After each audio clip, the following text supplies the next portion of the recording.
protect the innocent. Dragnet.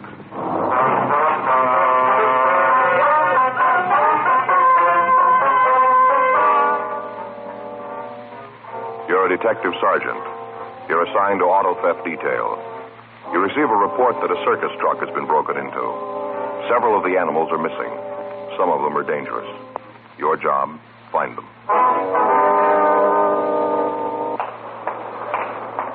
It was Monday, May 12th. It was cold in Los Angeles. We were working the day watch out of auto theft detail. My partner's Frank Smith. The boss is Chief of Detectives Thad Brown.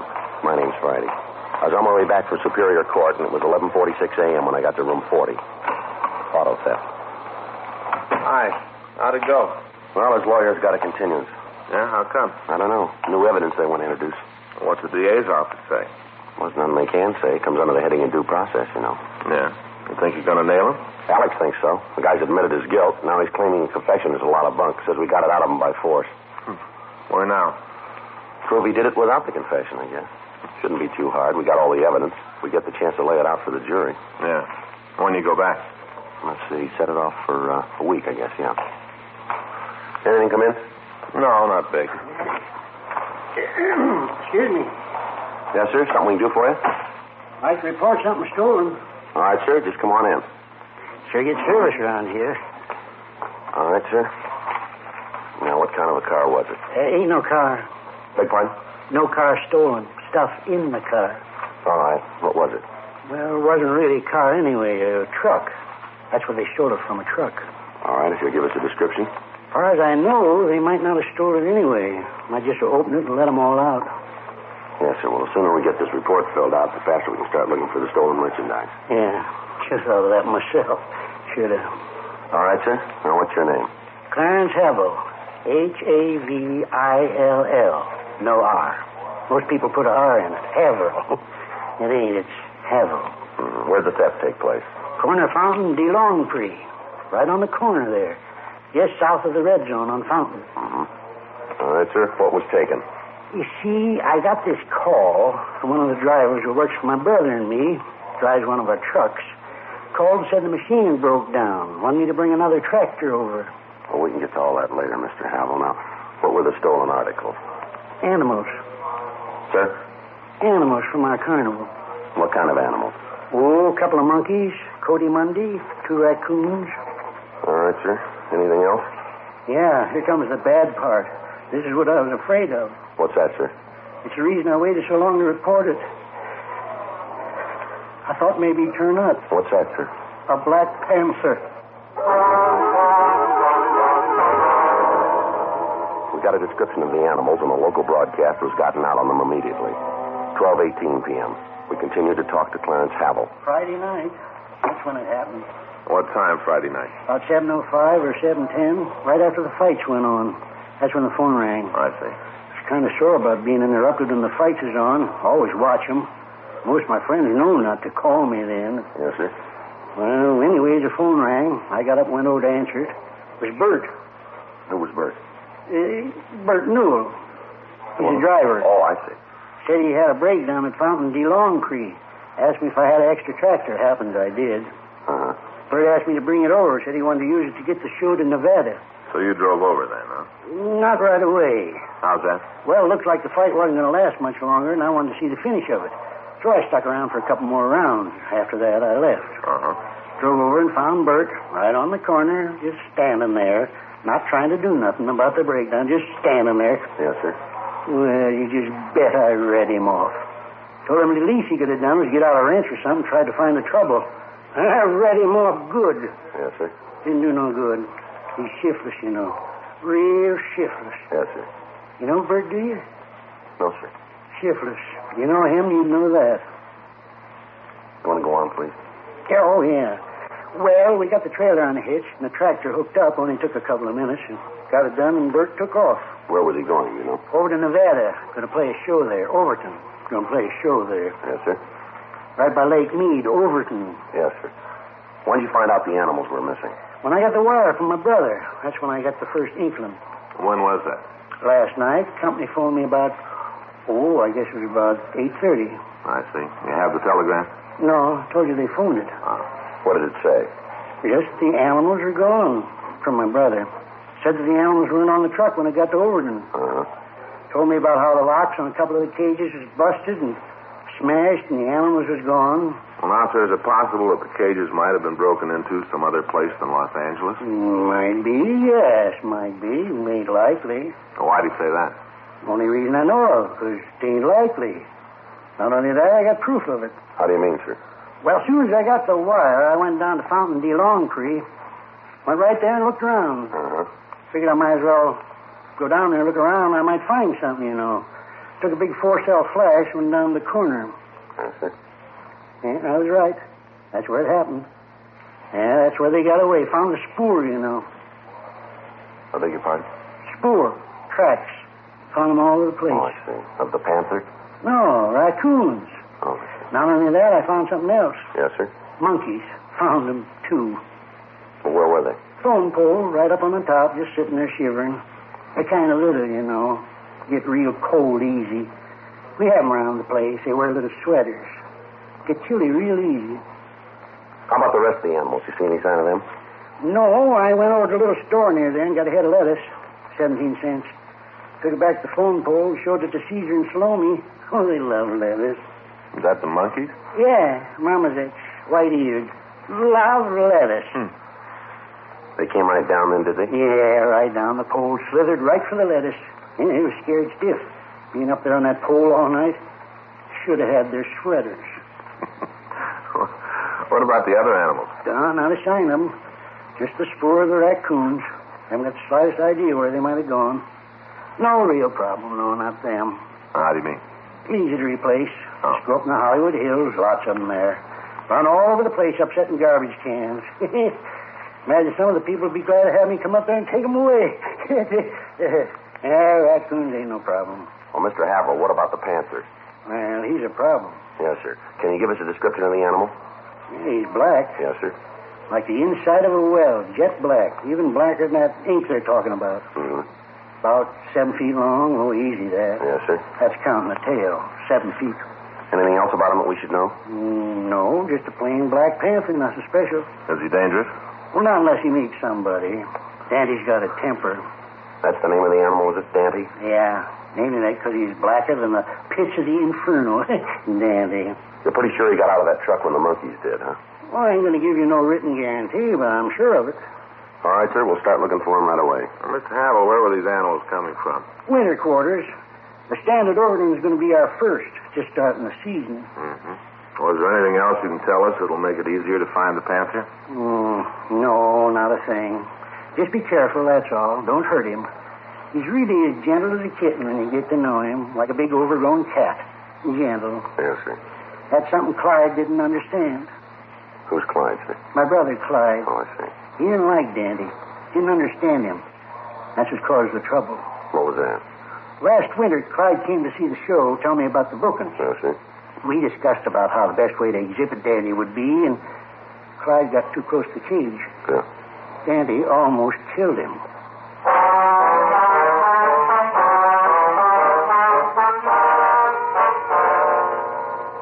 All officers in the area where the panther had escaped were notified, and an additional team of men were called from Metropolitan Reserves to patrol the vicinity. The presence of the animal on city streets presented a very real menace to all citizens in the city. A team of detectives from Auto Theft Detail were dispatched to the corner of Fountain and DeLongpre to talk to the people who lived in the area. However, they were unable to come up with any new information on the escaped panther. Frank and I talked to Chief of Detectives Thad Brown and with Captain Nelson. It was decided to start a block-by-block search for the missing cat. Authorities from the Griffith Park Zoo were consulted as to the possible hiding places of the animal. When the afternoon newspapers hit the streets, calls began to flood the complaint board asking for additional information on the panther.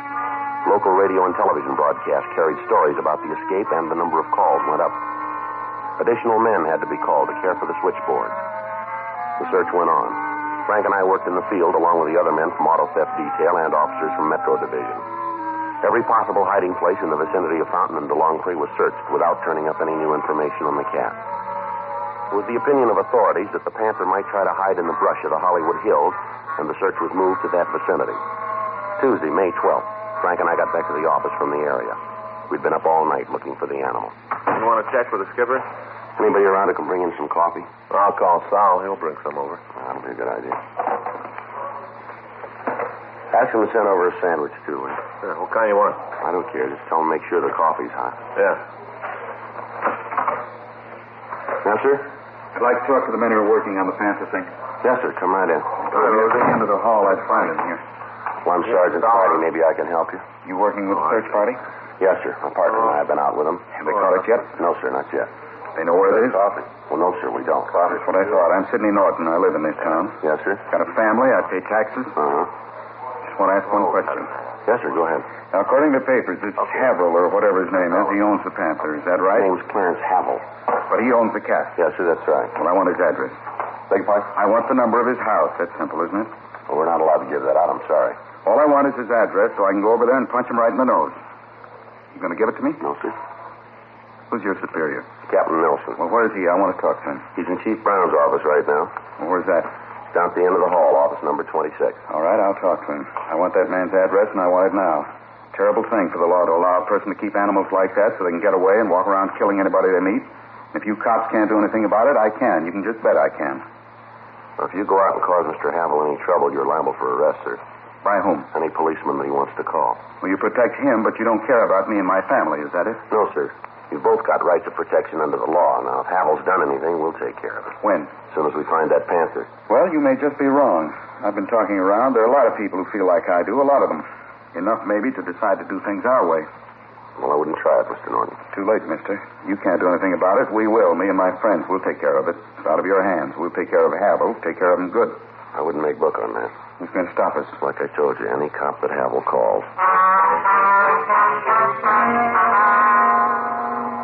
Frank and I talked to Sidney Norton, and we finally convinced him that any action he might take would not help the situation. We sent him home, and then we met with Captain Nelson and Chief Brown.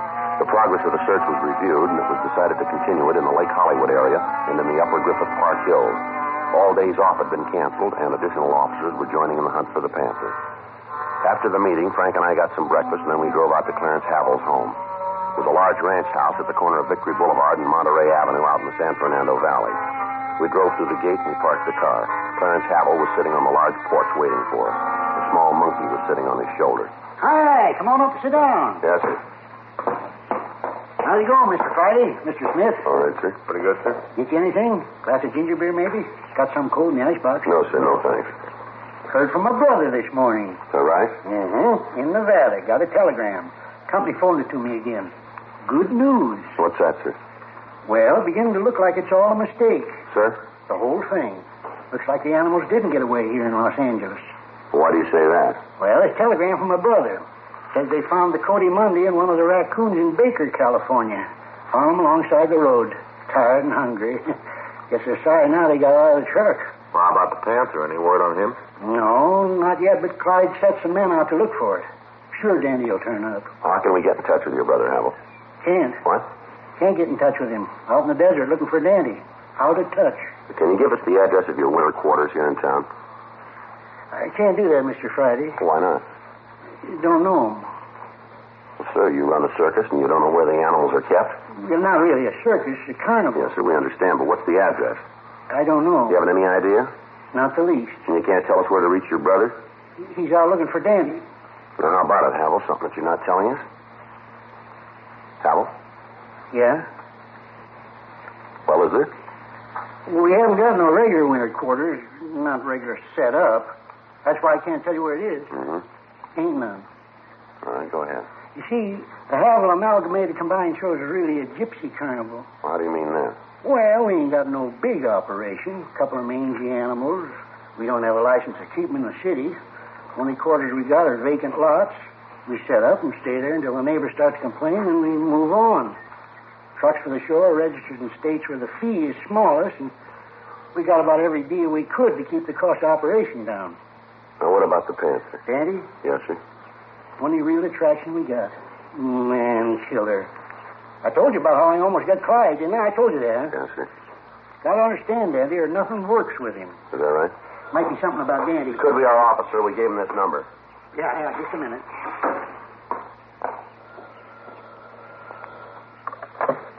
Hello? Yeah, this is number. Huh? Yeah, just a minute. It's for you, Mr. Friday, your office. Thank you. Thank you very much. No trouble at all. Like to do what I can. Yes, sir. Friday. Yes, Skipper. That's right. Well, you want to give me that address? Oh, it checked out, did it? Uh-huh. No, we'll get right over. Frank, let's go. Good news? Well, we're not sure yet. Huh? They said they found the Panther.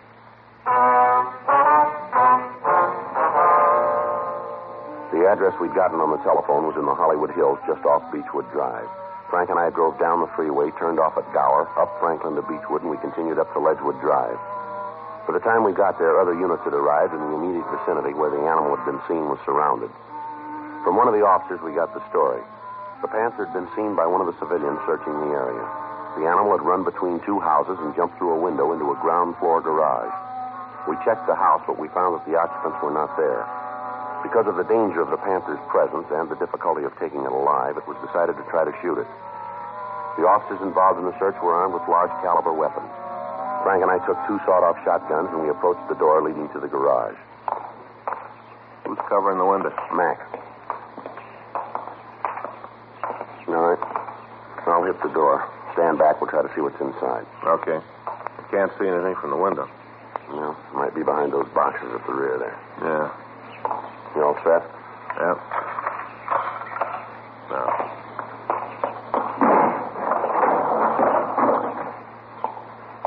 See anything? No. Wait a minute.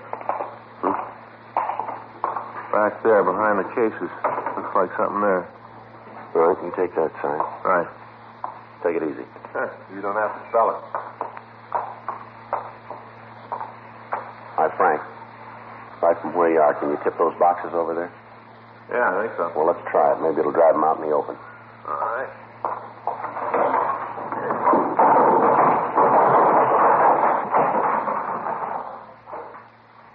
Well, there he is. Yeah. Looks pretty mean. Black tomcat.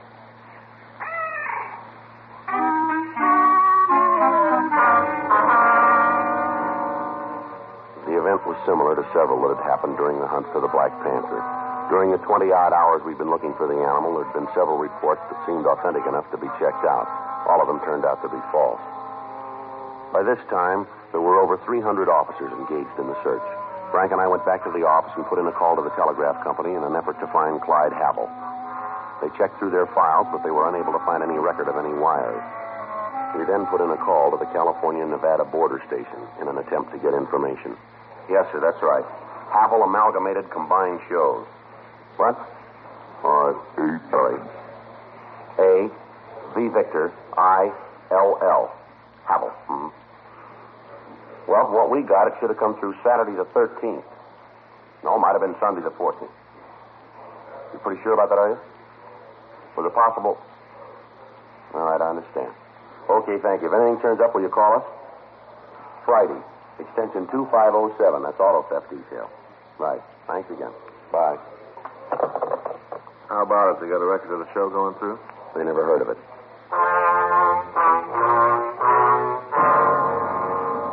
We immediately put in a call to the authorities in Baker, California. We talked with members of the State Highway Patrol, and from them we obtained the information that there had been no stray animals captured in the vicinity during the past few days.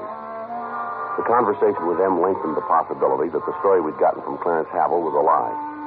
We checked his house, but Havel wasn't there. From his neighbors, we obtained the name of his sister. 6:10 p.m. We drove out to the address, a 2-family stucco duplex. We rang the bell and we waited.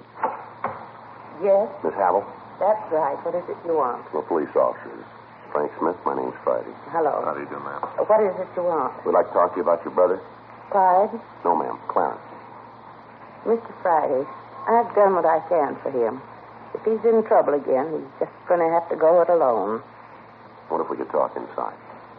Now, come on in. Thank you very much. What's he done this time? Beg your pardon? What's my brother done this time? Does your brother own a circus? Is this a joke? No, ma'am. It's pretty serious, does he? Sure. Big one. Havel's Amalgamated and Combined Shows. Travels all over the country. Animals, concessions.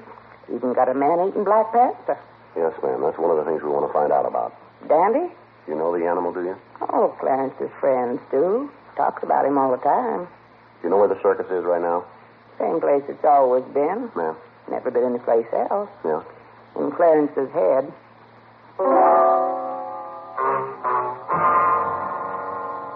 We continued to talk to Lillian Havel.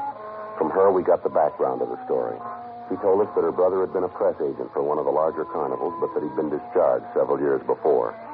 Since that time, he talked of very little else but the day when he'd be able to start his own show starring Dante, the man-killing Black Panther. She went on to tell us that he spent most of his time in the hills of the San Fernando Valley trapping small animals, preparing for the first tour of the carnival. We called the office and notified them. The search for the Black Panther was called off. 8:46 p.m. We left the duplex and we drove out the freeway to the valley. When we got to Havel's, he was sitting on the front porch reading. The monkey was still on his shoulder. Hey, come back, huh? Yes, sir. Found Andy yet? Sure hope you come up with him. I hate to lose the main attraction. Ain't had any word of him yet, huh? No. He's a sly one, old Dante. Sly. He knows if you find him, he'll go back in the cage. You just keep looking, though. He'll turn up. Search has been called off, Havel. Called off? That's right. You mean you quit looking? That's right. Well, you can't do that. You can't. Dangerous animal like that loose in the city, all the people in dire danger. You can't call off the posse. Why don't you tell us about it? What do you mean? All right, Havel. Tell us why you did it. Huh? Why'd you report the Panther being gone? 'Cause he was. Wanted to save all the people from dire danger. Why don't you tell us the truth? Huh? We've checked your story. It's a pack of lies. You know it. Now, just a minute. Ain't no man that says I tell lies. No man. You say you got 2 telegrams from your brother. Is that right? Yeah, from Clyde. Well, we checked with the telegraph company. We've got no record of any such messages. Hey, it's a big company. They might have lost them. No, I don't think they lost them. Might have. You told us the carnival truck went into Nevada, didn't you? Is that right? Yeah. We checked at the border. They don't know anything about the show. Well, a lot of roads into Nevada. Maybe you called the wrong station. No, we talked to the right one. Big truck, red and yellow. Havel's combined amalgamated shows. Letters about this big on the side. Yellow letters, got a picture of Dandy on the side. Mean you can almost count his teeth. You told us the truck was registered in your name. DMV has no record of it. Must be some mistake. It's got to be wrong. We talked to your sister. She tells us you don't have any kind of a show. Lillian said that? That's what she said. You here, too? Yes, sir. Lillian told you I didn't have no show? Lillian told you that? Want to get your coat, Hal? Huh? A little cold out tonight. You might need a coat. We going someplace? Yes, sir. We're going to have to take you downtown. Why? Well, you had half the city on a wild goose chase here. Caused a lot of people a lot of work. Turns out there was no reason for it. We're trying to find out why you did it. Why? Yes, sir. You ever wanted anything bad, Sergeant? What? You ever wanted something so bad you'd almost taste it? Get to a point where you think about it so much, pretty soon it don't come over like a dream anymore. It's real. Honest and true real. You ever wanted anything like that? I wouldn't know. Well, that's the way it was with Havel's amalgamated combined shows. That's the way it was. I was weaned on sawdust. Been around it all my life. The animals, sideshows, the alley, all of it. Been my whole life. When I left it just seemed like I jumped into a big hole that didn't have no bottom. Wasn't anything to hang on to. Nothing to tie down to, you know? Uh-huh. Always I had in the back of my head that I could do it again. I was a good publicity man. Good. Used to pack the man. Never no trouble getting the people in when I was there. When I left, I knew I'd be back. I knew it with my own show. Havel's amalgamated combined shows, the biggest in the world. I guess I just got so I believed it too much and lost the line between what's real and what I was dreaming. Uh-huh. Knew it this morning when you was out here. Remembered and tried to stop you from going on with it. Tried, and then there was that phone call where they'd found Daddy. Didn't seem right to stop things then. It didn't seem right. All right. You want to get your coat? Yeah. You going to take me downtown in the police car? That's right. Going to use a siren? For what's that? Siren. There's no reason for any sirens. Suppose not. Used to have sirens when I come to town. Me and the chief of police ride down the street, siren going. Everybody knew I was in town. Big to-do. Everybody knew I was there. Things have sure changed. Not very much. Yeah, things have changed. People used to know I was in town. They still do.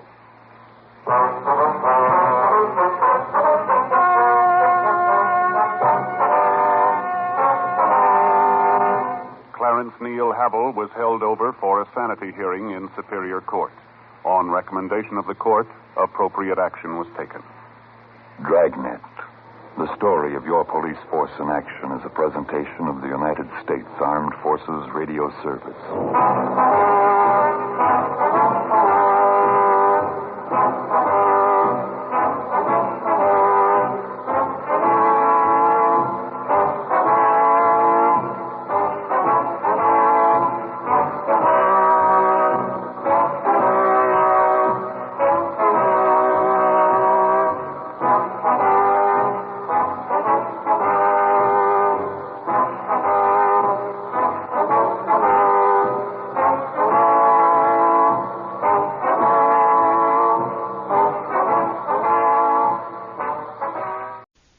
The Clyde Beatty Show.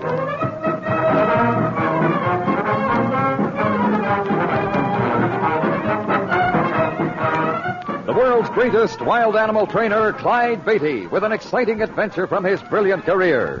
The circus means thrills, excitement, snarling jungle beasts. The circus means fun for young folks and old. But under the big top, you see only a part of the story. The real drama comes behind the scenes, where 500 people live as one family, where Clyde Beatty constantly risks death in the most dangerous act on earth. This master of the big cats has journeyed to Africa and India, hunting down his beasts in their native jungle. All of this is part of the Clyde Beatty story. Here, in Mr. Beatty's own words, is the adventure he calls The Devil Cats.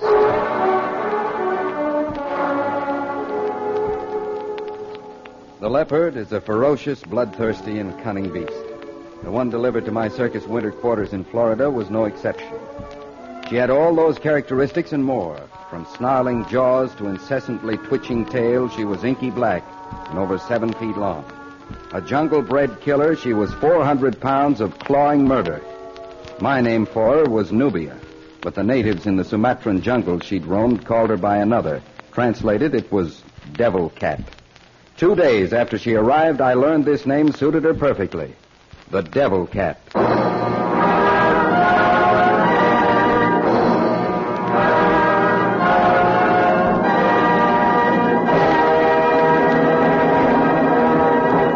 We return to Clyde Beatty in just a moment.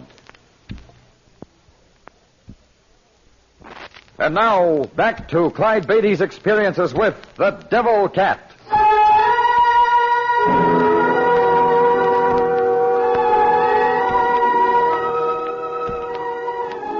I guess every wild animal trainer has nightmares. I do. Mine's a recurring one, and it always begins with a spine-chilling cry. Get out!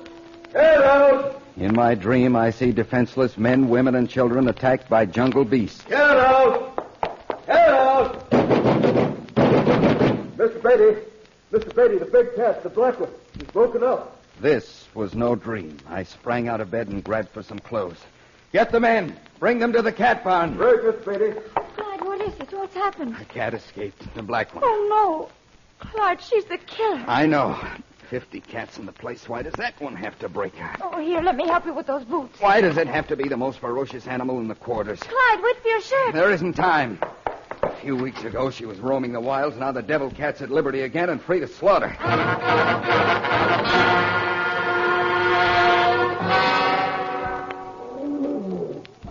Over here, Mr. Beatty. Over here. How did she break out? Well, she worked this bar loose, bent this one, and slipped out. Yeah, that's one powerful cat. You said it, Mr. Beatty. What do we do now? How long has she been out, Buck? Not long. Them cats was all peaceful and quiet. I was just dozing off. Ruckus started. I run in to see. The black devil was gone. She's a murderess on the loose. I gotta get her before she kills somebody. Listen to them elephants. They're scared silly. They smelled cat. She must be near the elephant enclosure. Let's go. Not me. I'm going to get a gun. I raced for the elephant enclosure.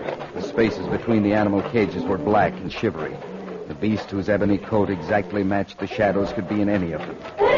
The elephants were trumpeting frantically. Suddenly, I found her. Or rather, she found me. I'd run past her in the dark. I whirled in my tracks. Now she was crouched in the path behind me. With haunches tucked, she was ready to spring. I carried no weapons, neither chair nor whip nor gun. There hadn't been time. With only my bare hands, I had to face the devil cat. Clyde! Are you all right? Harriet, stand back. The leopard's between us. Don't move. Clyde, look out!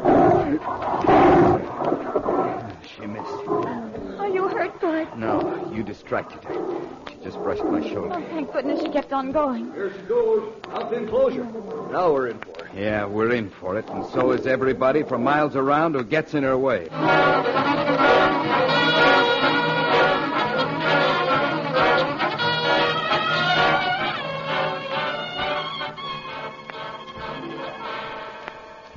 I wasn't just being a hero when I dashed out into the darkness after the black leopard.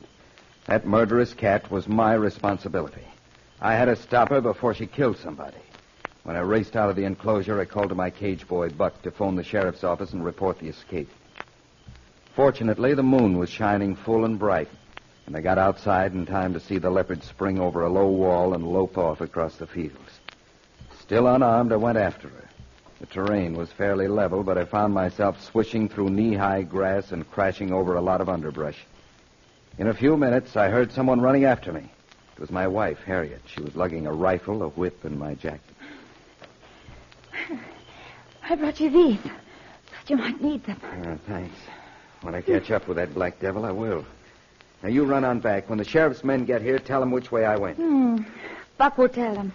I'm going with you. I shouldn't allow it, but you're a 100-pound package of determination, and I know better than to argue. I'm glad you're more forceful with your pets in the lion cage. Come on. We better hurry if we want to keep on the trail of the black one. Where do you suppose she'll go? I wish I knew. Can you still see her? No. The long grass is so heavy with dew, it stays bent down. The trail's clear. Do you think she knows we're after her? Probably. When she gets tired of it, she'll make a stand. You can bet she isn't frightened. I wish I could bet I wasn't. Yeah. That makes two of us. Oh, the ground is getting more swampy. She must be headed for the Everglades. That's right. I'm glad she didn't head east toward the city. Oh, with all those people. And the winter tourists. It would be horrible. She may still turn off. I'd rather have her double back to the animal barns. There's plenty there she might sink her teeth into, but at least the men know something about handling wild animals. I suppose it would be best if she continues west and disappears in the swamps. What? Lose a $4,000 pussycat? Clyde, you aren't thinking about the money. No. But I am thinking about those Indians living in the Everglades. The Seminoles. I'd forgotten. I don't think they'd like our black beauty running amok through their villages. Look! There she is.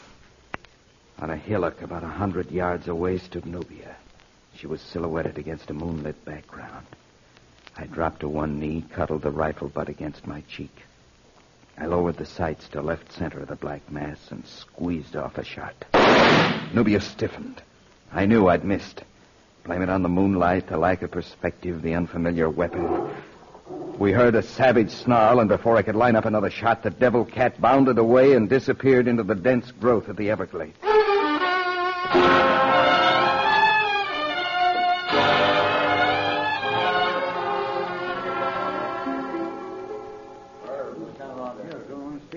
Oh, Sheriff, would you step into my office, please? Certainly, Mr. Beatty. You say you saw the cat slip into the Everglades? That's right, and I think she'll stay there, at least for the present. Probably reminds her of the jungles of Sumatra. That's where she came from.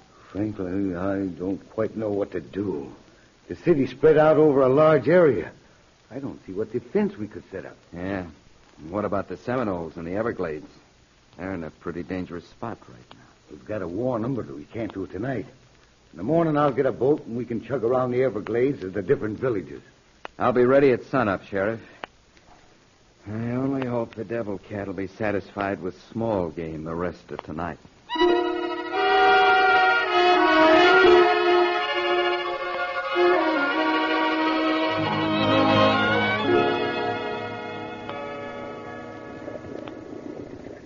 Morning, Sheriff. Well, we're all set to go. Morning, Mr. Beatty. Mrs. Beatty, you going along, ma'am? Just try to make her stay. We didn't sleep last night, Sheriff. I pictured 100 ways those poor Seminoles would be attacked. I wouldn't want to wait here and think of more. All right. Hop in the boat and we'll get going.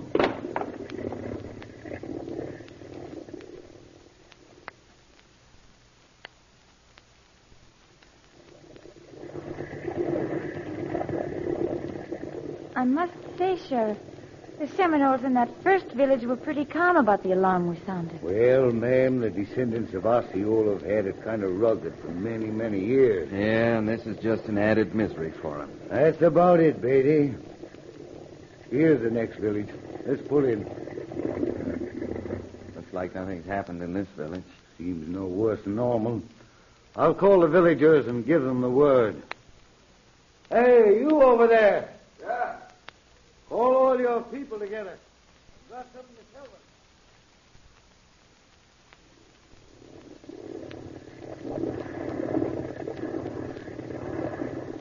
It's just unbelievable. We're within a dozen miles of town, and yet we could be in the remotest regions of a dark continent. Yep. Oh, these villages remind me of some I've seen in the African interior or down along the Amazon. Oh, yes. It's uncanny. I keep thinking about those open, thatched huts of the Seminoles. Nubia'd find them an invitation to kill. About that jungle cat, Beatty. Why have one in your show? Quite a question. Well, call it the challenge, or if you wish, just showmanship. When instinctive enemies like the lion and the tiger, the elephant and the leopard are made to conform to a trainer's will, well... Careful, Clyde. You're giving away trade secrets. Here's another village. There's something wrong with these Seminoles. Yeah. Look at them. Something must be wrong. Oh, I hope it isn't what I think. That Indian boy running like the dickens. Looks like he's bursting with news. Well, young man, what's happened here? A terrible thing. A terrible thing. Come with me. Behind the clearing. Wakula will show you. Come on.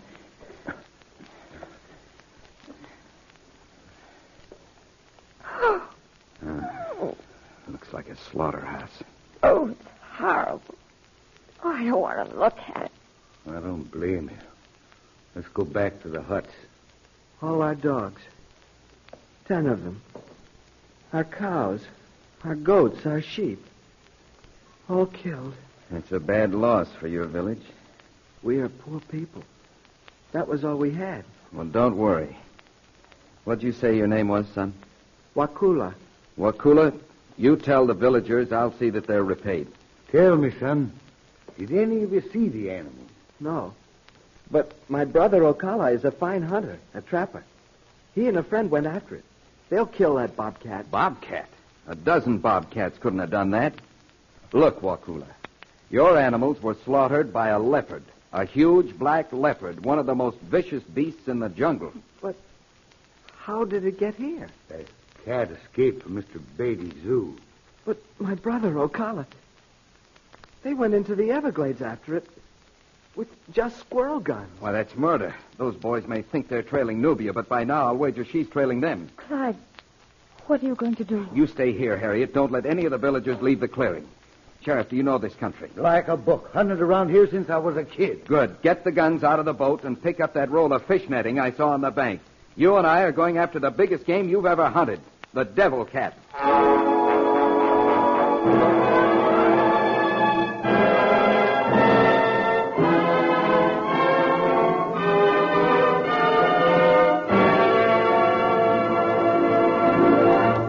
We continue with the devil cat after this message.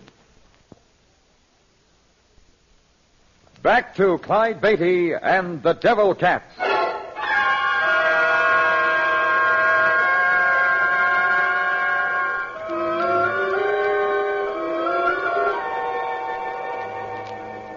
When a ferocious black leopard escaped from winter training quarters, Clyde Beatty pursued it into the tropical density of the Florida Everglades.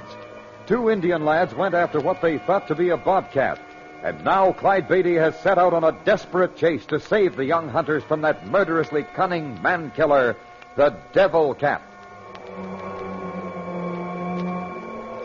I was sure Ocala and his friend weren't a match for the black leopard. Glad to have the sheriff along as guide, we pushed off through the tangled growth of the Everglades.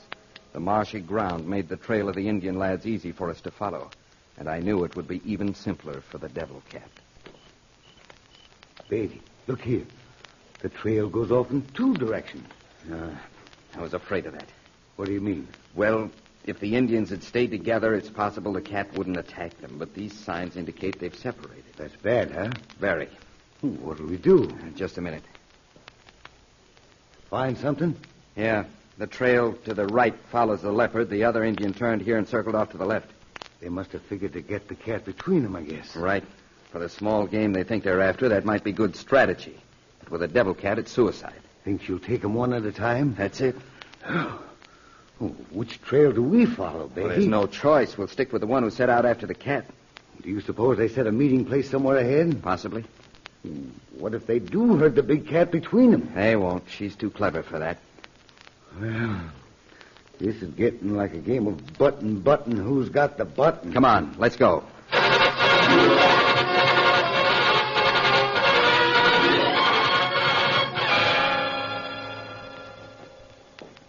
Beatty, if that cat's so darn clever, the Indian boy doesn't have a chance. I know. Well, Carl had a good hour head start on us. If your devil cat wanted to kill him, wouldn't she have done it by now? I'm counting on what I know about leopards. Huh? What do you mean? Well, I've made it my business to study the animals I work with. Each species has its own peculiar characteristics. Oh. Besides slaughtering everything in sight, what's peculiar about your black leopard? Most leopards seem to take pleasure in stalking their prey. They've been known to follow a man for days, just for the fun they get out of it. Huh. Nothing like a good stalk before dinner, huh? Something like that, Sheriff. Now, if this cat's consistent, and believe me, they aren't always, we may be able to catch her. Catch her? You mean shoot her, don't you? If necessary, yes. Oh, now, wait a minute. If you think I'll let that baby get within range and not plug her between the eyes, you're crazy. Let me warn you, Sheriff, if that happens, don't miss. Another peculiarity of leopards is that they're difficult to kill. And a wounded devil cat is something I hope you'll never have to face.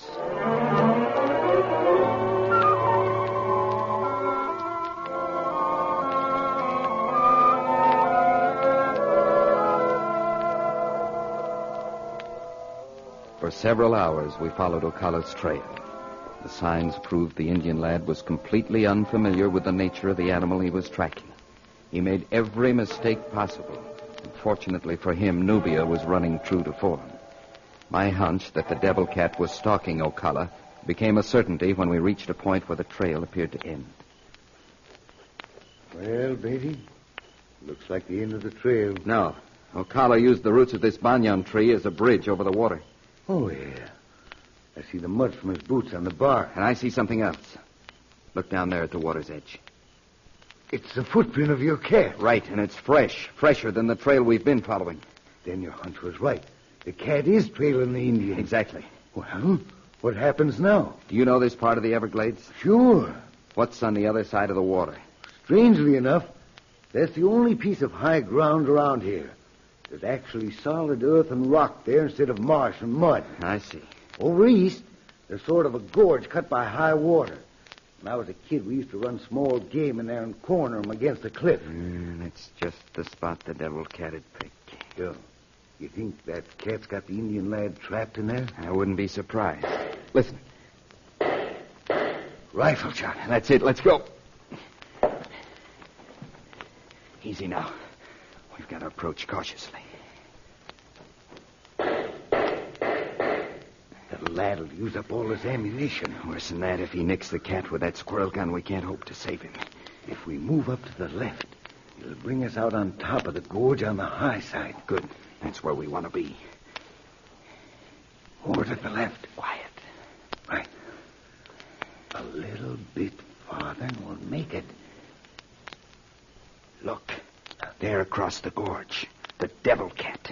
Holy smoke. She's crouched on the edge of the gorge. Is she going to spring? No, she knows she's got him trapped. She's just toying with him. How'd the boy get on that ledge? He must have jumped there in desperation. There's not much footage there. Now, the ledge is too small for the leopard to land on. That's why she's waiting for the boy to move. If the boy jumps down into that gorge, he's a goner. Right.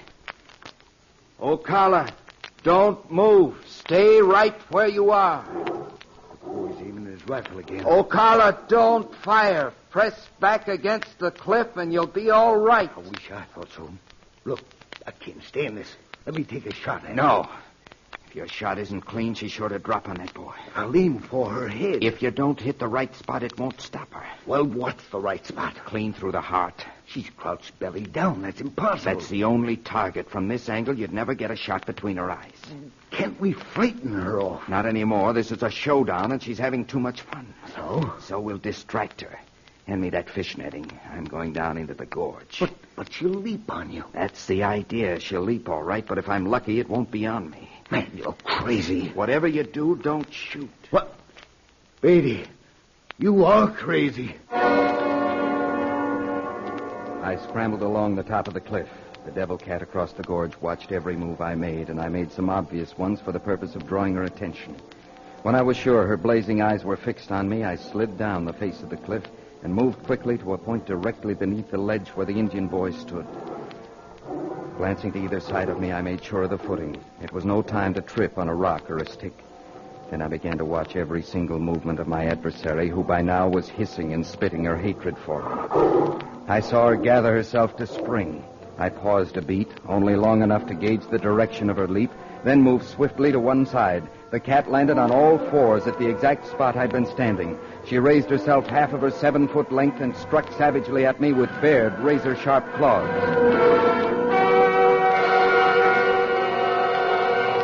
It was then I cast the net. All right, Sheriff. Hop down here and bring a heavy stick with you. You, O'Connor, get down here, too. You got her. She's all snarled up in the netting. Watch it. If she gets one of those paws loose, she'll rip you to pieces. Will this limb do? It's perfect. Now run it through the netting. Careful. Good. O'Connor, get the other end. There, that does it. Now, hold together. Twist. Now, my beauty, just keep flailing around like that. We can wait till you're tired. We've done it, Beatty. We've done it. We've captured the devil cat alive.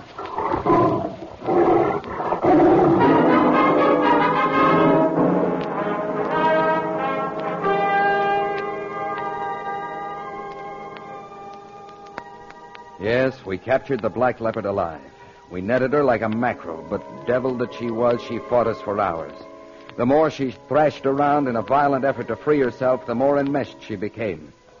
When she was exhausted and hopelessly snarled in the netting, I sent Ocala racing back to bring the men and equipment necessary to return her to confinement.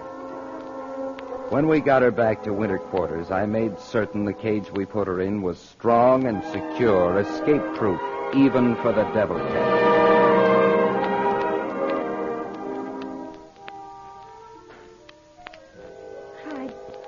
I'm always a little frightened when you go in that arena with the animals, but that black cat... What about her? Oh, she's a devil, Clyde. You've been working with her for weeks, and she still terrifies me. She has to be broken, Harriet. Does she? What do you want me to do? Sell her to a zoo? Yes, anything. Only don't go in there with her again. Sorry, Harriet. But there's a bit of a feud going on between that cat and me. I wish you'd end it before she does. It's become a matter of principle. A few more weeks and maybe she'll begin to learn who's boss. All right, Buck, let the cat in. Right, Mr. Beatty. School's ready. Here's your star pupil, Mr. Beatty. My gloves, ma'am, and my whip, please. All right, devil cat, get ready to recite your lessons. Back, Nubia. Back, you black devil. You're back there. Back.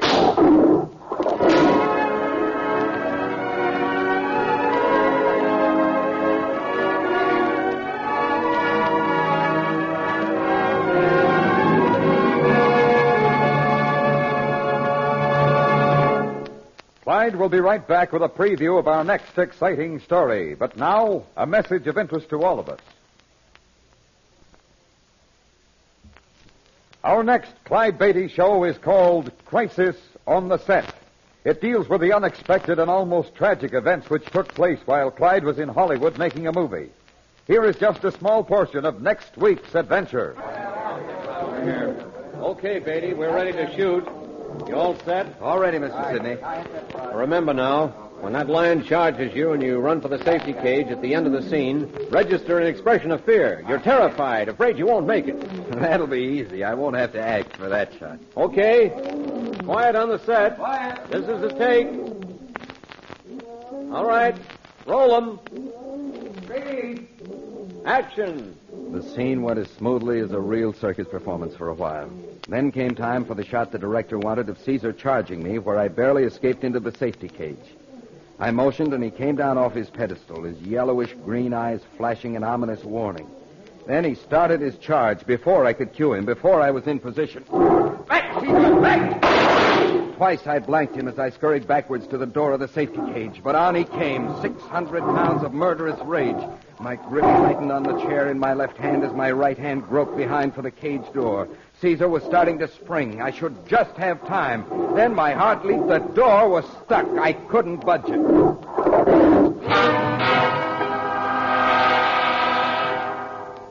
Yes, take it from me, friends. Not all of the dangerous scenes in a movie are faked by any means. At least they weren't in the movie I worked in a few years ago, which is the background for our next story, Crisis on the Set. I'm sure you'll enjoy it, so we'll be looking for you then.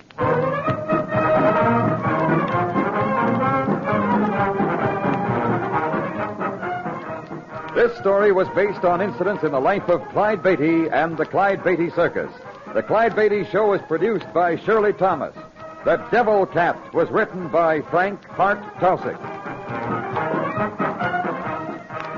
All names used were fictional, and any resemblance to persons living or dead is purely coincidental. This is a Commodore production.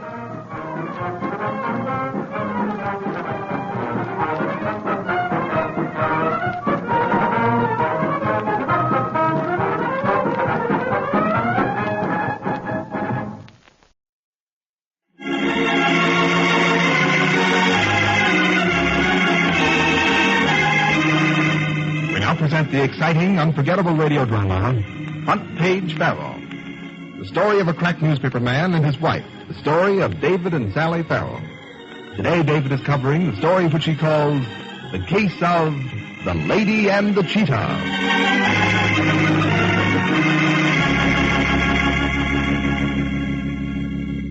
If you want to help prevent cavities in your teeth, do as your dentist tells you. Colonos's amazing new anti-decay tooth powder with ammonium ion actually helps prevent cavities. Yes, new Colonos tooth powder actually helps prevent cavities. No matter what dentifrice you're now using, you owe it to your health to use the new Colonos anti-decay tooth powder with ammonium ion. Greatest dental discovery since the invention of the toothbrush. Discovered by the University of Illinois Foundation. New Colonos is not a cure-all. But your dentist will tell you that in most cases, new Colonos correctly used reduces tooth decay, reduces the number of cavities in your teeth. Colonos also has amazing dental floss action. That is, it sends thousands of active cleansing bubbles to penetrate deep between your teeth. Helps remove food particles that can cause unpleasing breath, lead to tooth decay. That means fewer fillings, less pain, healthier teeth, and sweeter breath for you.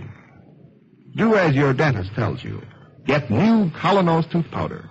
You'll like its cool minty flavor, its popular price.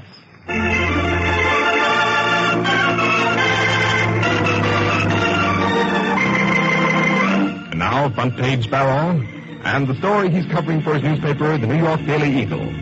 The story he calls The Lady and the Cheetah.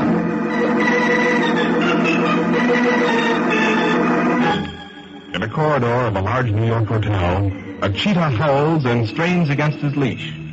Beside the big leopard-like cat is David Farrell, who takes another turn of the leash around his wrist and says, Come on, Whisperfoot. Come on, let's keep moving, boy. It wasn't your mistress, you big fake. Fine bloodhound you are. Howling at an old man's door. Well, what are you yapping about now? Holy smoke! How the storm came to us once, all made up as an old woman. Lucifer, are you trying to tell me that now she's playing the part of an old man?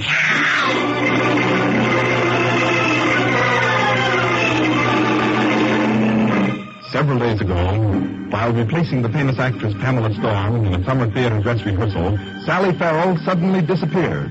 So far, despite all of David Farrell's anxious urging, the police have been unable to find his wife. Because David Farrell believes that Pamela Storm knows the secret of Sally's disappearance, he's been using Lucifer, the actress' pet cheetah, as a bloodhound, hoping to trace Miss Storm. Here in the hotel, where the actress usually stays when in town, the cheetah set up a clamor outside a door. When the door was opened by a mild and bewildered old man, David Farrell turned away. Now he remembers Pamela Storm's acting ability. Trusting to the animal's instinct, he goes back to the door and knocks again. I beg your pardon, sir. Would you mind letting me in for a minute? What do you want, son? I wish you wouldn't bother me with that animal of yours. Take off the white wig, Pamela. We know you. What's that you say, son? I don't hear so good. At least Lucifer knows you, don't you, boy? Don't you know your mistress? Come on, Pamela. Turn off the old man stuff, will you? Pete's sake, look at Lucifer fawning all over you. Oh, brother. Trapped by a dumb animal. All right. Come on in. Hello, Lucifer. Did you miss me, darling? You did. Oh, that's nice. Now go over and sit down in the corner like a good boy and keep quiet. Mama's got her own troubles. Imagine tracking me down with my own cheetah. You've got a nerve, David Farrell. I can name at least one person who makes me look bashful. What do you want, anyway? That newspaper story I promised you? Yes. You'll get it. Keep your shirt on. I'll give it to you sometime. You'll give it to me right now. Hey, what's got into you? Been eating raw meat? Something's happened to Sally. No.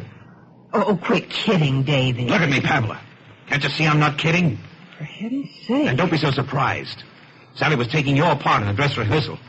You expected something had happened to her.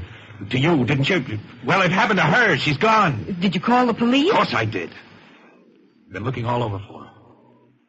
Not a trace. Well, look, darling, I feel simply awful about it, and I really don't know what to say, but why come after me? I didn't bother your wife. But you know who did. I do not. Pamela, believe me, I haven't slept in 3 days, ever since Sally disappeared.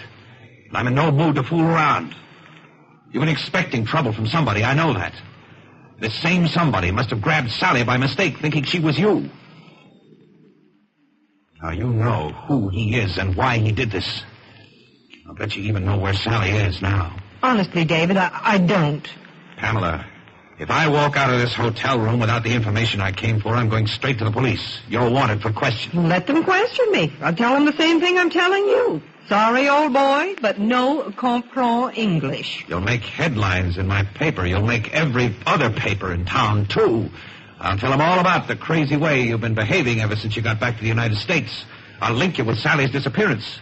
You've got a pretty fancy reputation already. How much that kind of publicity do you think you can take before your career crumples up like a flat tire? No, David, please, for heaven's sake, no publicity. You'll ruin me. You bet I'll ruin you. Unless you tell me what I want to know. I thought you were a nice guy. I'm a lovely guy. I'm a wonderful guy. But I want my wife back, safe and sound. Are you going to help me or not? What do you want to know, darling? Who is it you're afraid of? Carlo Lucas? No. Don't lie, Pamela. It's Carlo Lucas, the man you're supposed to marry. Well, all right. In a way, it's Carlo. Why? What does he want? Diamonds. What diamonds? The ones I was supposed to smuggle in from Europe for his syndicate. Is this the straight goods or another runaround? I warn you, Pamela. It's the truth, David, so help me, it's the truth. Why should a famous actress like you get involved in smuggling diamonds? Because I needed money, a lot of it. And Carlo lent it to me. Not his own money, the syndicate. Then, when I couldn't pay it back... Wait a minute. How come you needed money? Don't you earn enough? You're a star. The name alone means a couple of months of sold-out houses in New York and London. I earn pretty good money, David, but I suffer from, well, I guess you'd call it a disease. What disease? Baccarat. Also, roulette, poker, craps, red dog, and any other gambling game you can think of. I make money in New York and London, sure. But consider how much more a girl can lose in Monte Carlo, Nice, Cannes, and all along the Riviera. So the lady gambles, does she? I am heaven's gift to croupiers and bookmakers of all nationalities. Believe me, if all the places where I've lost money would send representatives to this room, we could put the United Nations out of business. You borrowed money from the syndicate through your boyfriend and then couldn't pay it back. That's the size of it, darling. What happened after that? They offered me a deal. If I'd smuggle some diamonds into the States for them on my own person, they'd forget about what I owed them. I don't know whether to believe that or not. David, don't you know the truth when you hear it? What do you think I had Lucifer for? Was he in on this, too? Well, he was supposed to be the flycatcher, the thing that gets all the attention. They got him for me from a man in Brussels. They figured if I came off the ship with a real live cheetah on a leash, everybody'd make such a fuss over him, the customs people wouldn't bother to search me. Well, so you smuggled diamonds. Then? I didn't. Honestly, David, I said I'd do it, but I didn't. I watched the waves all the way across the Atlantic, and part of the time I wished I was under them. I changed my mind, you see. I never brought those diamonds ashore. What'd you do with them? I never brought them ashore. Isn't that enough for you? Yes, all right. We'll let that pass. The point is, you don't have them now. No, I don't. And I'm in a terrible spot, David. The syndicate's waiting for the diamonds, and I couldn't deliver them if I wanted to. They sent Carlo over just to pick them up, and he had to tell them. That's why you avoided Carlo? Yeah. Why you were afraid to stay at a hotel in New York? Why you're hiding out as an old man right now? Yes. Well, what about this Carlo? Won't he protect you from the syndicate? Because he's so much in love with you? He doesn't dare. You don't know them, David. Carlo's as much afraid of them as I am. Yeah. Well, let's understand a few things. You were afraid to go to the summer theater because you had an idea the syndicate would strike at you there. Oh, no. I had more than an idea. I got a good look at one of the stagehands, the man I saw before working with Carlo. Quinn. His name is Quinn. He must be the one who took Sally out of the theater. Well, of course he is. Probably Carlo told him to. Quinn doesn't know me. I guess he made a mistake. All right. Then I know just what to do. No, you can't help me. I want to help my wife first. After I get her home again, I'll worry about other people. Oh. Well, what's your idea, bright boy? Get in touch with Carlo Lucas somehow. I'm sure you know the best way. Tell him his man Quinn made a mistake, nabbing Sally instead of you. Tell him to let her go. You fool. Do you think I can do that? You've got to do it. You're crazy. Once I get in touch with Carlo, we'll know where I am. You'll turn me over to the syndicate in a minute. And who's going to help me then? Maybe the police. Oh, the police? What am I going to tell them? I'm a smuggler. Here, send me to prison. Go home, David. Sleep it off. And don't dream up any more wild ideas. Pamela, if you don't get in touch with Carlo Lucas, I'll do it myself through the police. Or through a story in my newspaper. Then you might as well put a loaded gun to my head and pull the trigger. You'll be making arrangements for my funeral. No, you wouldn't do that, David. You're not the kind. I want my wife back. Safe and sound. What you tell me about the syndicate, I don't want her in their hands for another day. Do you want to kill me, David? You love to gamble. But when Sally's life is at stake, don't gamble with me, Pamela Storm, because I'll play my ace.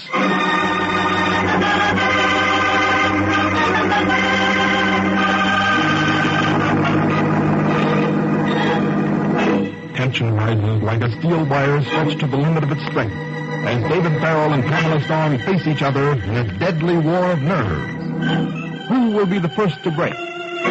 Be sure to listen again on Monday for Front Page Farrell and the exciting story he's covering for his newspaper. The story he calls The Lady and the Cheetah.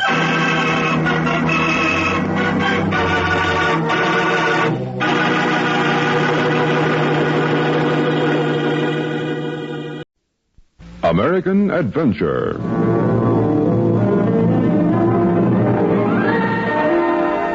The University of North Carolina presents American Adventure.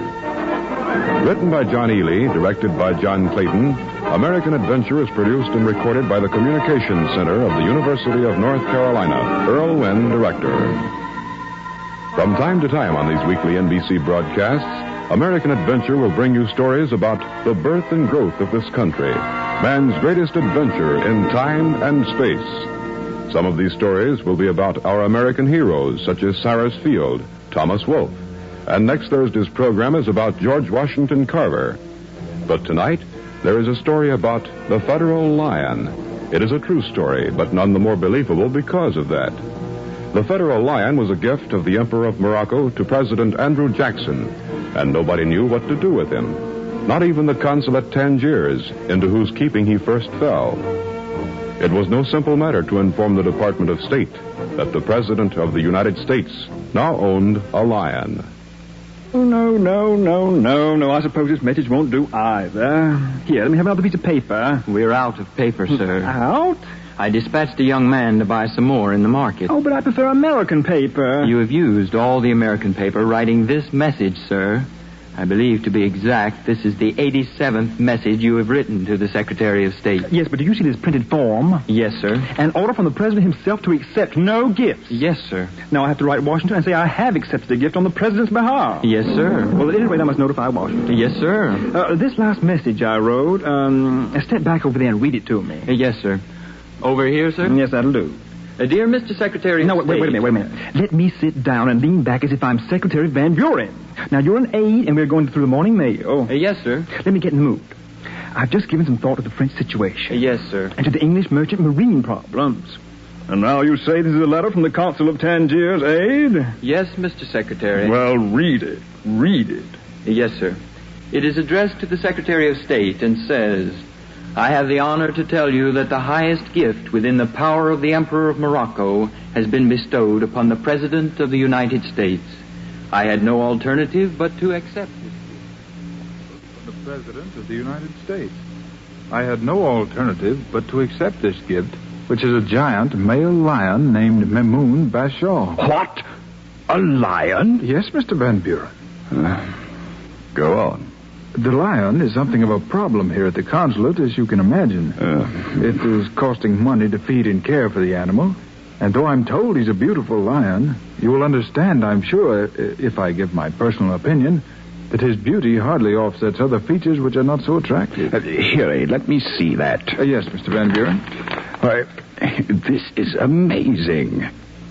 That will be all for this time, thank you, Aide. There are some other letters, sir, and reports from abroad. Yes, later. Shall I answer the consul at Paris, sir? Oh, yes, we must get to that. But right now, I'd better do some thinking about this lion. Do you consider it a serious problem, sir? I find it rather amusing. So would I, if I thought President Jackson would.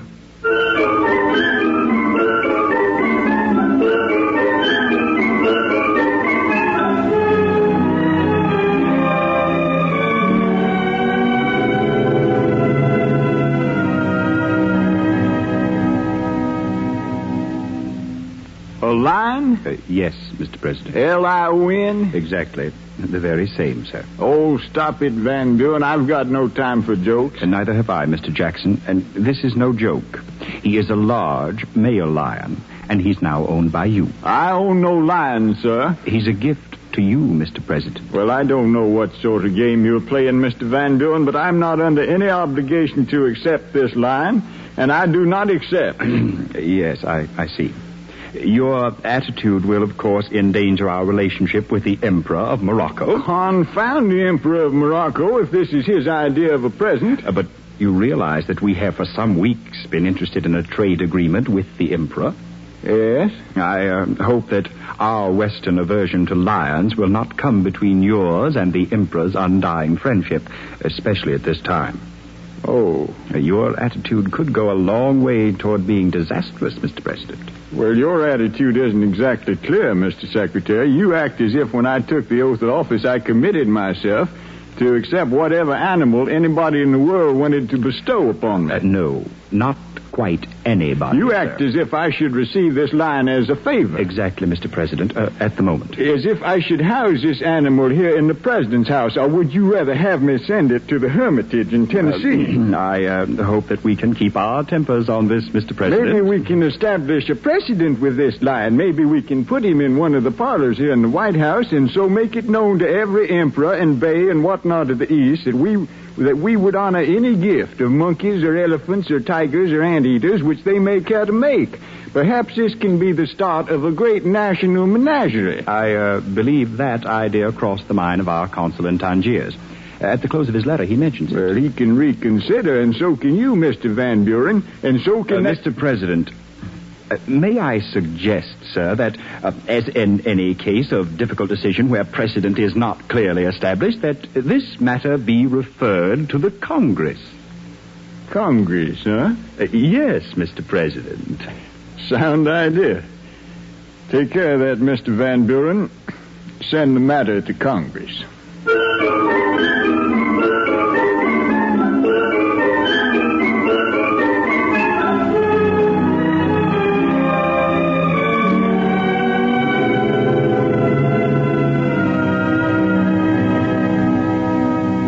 But Congress was not to become entangled in this matter. They buried the problem quite deep in a convenient committee, and it was still there when they adjourned. Meanwhile, the consul at Tangiers awaited expectantly for spring, he and his household. And as soon as practical, the federal lion was put aboard the United States brig William Tell, which some weeks later put in at New York. The lion and 2 black Arabian horses, which the emperor also sent along, were transported noisily to Washington. Gentlemen, I don't think we ought to take any more of this cabinet meeting to talk about that lion. I'm afraid the Emperor will be peeved, Mr. President, if his embassy here reports that the animal is being left in storage. Well, where can we put it? Or could you give it to somebody? Oh, I might be able to get rid of it by attaching him to a post office appointment. You can't give it to anybody, Mr. President. What do you mean I can't? First, it doesn't belong to you. You can't accept gifts without permission of Congress, or so the Constitution clearly says. I know some members of Congress that'd jump at the chance to give me an African lion. But until they do, it isn't yours. Whose is it? I haven't the slightest idea. Perhaps the Attorney General has an idea as to that. Gentlemen, it is my opinion that Mamoon Bashaw is a lion without a country. Actually, I believe a case similar to this came up in Jefferson's administration. What sort of animal did they give Jefferson? Horses. Arabian horses. They enclosed 2 of those for you, Mr. President, with the shipment of the lion. What did Tom Jefferson do? As I remember, he sold the animals and put the money in the Treasury. Sold them without consent of Congress? As I remember, yes.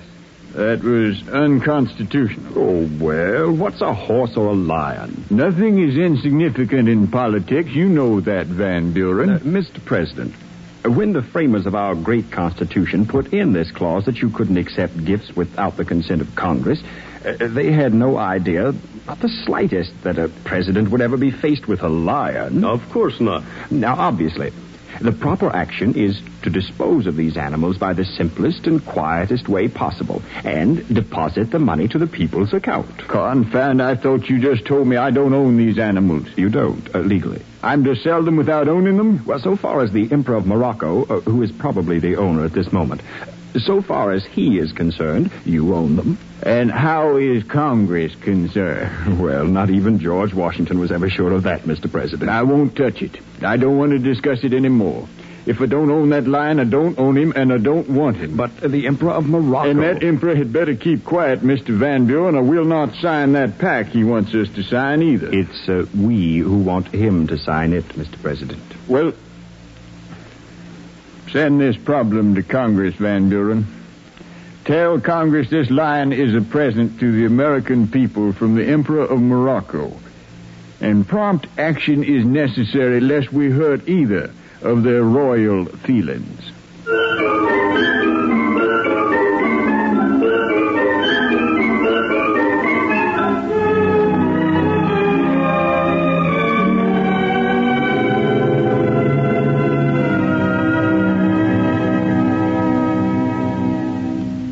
Gentlemen of the Senate's Committee on Agriculture, there's been a great deal of public comment about this lion, Mamoon Bashaw, and a couple of stud horses. This is not, or so it seems to me, one of our more important matters, so let's move right along. The House has passed a resolution authorizing the President to sell the lion and horses and put the money in the Treasury. Mr. Chairman? The Senator from New Jersey. Mr. Chairman, I have a motion which I will make before this meeting is adjourned to the effect that the lion should be presented to the proprietors of Peale's Museum in New York City, and the 2 horses should be given to some New York Agricultural Society. Mr. Chairman. The gentleman from Louisiana. Mr. Chairman, these animals are public property and as such belong to all the people.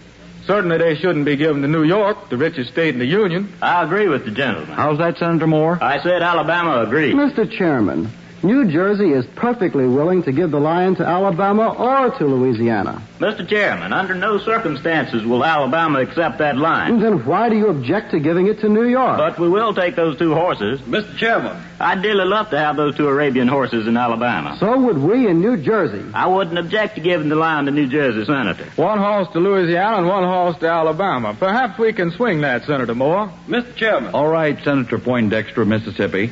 Mr. Chairman, let's not argue over a lion.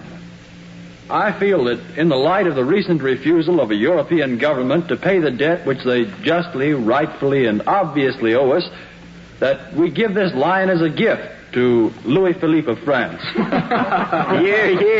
Is that in the form of a motion, Senator? Let's give it to England. We haven't had a fight with England in quite a while. Sergeant, would you close that door, please? Now, gentlemen, I think this is very funny, and of course I'm not trying to be an old fogey about this and object to humor, but we are senators, and this is the Senate's Committee on Agriculture, and we do have to give away or sell these animals. Mr. Chairman. Senator from Maine. I wonder. Now, nobody jump me before I'm through. I wonder if the power of Congress, under the welfare clause of the Constitution, extends the gratuitous gifts of public property of the United States. Surely, Senator, you know that question has been before the Senate and the American people for 15 years. The age of the question is not what bothers me, Mr. Chairman. I'm wondering if the animals do not have to be sold, since they are certainly public property. But, Senator... Where in the Constitution do we find authority to give away public property? Does anybody object to going along with the House resolution and have the President sell these animals? What are you going to do with the money, Mr. Chairman? Put it in the Treasury. Don't know that that's constitutional to take public property and sell it to replenish the Treasury. Well, that may be your opinion, Senator, but Nothing in the Constitution would indicate that you can rob the public domain for temporary tax relief. If we need higher taxes, then let's vote on them. Here again, gentlemen, we're digging up old arguments concerning government policy on public lands. This is a lion. But we might set a precedent here. I don't see that it matters much what sort of precedent we set as to getting rid of African lions. What you can do with a lion, Mr. Chairman, you can do with public land. I don't know what the gentleman's experience may be with public land, but he's certainly no authority on lions. Well, it's my opinion that we can't sell this animal no matter what we do with the money. Why not? Well, on principle of common law. In order to legally dispose of property, one must first be able to hold it. And I don't see anyone here who could possibly hold this lion. Mr. Chairman. Mr. Clay. How many motions are before this committee? I think only one, Mr. Clay. Well, then, let me suggest, rather than move, this compromise. That we sell the horses and give away the lion. Yeah, that's the answer. Mr. Chairman, that will only ensure us of being either doubly wrong or half right. Let's move to a vote. First, to whom is this lion to be given? I think I voiced an opinion about giving federal property to any of the rich states of the Northeast. Perhaps a western state would be a fitting compromise. Who wants the lion? Let's not worry about who wants the lion, gentlemen. Let's dismiss all this right now by putting it down that President Jackson is to dispose of the lion as he thinks best. Excellent! Excellent!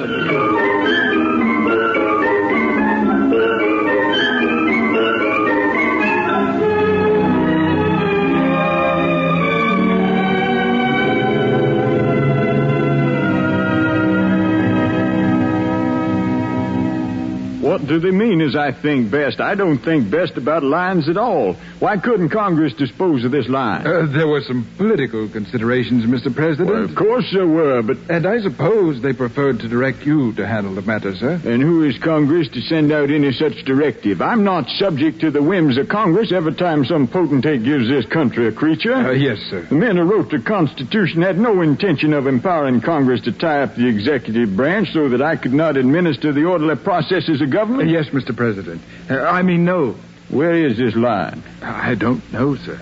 Who's feeding it? I don't know, sir. Well, somebody has to feed it. Shall I notify the Secretary of Agriculture, sir? No, you shall not, nor anybody else in the executive branch.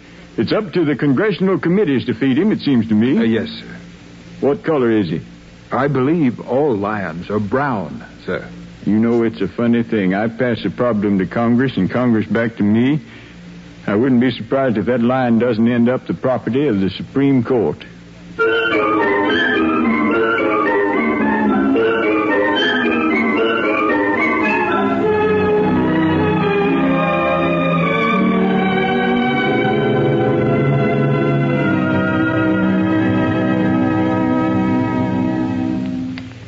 My aide said you wanted to talk to me about this federal lion, Mrs. Bumford. Yes, Mr. President. Now, I may have misunderstood him, but I think he said you wanted the lion. Yes, sir.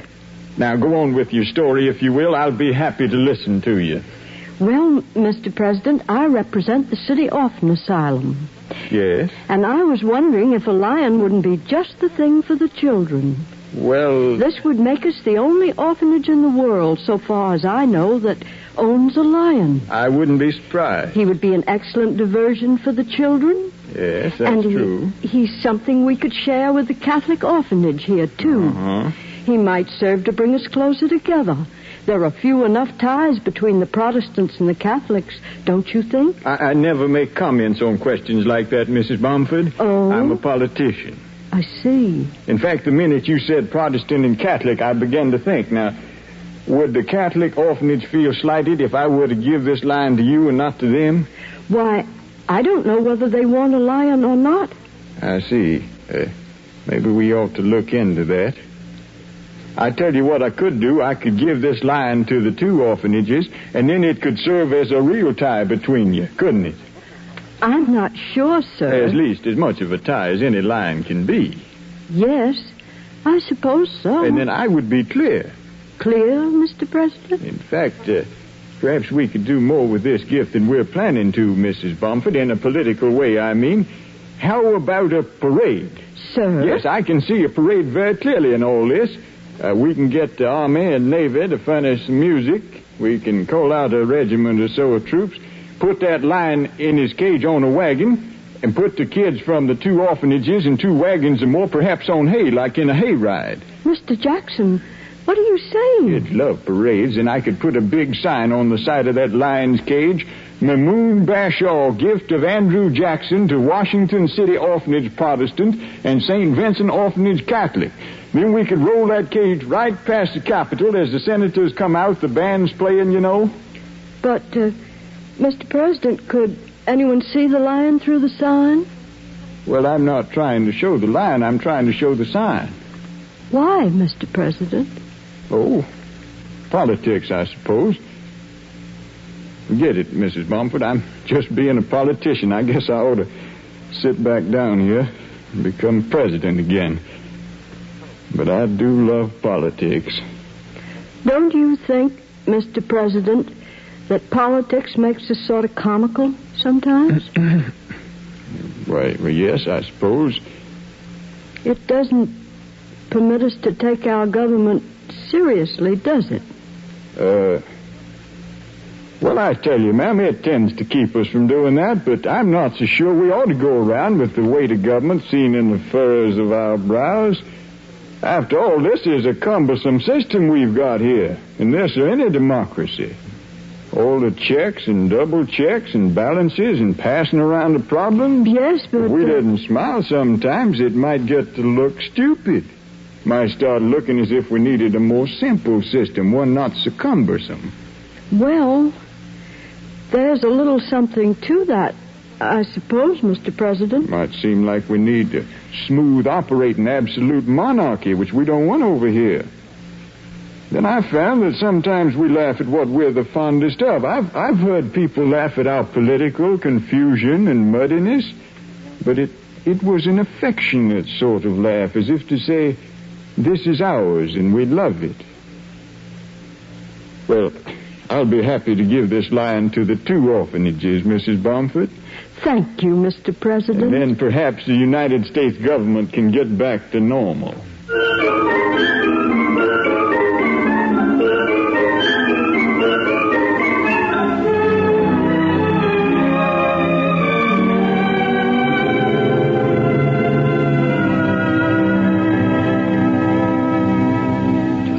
Just listen. Yes, sir? Oh, it's addressed to me, Consulate Tangier. Yes, sir? Dear sir, we are pleased to notify you that the lion you accepted on the President's behalf some time ago has been disposed of in the most practical way possible. You are to be complimented on your initiative as displayed in this particular matter. Excellent, sir. But you are again reminded of the State Department rule to avoid accepting any gift, no matter how delicate the situation. Van Buren, Secretary of State. Yes, sir. I tell you, clerk, make a copy of this and file one under citation and the other under reprimand.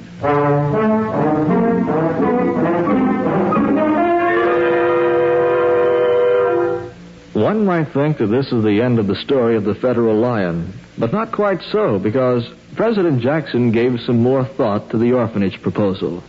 Give a lion to some kids like that? What if one of them gets too close to him? What if he bites one of them? Kids can't play with lions. He's not a kitty cat, you know. Be terrible for the little kid. Be bad publicity, too.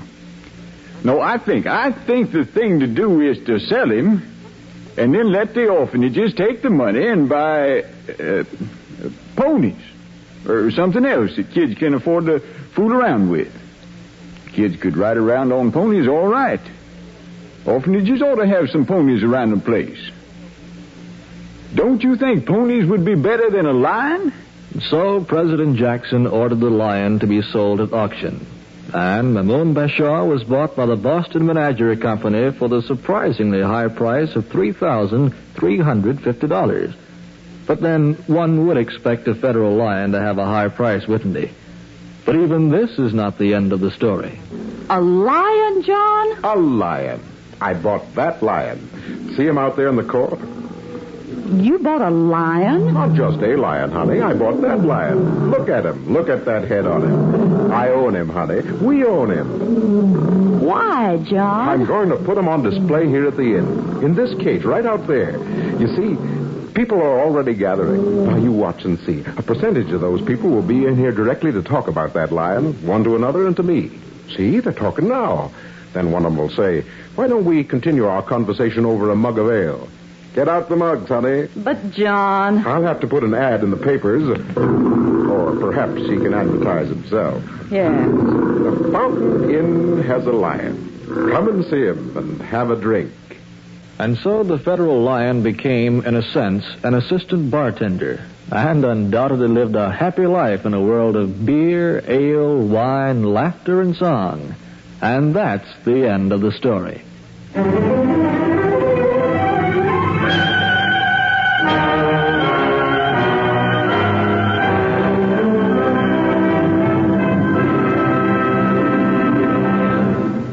American Adventure is written by John Ely, directed by John Clayton, produced by the Communication Center of the University of North Carolina.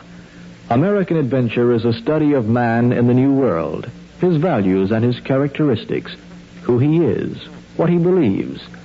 The series is made possible by the National Association of Educational Broadcasters and the Fund for Adult Education, an independent agency established by the Ford Foundation. In The Federal Lion, John Ely was Jackson, Fred Young was Secretary Van Buren, Charles Hadley was the Consul at Tangiers, and Dorothy O'Sullivan was Mrs. Bomford. The entire cast was composed of students, faculty members, and townspeople of the University of North Carolina community. American Adventure is produced and recorded on the campus at Chapel Hill.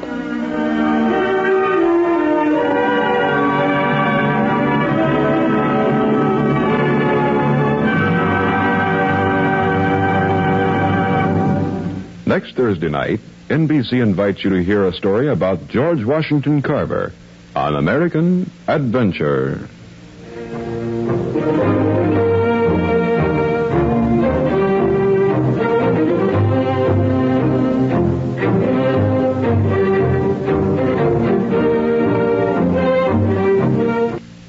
This is the NBC Radio Network.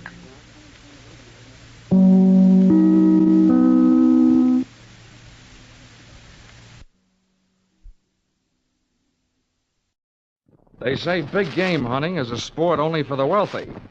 Well, it didn't cost me much, except almost my life.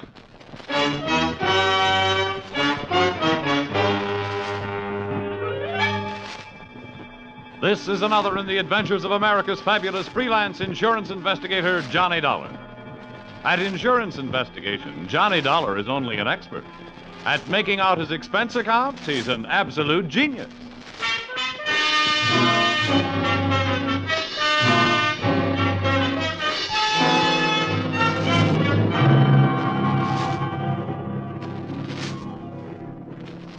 Expense account submitted by Special Investigator Johnny Dollar to Home Office, Britannia Underwriters Association, Hartford, Connecticut.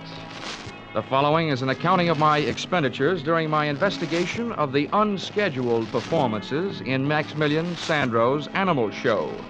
Or, all they needed was a clown, and then I showed up. Or, I once thought I'd run away with a circus. This one I wanted to run away from. Expense account, item 1, $70.21, train and cab fare from Hartford to a vacant lot just outside Brunswick, Georgia. The winter quarters of Maximilian Sandro's animal show. The first animal to show was an elephant.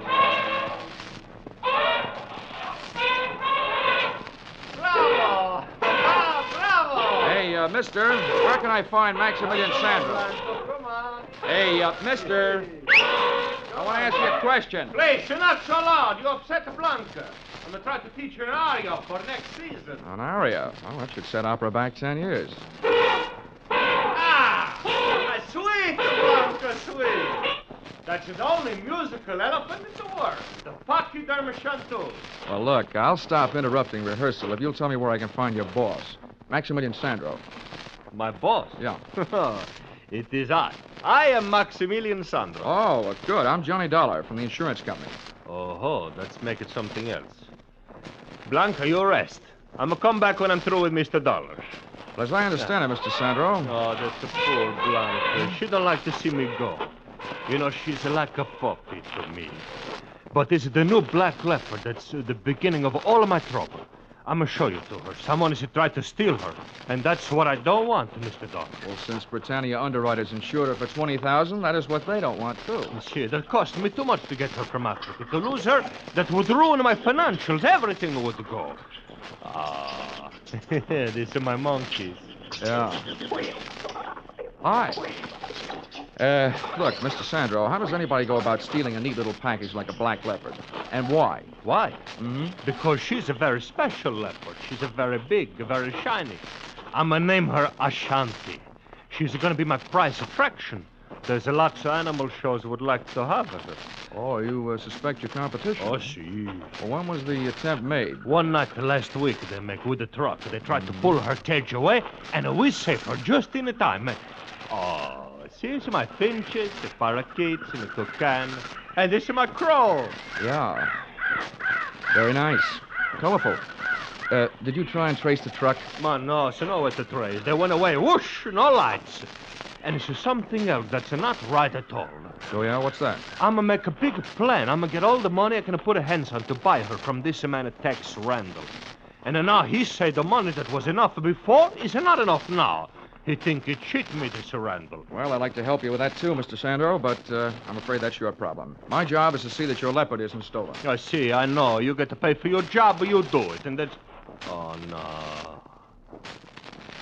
There is a shot. There is my leopard.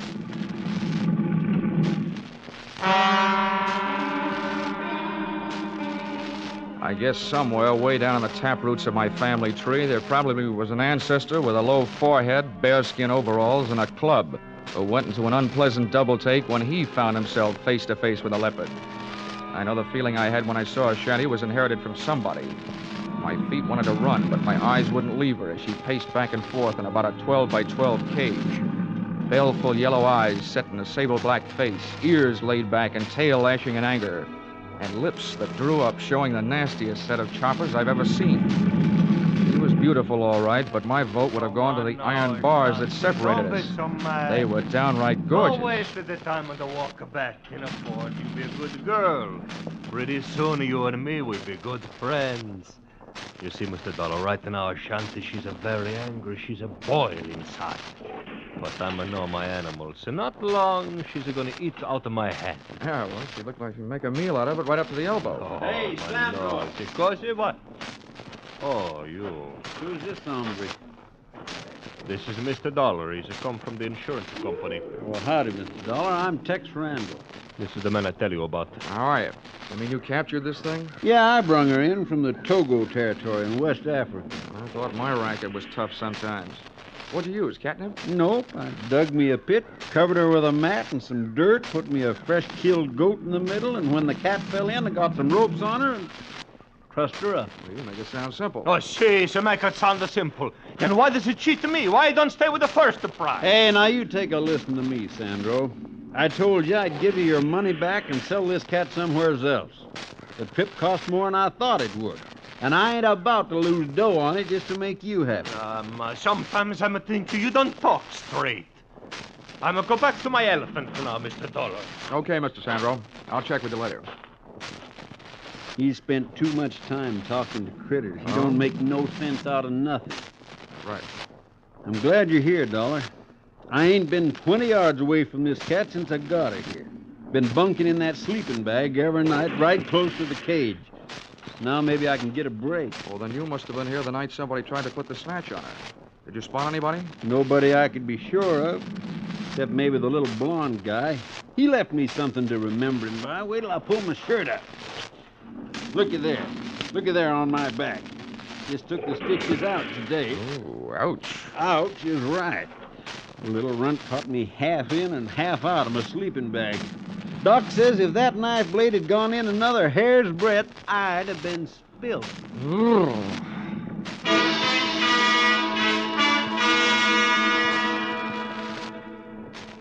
And with that happy thought, Tex Randall, a hard man to kill, left to go into town. I watched the shanty tear into enough raw meat to keep a kennel of Great Danes happy for a week, after which she settled down for what you might call the original catnap. Sandro's elephant settled down to a short vocal lesson, and I settled down for a game of mumbly peg. But before I could get warmed up, I had a visitor. Hello. Wow, the Ava Gardner type with darker hair and olive skin. You look as though you could use some company, Mr. Dollar. Well, who couldn't? I was beginning to think the only females around here walked on all fours. Oh, I've had the same feeling about the males. Then he didn't mention me. Who? Pop, the boss. Oh, no. Sandro didn't mention much of anything but his black leopard. Well, I'm Angela, his daughter. Oh, I see. He probably forgot to mention you on purpose, hoping to keep my mind where it belongs, on my work. Well, that's what I came to talk to you about. What can you do? You can't stay with the shanty for the rest of her life, can you? Well, before I found out about you, I would have said no. Please be serious. All right. There's only one thing to do. If the leopard isn't safe here, and from what I've seen and heard, I don't think she is, I'll just have to take her someplace else until this is all cleared up. Take her someplace else? Mm-hmm. Well, that would break Dad's heart. It would break the heart of the company that hired me if the shanty turned up missing. Look, he can't take her on the road until next summer. We'll keep her safe until then. I'm sorry, but it's all I can do. Oh, poor Dad. He's going to hate you for it, you know. Oh, well, that I can stand. But there's no sense you're wasting our time feeling the same way. I didn't say I would, did I? As a matter of fact, I was going to stay right here until you asked me out to dinner. Or something. Oh, well, let's not hurry. Stick around. I'll figure out where to invite you when I know you better.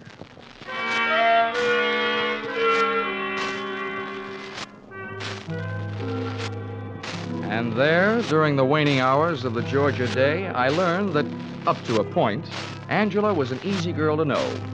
She liked cocktails, dinner, and dancing, so that's the schedule we set up for later. As soon as Tex Randall showed up to temporarily relieve me of my duties as leopard sitter.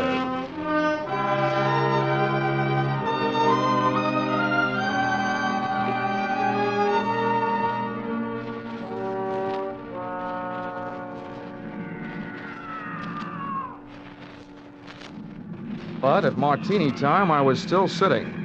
And may I say that the cocktail hour spent in the middle of a menagerie is not the restful period it's supposed to be. As soon as the sun dropped, the noise rose. Wild brains and caged bodies reacting to the night, instinctively telling the countryside that whether they were free or not, this was their hunting time. I not only felt like Tarzan of the Apes, I felt uneasy. Shanty complained to me. A light from somewhere behind me glinted in her eye, then disappeared as she started her back and forth pacing again. It sounded like she was trying to tell me something. She was. I was too stupid to understand it. Oh! Whatever hit me from behind didn't land hard enough. I stayed on my feet, but a pair of strong hands twisted my arms behind my back, and one hand pushed my wrists into a double hammerlock. The point of a knife was jabbed into my back and started moving me forward toward the cage. The leopard stopped her pacing as she saw me coming. She reached out between the bars for me, her great paw spread, claws extended. The last thing I saw was her snarling face and the paw reaching. And there was a lunge behind me and something hit my head again. The cocktail hour was over. I'd passed out without a drink.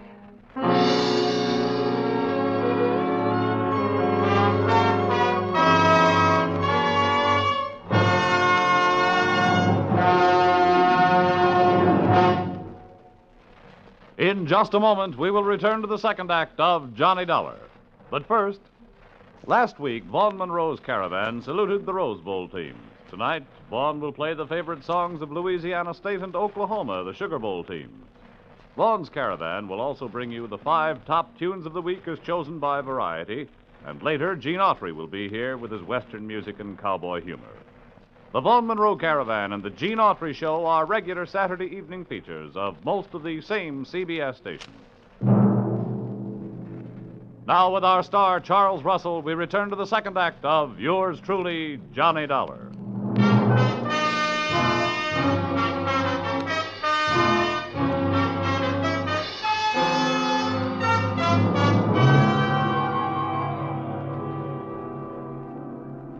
Well, sir, I don't know how I lived through that one, but as it turned out, I did.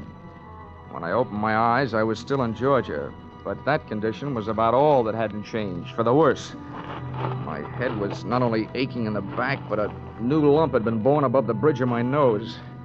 But nothing else had been added. When I finally got to my feet, I saw that only a trace was left of a Shanty the Black Leopard. A pair of ruts in the dirt made when her wheeled cage had been hauled away. I started out to find Sandro and a telephone, but one of my feet found something else before I'd taken 3 steps. I didn't know how he had gotten where I was supposed to be, but he'd made it. Tex Randall, his neck twisted and the marks of claws on the side of his battered head.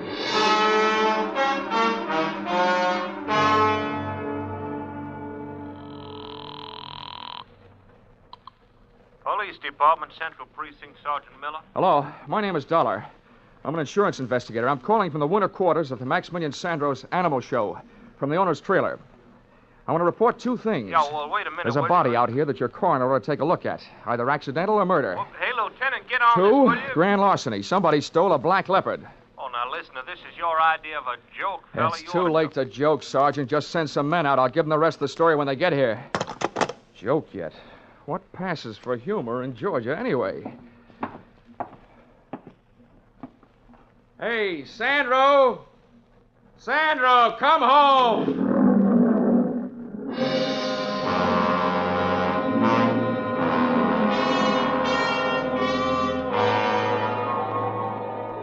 Nobody answered me but an old Libyan lion, so I shut up. I browsed around Sandro's trailer while I was waiting for the police. I wasn't looking for anything, but I found it. On a table, there was a small Christmas tree that had been transformed into what is commonly known as a friendship tree, meaning that about 6 Christmas cards were hung on with cellophane tape. There was nothing else to read, so I scanned through those. And the third one I opened my eyes. It was inscribed, "Sorry, I can't be with you. Greetings from San Francisco. Your loving daughter, Angela." Before I could fully digest that tidbit, I heard a shoe scrape on the steps outside. Then the trailer door opened. Well, here he is, Ben. I told you we'd find him here. Yes. Very good, my dear. The man with the Angela by whom I had so recently been taken in looked 50-ish, capable, suntanned, and well-armed. Well, Mr. Dollar. You don't appear to be surprised. Well, after what's happened already tonight, I wouldn't be surprised if General Sherman dropped in on his way back from the sea. Yes, splendid. I admire a show of courage, a sense of humor at the point of a gun. Oh, think nothing of it. Sometimes my jokes are so funny they kill people. I think we'd better get him out of here, Ben. I don't think it's safe. Yes, you took the words right off the tip of my tongue, my dear. Shall we go, Mr. Dollar? Should I ask where and why? I've taken a small place in town. There, at our leisure, we shall discuss a fascinating subject. Namely, the whereabouts of a splendid black leopard.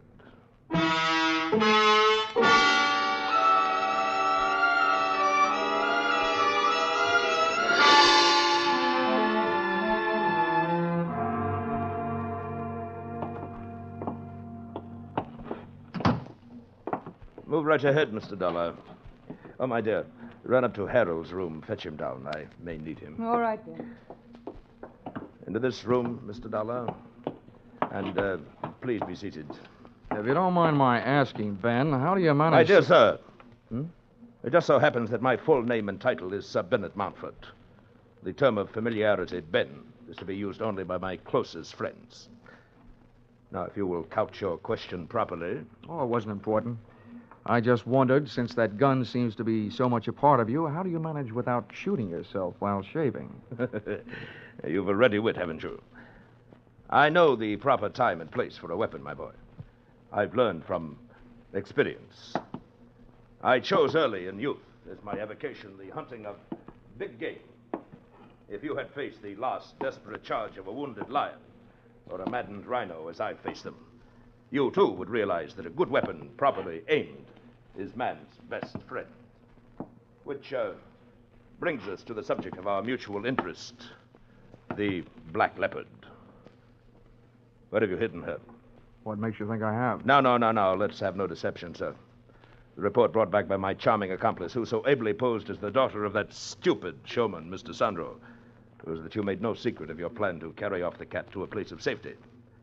You will not deny that. Why should I? You wouldn't believe me if I did. An admirable attitude, sir. Now, once more. Where is the leopard? If I told you, it wouldn't be worth much as a hiding place, would it? If you do not tell me, sir, your life will be worth very little. Come now. Perhaps your loyalties are misplaced. What did that market hunter, Mr. Randall, tell you about the cat? Not much. Except that he got a knife in the back, put there by somebody who was trying to steal her. Well then, sir, I'll spin you a tale that'll set your blood to pounding. What would you say, my boy, if I told you that black leopard is worth a king's ransom? Well, I don't know. I'd probably ask why. Well, she is, sir, and I'll tell you why. She was captured in the Togo territory, West Africa. I am quite familiar with that section. I've hunted there. A district par excellence for elephant, buffalo, and Situtanga. As a matter of fact, I was there before and shortly after Randall's infamous trapping of that fine beast. Did he tell you that? Well, he did. Didn't make any impression. I hear there are a lot of people in Africa. Well, to continue. The Togo territory is inhabited by the Awe tribe, a group of long-headed patrilineal people whose most interesting characteristic at this moment is the fact that they are animal worshippers. Now, does the point sink home? Vaguely. That leopard Randall snagged is important to them. Is that it? Yes, precisely. You struck it. And they'll pay a veritable fortune for her return. $100,000 in gold. And now that I've let the cat out of the bag, so to speak, do you have a price in mind? In return for which you will share with me the hiding place of the animal? Yeah, you go on back to Togo, and I'll cable you the address. It's obvious, sir, that you are not in full command of your senses. Harold! Harold! Yes, hold your horses. I'm coming. Look, if Harold is your violence department, Ben, you can save your breath and his muscles. I'm not having any. Stay where you are, sir. I give you fair warning. Oh, nuts to your fair warning. If you want to find that black leopard, and I'm the only one that knows where she is, you're not going to do it by puncturing me. Come back here, you fool. Come back here. Take it easy, Ben. I'll get him from the stairs. That's far enough, Mr. Dollar. You better call off your infantry, Ben. All right, wise guy. Here it comes. Harold, wait. Let him go. What's the matter? You crazy? He's going to steal me. Let him go, lest Randall have the upper hand. Oh, brother.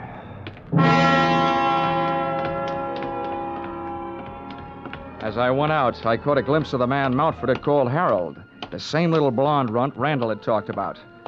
That wrapped up the question of who had played tic-tac-toe with a knife on the Texan.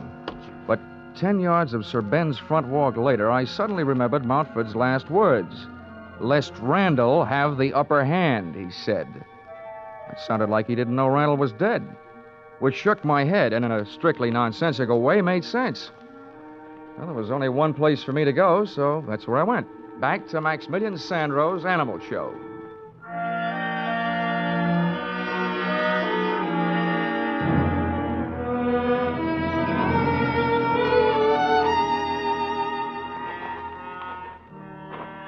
When I got there, I was awake, but all the smart animals were asleep, except for one. Mr. Dollar! Maximilian Sandro hailed me from the lee side of a tent. Come here, Mr. Dollar, into the shadows. The police is by my trailer. Where have you been, Sandro? I was hiding, but I worry so much about you. When I come back where you are, you're not there. What do you mean by your black leopard's cage? I'd left. That place had unpleasant memories for me. Oh, see, me too. I'm a sad one. You see, when I see that man, Randall, he's a push you to the cage with a knife, I'm a go crazy. I'm a nothing. I'm a run up and a push. So then you fall, you hit your head in the bottom of the cage. And then Ashanti, she hit the Randall instead, and I'm so sorry. Oh, don't bother with an apology to me. No, you don't understand. Look, I'm a commit the murder. With these two hands, I'm a push him on the leopard. Oh, well, there's such a thing as justifiable homicide. You were saving my life. So let's not worry about it until it gets to court. If it does. Where did you take your cat? How you know that? Nobody else has her, so you must. You were at the right place at the right time to haul her away. All right. I tell you true. See, I take her away where she's safe. I keep her where she is until this trouble is no more. Oh, now, listen to me, Sandro. I know how you feel, but I've met the people who were after your leopard. They say they can get $100,000 for her back in Africa. $100,000? Consequesto. For that kind of money, they'll never stop looking for her. The only way to stop them is to let them find her, and then we'll try and wind this thing up. Wind up? Does it mean finish? Yeah. Oh. I'm pretty sure I've been followed here. Now, will you take me to the hideout? Oh, no, so these people, they follow you there. I'm not like that. I don't either, Sandro. $100,000 worth of cheese would even make a mouse.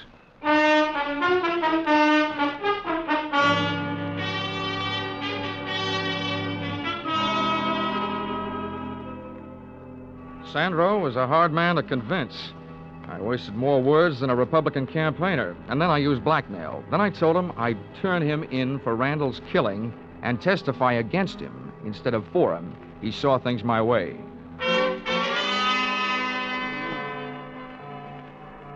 The leopard's lair turned out to be an abandoned barn 5 miles farther out of town, to which we went in a truck that Sandro had driven into that jungle-type vacant lot. Now come. This way, please. This way. Okay. It's a little side door.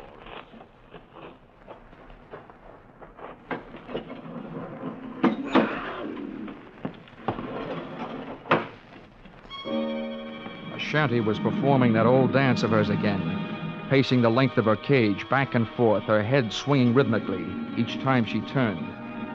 We'd made ourselves easy enough to follow on the way out, but my neck was getting stiff from helping my eyes follow the leopard's movements before I heard a sound outside the door. It sounded like a bolt jamming a shell into the chamber of a rifle. And that's what it was, because a rifle was what Sir Bennett Mountford was carrying when the trio came in. Close the door, Harold. I just did. You, my dear, stay here out of harm's way. Yes, Ben. I'll be all right. Well, Mr. Dollar, I would say that the long stalk is successfully completed. The search ended. You're quite a hunter, Mountford. Somebody should crown you with a coonskin cap, with a raccoon still living in it. Yes. I'm glad to see you enjoying yourself, sir. Since the time for levity is on the wing, so to speak. Harold. Yeah, name it. Keep these two in your sights with a ready finger on the trigger. I'll set about putting this vicious cat out of existence. No, he's not shooting my Ashanti. Hey, Mountford, are you crazy? Put that rifle down. Shut up, Dollar. You aren't running things. Mountford, if that cat's worth $100,000 alive, why kill her? Because we shall realize a much greater profit with her dead. Namely, $500,000 in uncut diamonds that are hidden in the floor of her cage. Diamonds? Well, they couldn't have been safer, could they? Precisely Randall's idea when he put them there in Africa. Now stand aside, sir. I don't wish to fire through your head, but I will if I must. No, he's not shooting my Ashanti. Hey, watch that maniac! He's going to let that cat out! Ben, stop him! Not fast! Don't move! I'll meet her charge! No, Ashanti, run for your life!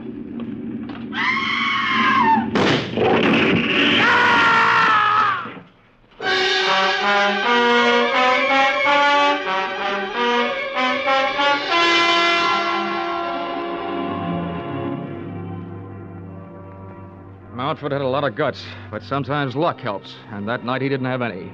Ashanti sprang straight through the little door of her cage. She was still in the air when she went past him, head high, and as she did, one of her fatal front paws reached out for him.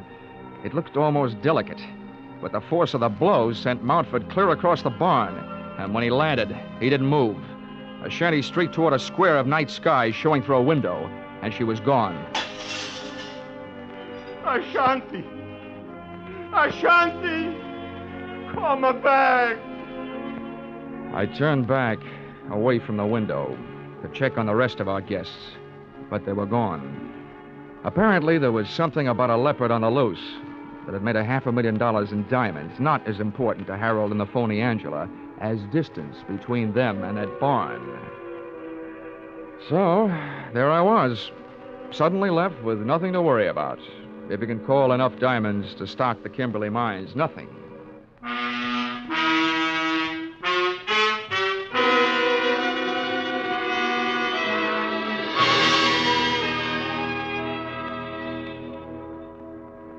Expense account, item 2. Item 2? A case like this and I haven't laid up a cent. Oh, well, Christmas is coming. Item 2, $3. Cab fare from Brunswick Police Headquarters to hotel, after giving them my statement, which they didn't believe until they saw those diamonds. Then they sent out a 3-state alarm to pick up the phony Angela and Montford's shiv man, Harold. And expense account, item 3, $70.21. Train and cab fare, Brunswick to Hartford. Oh, and this advice I'll toss in for free. At last report, Ashanti was seen headed west toward Okefenokee Swamp, and Sandra was organizing a group to go after her.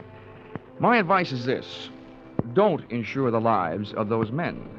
If you want to throw your money away, throw it to me. Let's see, expense account total, $152.70. Signed, yours truly, Johnny, Frank Buck, Dollar.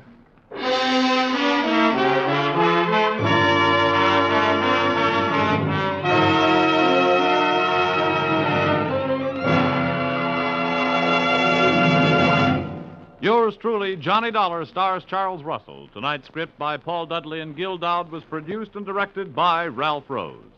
Featured in the cast were Lynn Allen, Larry Dobkin, Bill Conrad, and Parley Bear. The special music is written and conducted by Leith Stevens. Your announcer, Bob Stevens.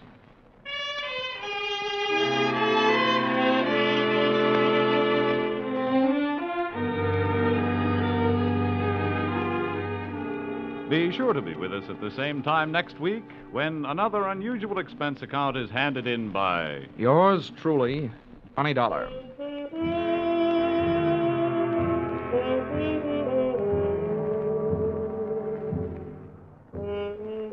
teamwork. That's the American way. Working together to produce more per man, per machine, per hour, so that everybody on the team benefits. The American economic system is geared to benefit all of the people. Under this system, everybody moves together toward the common goal of better living. The better we produce, the better we live. For your free copy of the booklet, The Miracle of America, write Box 10, Times Square Station, New York City. Stay tuned now for Vaughn Monroe's Caravan, which follows immediately on most of the same CBS stations. This is CBS, where yours truly, Johnny Dollar, meets adventure every Saturday night, the Columbia Broadcasting System.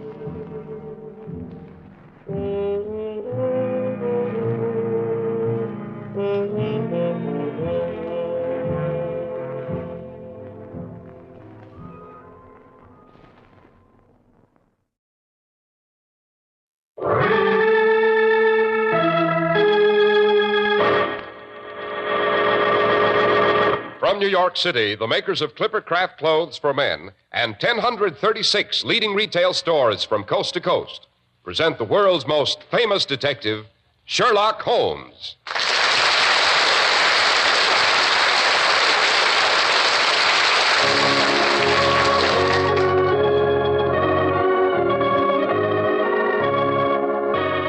This week's story, The Adventure of the Veiled Lodger.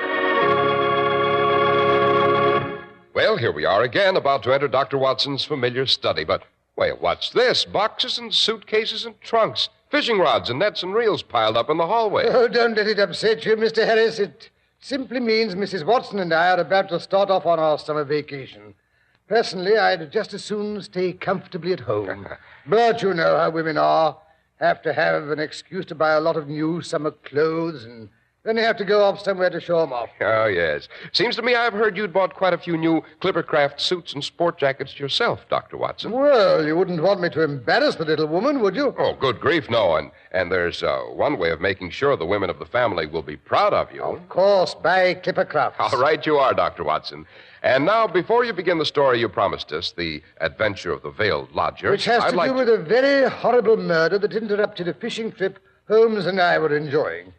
It was brought to our attention by little Jojo, the clown who traveled with Rhonda's circus.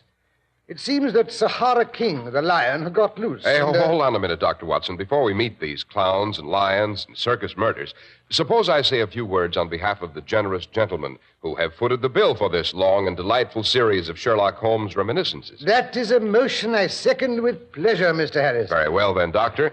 You can buy clothes for almost any price you wish to pay, but it's hard to believe you can buy such really magnificent suits for only $40 to $47.50. Tropicals for only $33.75 to $40, and sport jackets for only $26.50. We're speaking of Clippercraft clothes, of course. The only way you can prove this to yourself is by seeing Clippercraft for yourself and by comparing them with suits selling for many dollars more. Clippercraft clothes are made according to a plan that makes these out-of-this-world values possible. In the Clippercraft plan, 1,036 of the nation's finest independent stores from coast to coast, stores you can trust, voluntarily concentrate their buying power to provide steady year-round operation, reduce manufacturing and distribution costs. Despite rising manufacturing costs, you make a real saving. See your Clippercraft dealer tomorrow. Compare Clippercraft with clothes selling for many dollars more.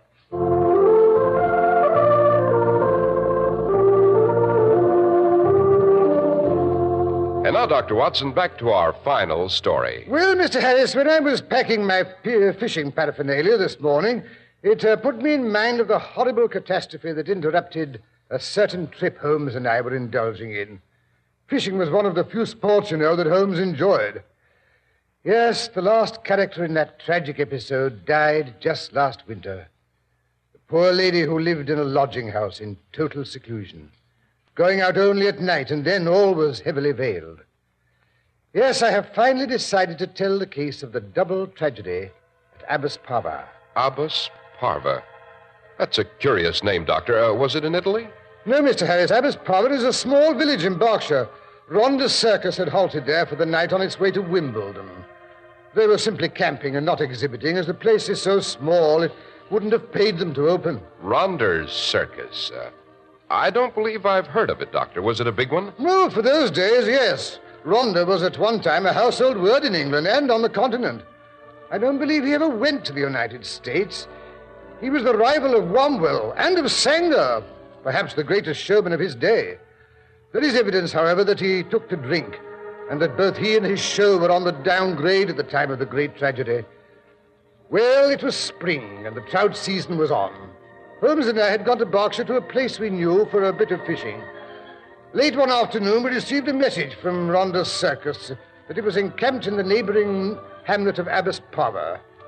It seems Jojo wanted to see us. It was a fine evening, so after supper, Holmes suggested we stroll over and have a chat with him. Jojo was an old friend of Sherlock Holmes. Mr. Holmes certainly had a great variety of acquaintances, Doctor. Everything from clowns to cabinet ministers. Yes, quite. And I rather suspect he preferred the clowns. He always said they were more human.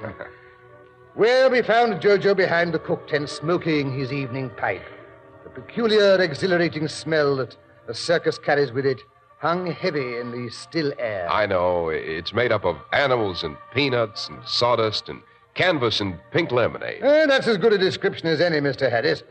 Well, everything looked peaceful enough, but there was an undercurrent of excitement about.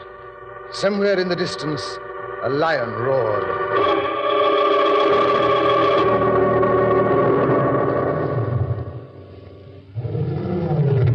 What's wrong with that lion, Jojo? He sounds uneasy.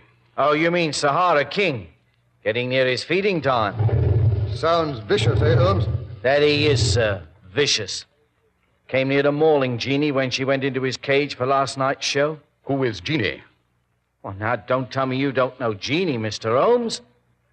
Well, Belle Eugenia, the greatest artist on a slack wire this country ever had, until she cut a ligament in her right leg one night last year when a drunken roustabout hadn't put up her equipment proper like.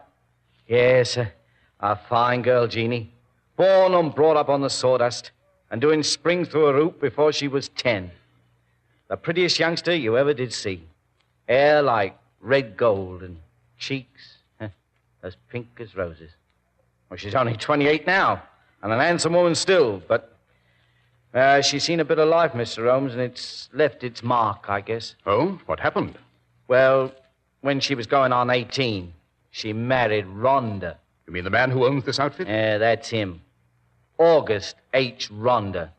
And there ain't a wild animal in any of his cages can touch him for pure downright meanness and cruelty. Well, didn't the young lady know that when she married him? Oh, she knew it right enough. Ain't anyone in show business to know about Rhonda. She married him to save her dad from going to prison. You see, Rhonda got him for forging a check. Some say it was a put-up job. And I'm not saying it wasn't likely, seeing as Jeannie's father never learned to read or write. Howsoever, Rhonda seemed to think he had a case, so Jeannie married him to keep things hushed up. Yes, sir, that check was for £100, but I guess Jeannie has had £1 million worth of suffering since then. Rhonda kept getting worse and worse. First it was drink, then women. And then he took to beating her up. The unmitigated blackguard. Yes. I kind of figure he hated her because he knew he wasn't fit to clean her boots. Always figuring out new ways to torture her. And when she fell and cut her leg and couldn't walk the wire anymore, he said she had to do something to earn a living. He put her in the cages, doing an act with the big cats. You mean the lions and tigers? Yes, Mr. Holmes. Well, Jeannie's always been afraid of them ever since she was a baby. Couldn't even stand the sight of a common, ordinary house cat. Some folks are like that, Mr. Holmes. Yes, it's a not uncommon phobia. Yes, sir. And so when Rhonda made Jeannie work with the big cats, it was pure torture to her. And maybe he didn't know that. Yes, sir. He even makes her feed them. Says it's because they'll feel more friendly toward her if she does. But between you and me, it's because they always roar so at feeding time, and that terrifies her. You see? Pleasant medieval gentleman. He should have lived at the time of the Spanish Inquisition. Look here, why didn't someone in the circus interfere? Go to the police. Well, we don't dare for fear of losing our jobs. Well, besides, what could we prove? Watson, the circus is a world of its own. And the people in it are born, brought up, and finally die under canvas. They travel here and there, never making any real contact with outside life. If one of the performers had stepped in to protect Mrs. Rhonda, he'd have lost his job. and never been able to get into a circus again, in all probability. Yes, sir. That's right. As I said, the circus is a world of its own. It has its own loves and hates, its own laws and standards. And Rhonda is its Tsar, its Caesar, its God. The circus performer, there is no life outside the circus. Take him away from the sawdust and the circus smells, its eternal wanderings, its audiences, its hardships. And he's as lost and out of place as you would be on Mars. Yes, sir. And that's why no one's ever called in the police. First, because we don't dare, and second, because we don't like outsiders poking around our affairs. Ah, but you're different, Mr. Holmes. You understand us. Besides, you're not a regular blue nose. Yes, that's what he's always saying, not one of the official police. Yes, sir. And so that's why, Mr. Holmes, I thought maybe you'd kind of take a look around. Maybe you might be in time to prevent something. What do you mean by something, Jojo? Best if I know, Mr. Holmes, but something's going to happen. It ain't going to be pretty. I got a feeling, a kind of warning, and I ain't the only one. The rest of them, they got the wind up, too. We don't know exactly why. Yes, I noticed that everything was unnaturally quiet as I came past the tents tonight. No singing and shouting, none of the usual couples walking around arm in arm. Everyone seems to be undercover. Yeah, that's what they are, sir. Undercover. And listening. Waiting for something to happen. Some people say we circus folks are superstitious. You call it what you like. But we always knows when something's going to happen. The night before the big blowdown, outside of Dover, when 20 people was killed, there was a feeling like this, all through the camp. The same way when Lillian Deland's trapeze snapped and she broke her neck. Even the animals seemed to feel it. I tell you, Mr. Holmes, something's going to happen. But we don't know what. Perhaps you do. Subconsciously. I'm afraid I didn't get that, Mr. Holmes. That's pretty big words, so whatever it was. Subconsciously. All I mean is this, Jojo.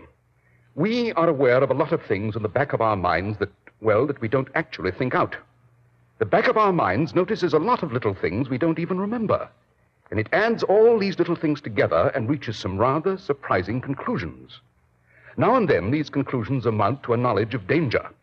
And the subconscious mind tries to flash us a warning, and we feel uncomfortable because we cannot go back into our unconscious minds and dig out the items that have gone to make up the total. Well, if you can't, I guess. But sometimes you can, if you have help. Now then, Jojo, you say you're worried, and Jeannie Rhonda is obviously uppermost in your mind. Yes, sir. I don't feel right about Jeannie. Not since Sahara King tried to maul her last night. That's a fact. I see. But she doesn't have to go into his cage again until you reach your next stand. Am I right? Well, no. Well, that is, she's supposed to feed him tonight. But I heard her say to Rhonda this afternoon she wasn't going near the beast again, ever. Defiance. Rather unusual after all these years, eh, Jojo? Yes, Mr. Holmes. It's an hour past Sahara King's feeding time. He's getting worse every minute. Jojo, what has happened lately to give Jeannie Rhonda the courage to defy her husband? Well, sir, that is, I really don't know by rights. But you suspect something. Well, that is, I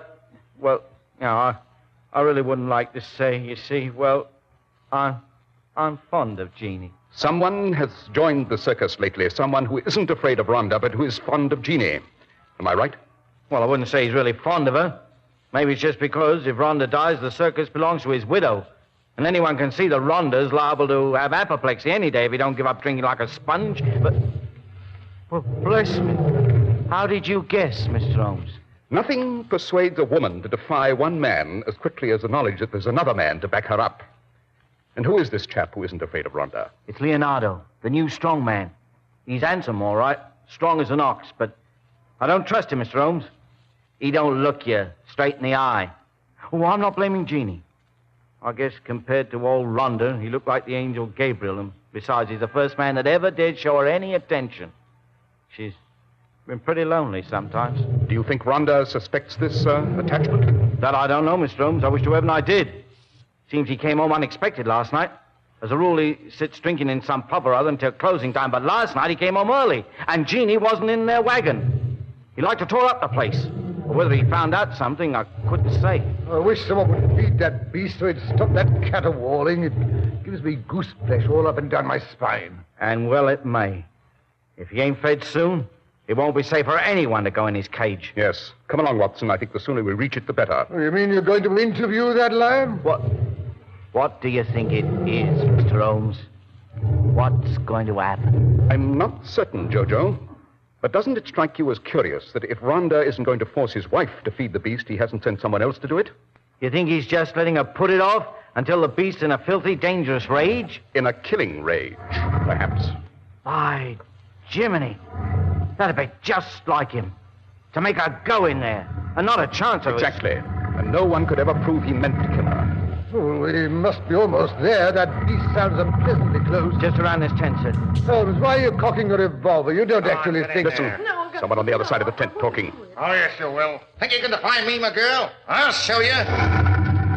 But I'm afraid. Oh, Augustus, please, just this once. It's them, Rhonda and Jeannie. Open that cage and get in there. I'll flog the skin off your back. I'll show you who's your master. Thought I didn't know you were sneaking out nights. Unlock that cage! Oh, hurry, we must stop her. She can't go in there.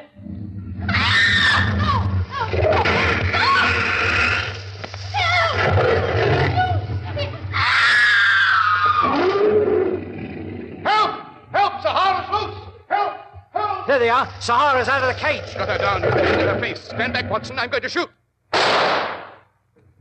You got him! You got him! Jeannie. Are you hurt? Her face. Oh, it's torn to pieces. She's covered with blood. Oh, Jeannie. Easy there, Jojo. Easy. Watson, is she dying? No, I think we can save her, but she'll be horribly disfigured. And this man over here, I take it this is Rhonda. Yes, Mr. Holmes. Sahara must have got him, too. He's gone, I'm afraid. Back of the skull completely crushed. Good Lord, that animal must have had a paw like a sledgehammer. Look how the claws tore the scalp.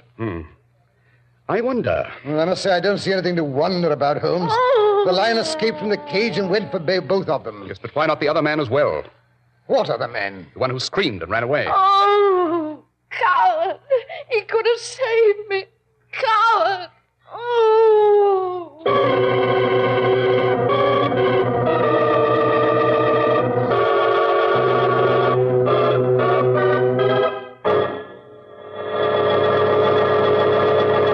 The makers of Clippercraft clothes are thinking not only of the suit you'll buy tomorrow, but of the suit you'll buy next year and in the years to come. That's why you can always depend on the Clippercraft label, why Clippercraft makes a business of bringing you one of the greatest values in America. Behind that smart-looking Clippercraft suit is the amazing Clippercraft plan, responsible for Clippercraft's unique values. You get the benefit of tremendous savings through the Clippercraft plan, whereby 1,036 of the nation's finest independent local stores from coast to coast voluntarily concentrate their buying power. Because of this plan, your fine new Clippercraft suit costs only $40 to $47.50, your tropical only $33.75 to $40, and your sport jacket only $26.50. For selling expensive clothes at inexpensive low prices at the nation's finest stores is the great big idea behind the Clippercraft plan. That's why men who know insist on Clippercraft clothes. Be sure to visit the Clippercraft store in your city. These leading stores in the metropolitan area are proud to add their names to Clippercraft in your suits, sport jackets, and tropicals. In Manhattan, John Wanamaker Men's Stores, Broadway at 8th and 67 Liberty Street. Saks 34th, Broadway at 34th. In Brooklyn, Abraham and Strauss. In Newark, New Jersey, Boulevard Men's Shop, Kresge Newark. And in Jamaica, the B&B Clothes Shop, 16408 Jamaica Avenue.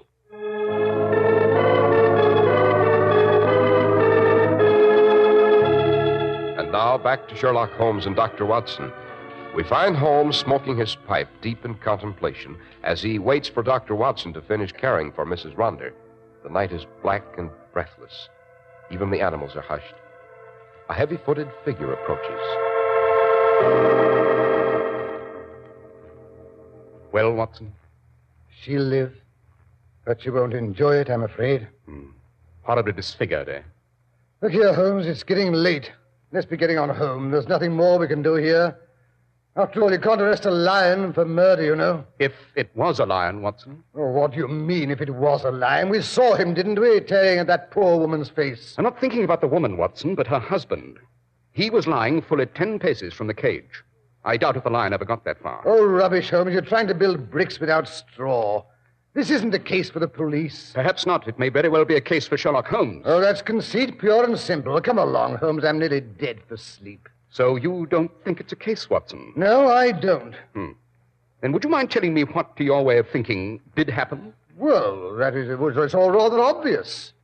Jeannie Rhonda opened the cage, the enraged lion jumped past her, killed her husband with a blow, and then returned to finish her off. It was the back of Rhonda's skull that was crushed, remember? Well, naturally, he turned and ran when he saw the beast coming for him. And the man's voice, the man we heard shouting for help? Oh, Holmes, don't be pig-headed. Of course Rhonda called for help when he saw the lion was out of control. You mean to tell me a man can still cry out with the back of his head battered in? Well, no, that is... And we could still hear his voice after his wife's cries had been stilled? Well, of course... Furthermore, Rhonda's body was lying with the head pointing towards the cage, not away from it, as would have been the case if he'd been running away and attacked from the rear. No, Watson, Rhonda was facing the cage when he was struck down. Struck down by the man who called for help but ran away when the lion, infuriated by the smell of human blood, turned on Mrs. Rhonda. Yes, but... That's why she kept saying, coward, he could have saved me. That man could have driven off the lion with a weapon used to kill Rhonda if he hadn't lost his nerve. Yes, but look here, Holmes. Rhonda was killed by the lion. He must have been. The marks of his claws were left on the skull. You saw that yourself. Mr. Holmes. Mr. Holmes. Oh, there you are, Jojo. What does she say? Did she see who killed her husband? She won't talk, Mr. Holmes. I can't get a word out of her. But I think she knows right enough. Oh, it's terrible. She just lies there, moaning and crying for Leonardo. And where is that gentleman? I tried to find him for her, but they tell me he went off to town soon after supper. What? Yeah, there he is now. Coming up the road from Abbott's Parlour. Yeah, I must run and tell him what's happened. Jeannie wants to see him. He's the only one who can comfort her. Oh, that should be an interesting interview, Watson. Suppose we wander over to Mrs. Rhonda's wagon. I believe it has a convenient window. You mean you're going to eavesdrop? That is my intention. Holmes, have you no moral scruples? None whatever, my dear Watson. None whatever.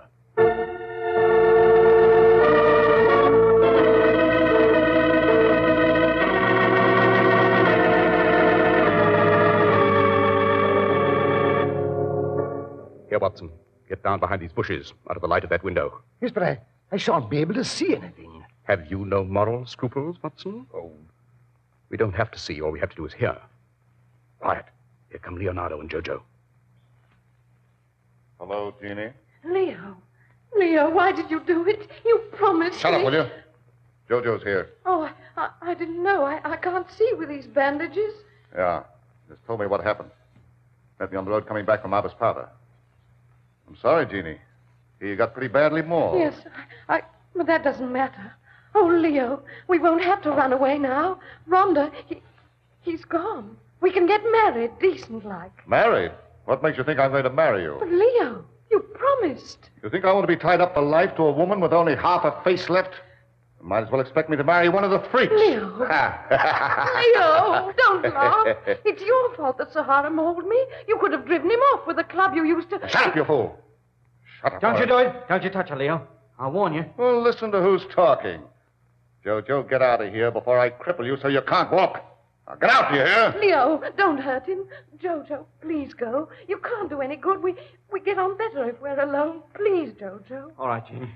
But just you let me know if he don't treat you right. Go on, get out before I kick you I'm going. You ought to see him run. Nasty brute. I'd like to... Quiet, Watson. Quiet. Leo, you didn't mean what you just said. Oh, didn't I? I'm pulling out of here tomorrow. But Leo, the circus, it's mine now. You can have it if we're married. You've always wanted to run a circus. No, sir. I'm sensitive, I am. I never could stand looking at an ugly woman. Why, I'd as soon as marry a gargoyle as a woman without a face. Leo, I can wear a mask. No, it's no good. I'm clearing out of here tomorrow. No, you're not. Well, who's going to stop me? I will. I'll go to the police. I'll tell them that you killed Rhonda. They'll arrest you. And what about you? Your hands aren't any too clean, remember? But I didn't kill him. I didn't know you were going to. All I wanted you to do was keep him from sending me into that cage. And who's going to believe that? We're in this together. You can't hand me over without putting a rope around your own neck. But I didn't do it. I didn't. I never wanted him killed. You can't do that to me. Shut up, you're hysterical. You can't leave me like this, Leo. Now let go of me and stop screaming. You want everybody in camp to hear? I can't. I don't care. I won't let you go. That's good, that is. Won't let me go. How are you going to stop me? And another thing. I never did love you. Oh. Now, do you get that? Never. All the time I was after the circus. But now I don't want it. Not if I've got to have you along with it. I'll kill you, Leo. I'll kill you for this. Go ahead. You haven't got the nerve. Well, I'm going. Leo. Leo. Oh. Holmes, you're not going to let him go like that. He's guilty. Cut him. Cut him. Holmes, she shot him. Quick, Watson, we've got to see him. Perhaps he's not dead yet. I wish we'd stayed home tonight. Here he is, Watson. Help me turn him over. Righto. Yes, he's dead right enough. Hit between the eyes. Nice shot. So, she did have the nerve after all. No, Watson. Jeannie Rhonda did not shoot Leonardo. But Holmes, look She here. couldn't. Her eyes were bandaged. Come along, Watson. We're going home. I think I could use a bit of sleep myself.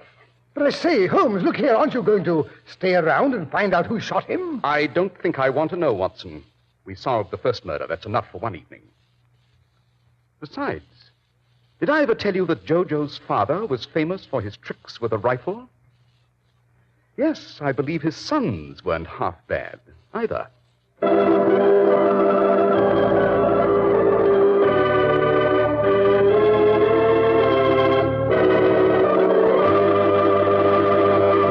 But, Dr. Watson, didn't the police ever discover who killed Leonardo? No, Mr. Harris, they didn't. His body was discovered on the road to Abyss Harbor. I dare say some of the circus people suspected the culprit, but circus people are notoriously close-mouthed. Well, Doctor, there's one more point I don't quite understand. How did the marks of the lion's claws happen to be found on Rhonda's skull if Leonardo killed him? Well, it was really rather simple, Mr. Harris. Holmes eventually found a club with 5 spikes in it at the bottom of the scum-covered pool in the neighborhood. I don't believe he ever mentioned the fact to anyone, however. Well, that was certainly a very powerful story, Dr. Watson. In fact, Doctor, I'd say it was one of the best stories you've ever told. Thank you, Mr. Harris. I like to finish on a high point, don't you know? But you're not going to go away and leave us for good, are you? You really want me to come back in the fall? You know we do, Dr. Watson. Why, the week would be kind of empty without a Sherlock Holmes adventure to look forward to. Well, in that case, I think it could be arranged. All I wanted was a little coaxing, you know. Well, then consider yourself coaxed, Dr. Watson. Thank you, Mr. Harris. And a most heartfelt thank you to all our radio friends who have so patiently listened to the reminiscences of a venerable medico who was fortunate enough to become the biographer of Sherlock Holmes. And last, but by no means least, thanks to our generous sponsors who have made these half hours possible. You know, Dr. Watson, I sometimes suspect they are Sherlock Holmes fans, too. I hope so, Mr. Harris. I certainly hope so. And now a pleasant vacation to you and all our friends. The same to you, Dr. Watson, and have fun in your new Clippercraft wardrobe.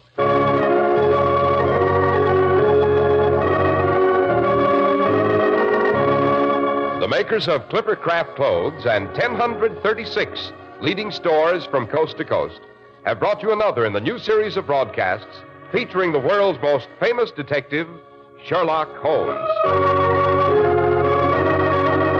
Our stories are based upon the character Sherlock Holmes, created by Sir Arthur Conan Doyle. Sherlock Holmes is played by John Stanley, Dr. Watson by Alfred Shirley, and the dramatizations are by Edith Meiser. Sherlock Holmes is produced and directed by Basil Lochran, with special music by Albert Berman.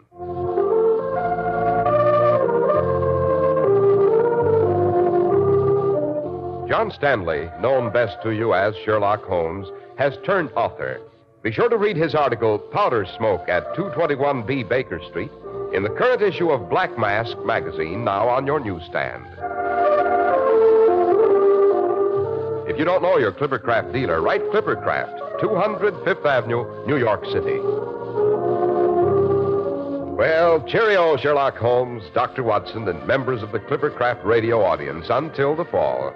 Best wishes for a most pleasant summer from the makers of Clippercraft clothes for men and 1,036 leading stores from coast to coast. Remember, we'll be on the air again next fall when Clippercraft will again bring you the world's most famous detective, Sherlock Holmes.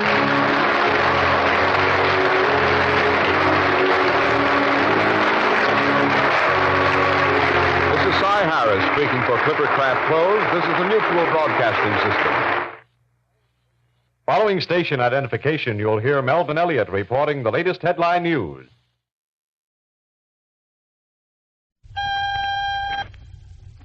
Kellogg's Pep.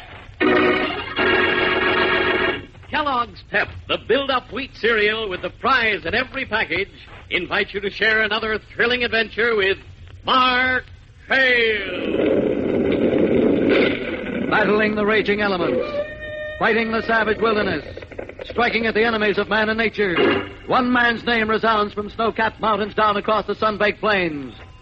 Mark Trail! Guardian of the forest, protector of wildlife, champion of man and nature. Mark Trail!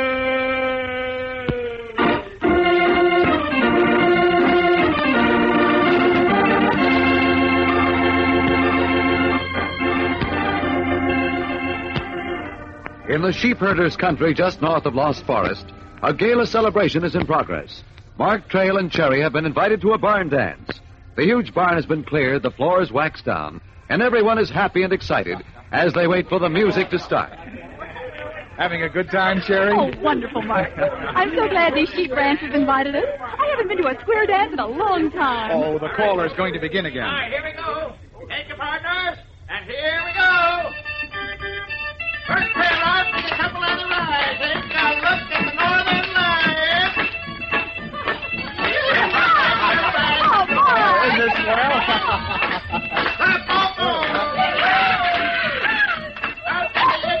Stop, everybody! Stop dancing! Stop! Listen to me! Mark, what is it? It's Cal Harkins, one of the sheep ranchers. I've just been out to the sheep pens. 5 sheep have been attacked and killed. Did you see the killer? Yeah, I saw the killer. I saw him running away. It was Mark Trail's dog, Andy.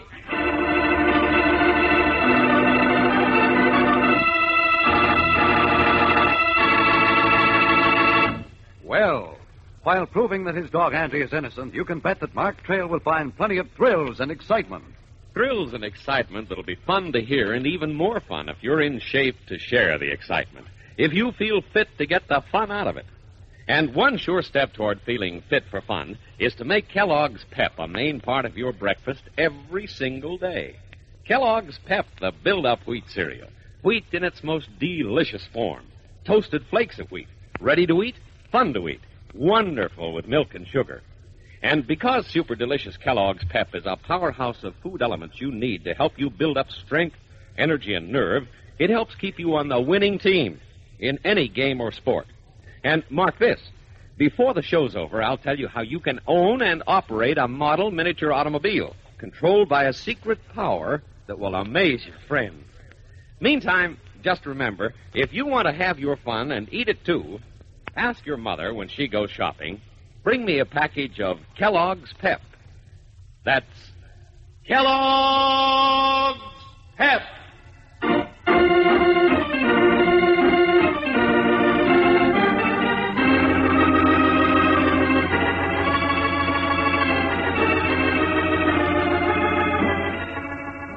With the news that Andy has slaughtered 5 sheep and run away, the excited sheep ranchers run out to the pens. And sure enough, the dead animals are lying on the ground, their throats torn, while the excited sheepmen surround Mark and Cherry. Trail, I always knew that dog of yours was a killer. Andy is no killer, Harkins. Of course he isn't. I hear different. This here dog of yours is already tasted blood, and I hear he killed a deer up north. Yes, that's right. As a matter of fact, he did. But it was because I ordered Andy to do it. We were up in North Forest, an Indian guide and myself. We were starving, too weak to track any game. Why, we'd have died if Andy didn't find that deer. But he did kill. Yes, but it was for food, and Mark's trained Andy. Don't make any difference, Miss Cherry. The dog's tasted blood. And as long as he's running around loose, our sheep aren't safe. Listen, boys, wait a minute, listen. You're all jumping at conclusions. I know Andy. Why, he's my own dog. Now, I'll admit it looks bad for the moment, but I'll I say can... it looks bad, Trail. I saw Andy with my own eyes among the sheep, and he ran away, sneaked across the range when I saw him. If he didn't kill those sheep, why did he run away? Oh, but that still isn't true. Oh, isn't it, Miss Cherry? No. Cherry is right, Harkins. Now, if you'd only give Andy a chance, wait till I find him and then... Not on your life, Trail. We're not aiming to give this killer dog of yours a chance to kill again. We're going to hunt him down and shoot on sight. That right, boys? That's right. All right. We'll start hunting at daybreak. Oh, Mark, they're going to kill Andy. I've got to find him. I'm going to take one of the horses and look for him. Cherry! Cherry!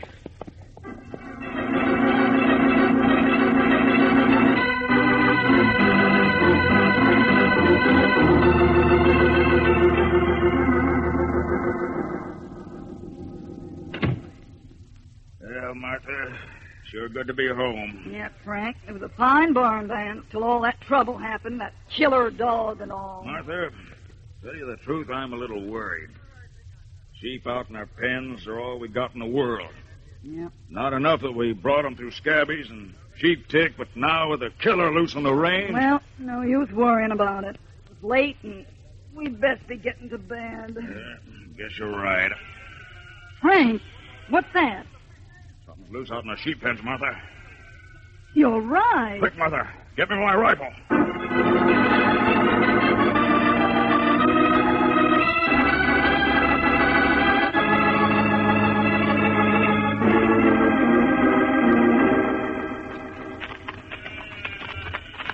Frank! Oh, Frank, look! Yes. 3 lambs. 3 of our best hamsters. Slaughtered. Frank, it must have been that big dog. Mark Trail's dog. No doubt about it, Mother. If I ever get a chance at that killer, he'll never murder another lamb at night.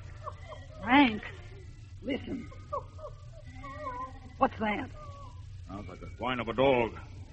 Over there in the corner of the pen. But it's dark. We can't see it. Let's move closer. Take a look. Frank, it's Mark Trail's dog. It's Andy. Yes, it's a murdering critter, all right. Look at him. He's all covered with blood. Get back, Mother. Frank, what are you going to do now? I'm going to put a bullet through his head with this rifle. I'm going to make this range safe for our sheep once and for all. Oh, but Frank, you can't do you anything. Murdering critter, you've struck down your last... Frank! Wait a minute now. No, don't shoot yet. Someone's coming. Who? What? It's that girl from Lost Forest. Cherry. Mother, you go in the house. I want to handle this alone.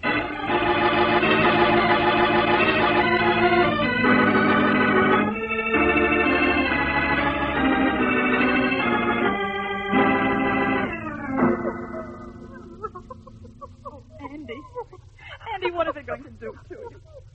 Oh, you're all covered with blood. Oh, Andy, you've been hurt. Get out of the way, Miss Sherry. No, please don't shoot him. Give him a chance. Oh, sure, a chance to kill more sheep. Now your life. Oh, please, Mr. Allen, he didn't do it. Get out of my way, miss. I'm telling you for the last time. Who's that? Who's coming out? It's Mark. It's Mark Trail.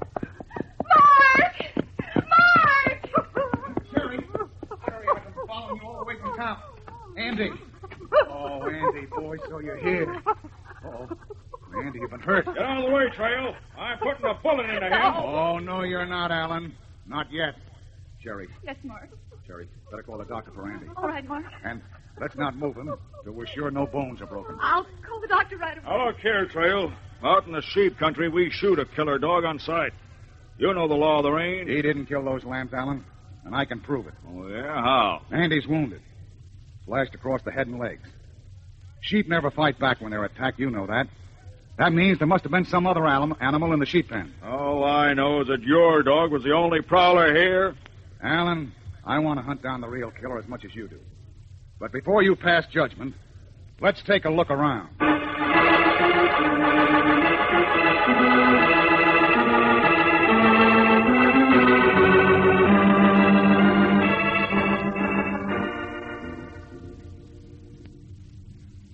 Alan, look here. Huh? Where? On the ground here. The edge of the corral. There's a track in the dirt. The print of an animal's foot, see? Let me see. No, it doesn't look like anything to me, Trail. It's blurred. It's a print, all right. The print of a mountain lion. Hey, wait a minute. Look, Alan. There's a toe missing. Huh? Now I know who slaughtered your sheep. And the others near the barn dance. What are you driving at, Trail? This is the track of the big mountain lion they call Whisperfoot. Whisperfoot? Yes. That can't be, Trail. Well, that big mountain lion hasn't been around these parts for 2 years. Slaughtered over 100 sheep in his time. They say he had a human mind. Yes, I know, Alan. But he's come back. You can see that by the paw print. That doesn't mean a thing to me. It's so blurred it can mean anything. And I'm sure Whisperfoot's dead. Alan, listen to me. You listen to me, Trail. I heard enough. I'm going to town and pick up the boys. I'm going to tell them I've got the killer right here.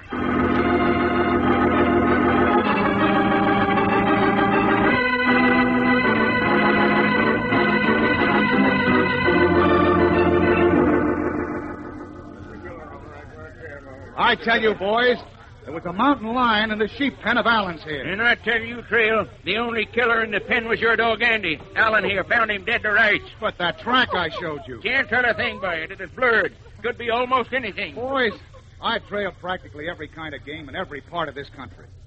I know that's the track of a mountain lion. And that missing toe proves it's Whisperfoot. Whisperfoot? Yes. Well, he's been dead for years. Sure thing. Say he was drowned or fell off a cliff. Yeah, let's kill him. Now, you're right, boys. There's no use waiting. I'm going to finish off this killer right now. Alan, put your gun away. No one's going to stop me. Look at that dog staring up at me. If that ain't the devil himself in his eyes. Don't go near that dog, Alan. Get your hands off of me. I'll shoot if I want to. Oh, no, you won't. You.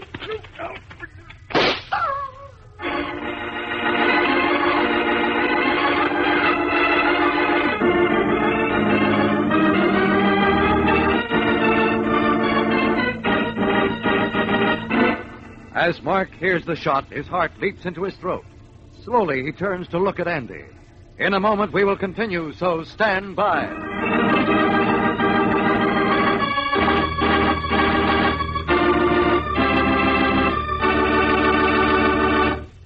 With Andy's very life at stake, Mark has to call on all his strength, energy, and nerve.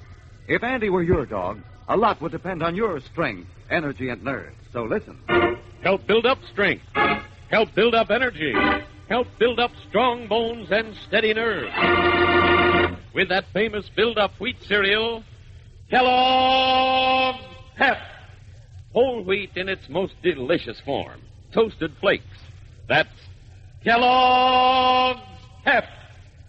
Now, no cereal, not even Pep, can make you strong as a strong man after only 1 or 2 servings. However, 1 serving of Kellogg's Pep day after day does add up to a powerhouse of food elements you need to help you build up strength, energy, and nerve. You can skate better, run better, feel fit for fun. And in addition, Kellogg's Pep is a powerhouse of delicious flavor. Yes, sir. Every crisp toasted flake of marvelous malty flavored Pep makes you want to say, more Pep, please. And don't forget that special message I'll have for you later. Learn how you can own a miniature model car and operate it by remote mystery control. Till then, remember, if you want to have your fun and eat it too, pick Pep, the prize package, with the powerful powerhouse punch. Pick Pep.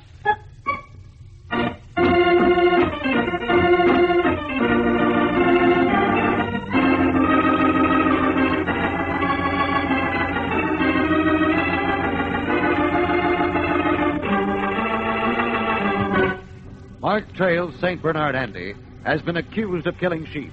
When Frank Allen, one of the sheep ranchers, leaps at Andy with a gun, Mark grapples with Allen. There is a shot. And then... Give me that gun, Allen, you crazy fool. There. I'll get another gun, Trail. You're not stopping me. I'm glad that bullet missed my dog, Allen.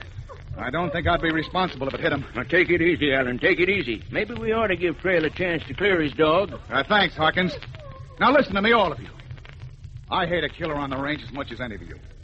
But Andy didn't kill those sheep, and I can prove it. Now, I say Whisperfoot's alive, and I'll track him down.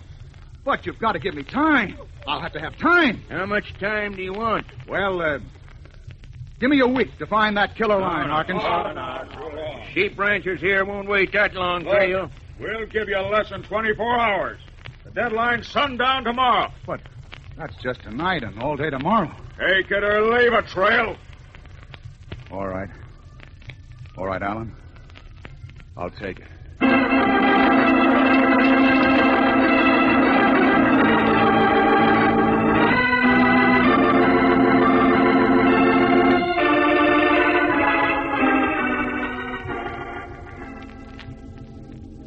They gave you only 24 hours, Mark? Oh, that's right, Sherry. But how can you do it?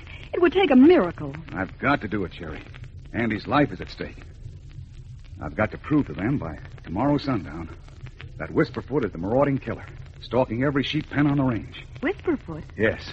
Mark, isn't he the big cat they say is almost human? Yes, Cherry. He's not only a cruel and savage killer, but he's shrewd and cunning.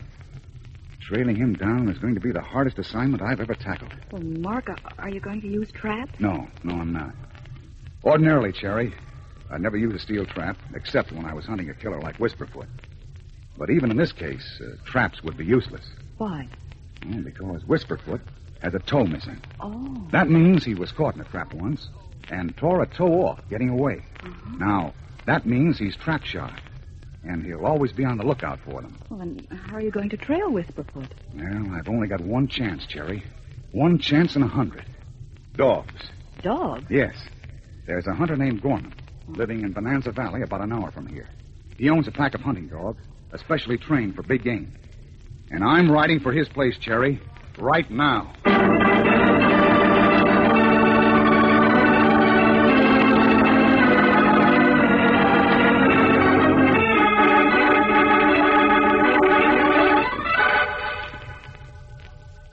So you want to borrow my dogs to track down that big cat on trail? That's right, Gorman.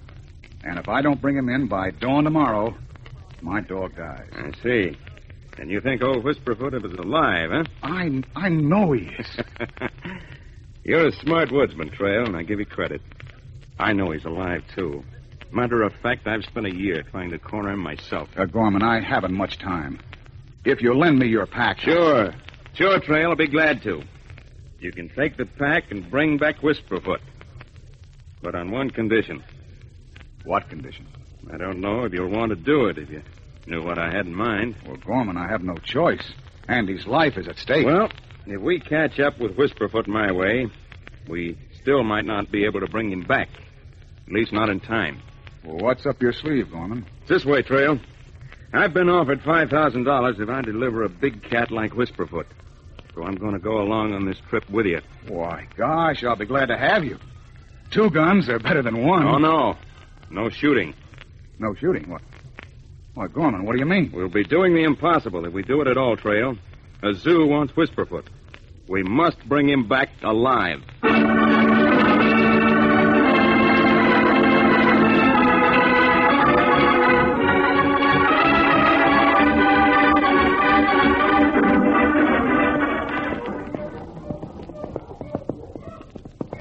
No sign of Whisperfoot yet, Trail. No.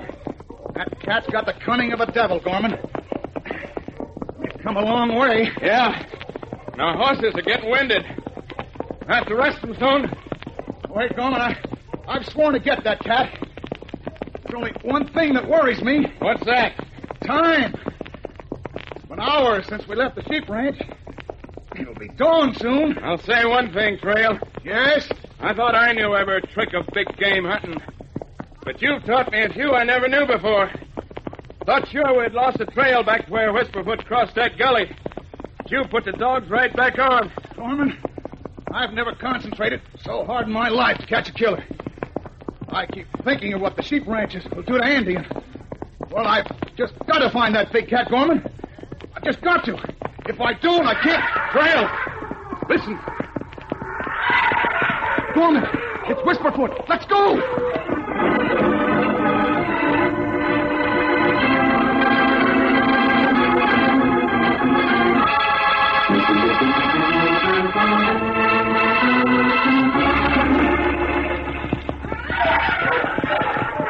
Gorman, rein up a minute. Gorman, look. Look over there. Whisperfoot. He's fighting the dogs, Trail. Yes, and he's killed 2 of them already. Trail, he's seen us. He's running toward that chasm. Now he's jumping that chasm to the other side. There he goes. Trail, he's made it. He's jumped clean over to the other side. Come on, Gorman. There's no time to waste.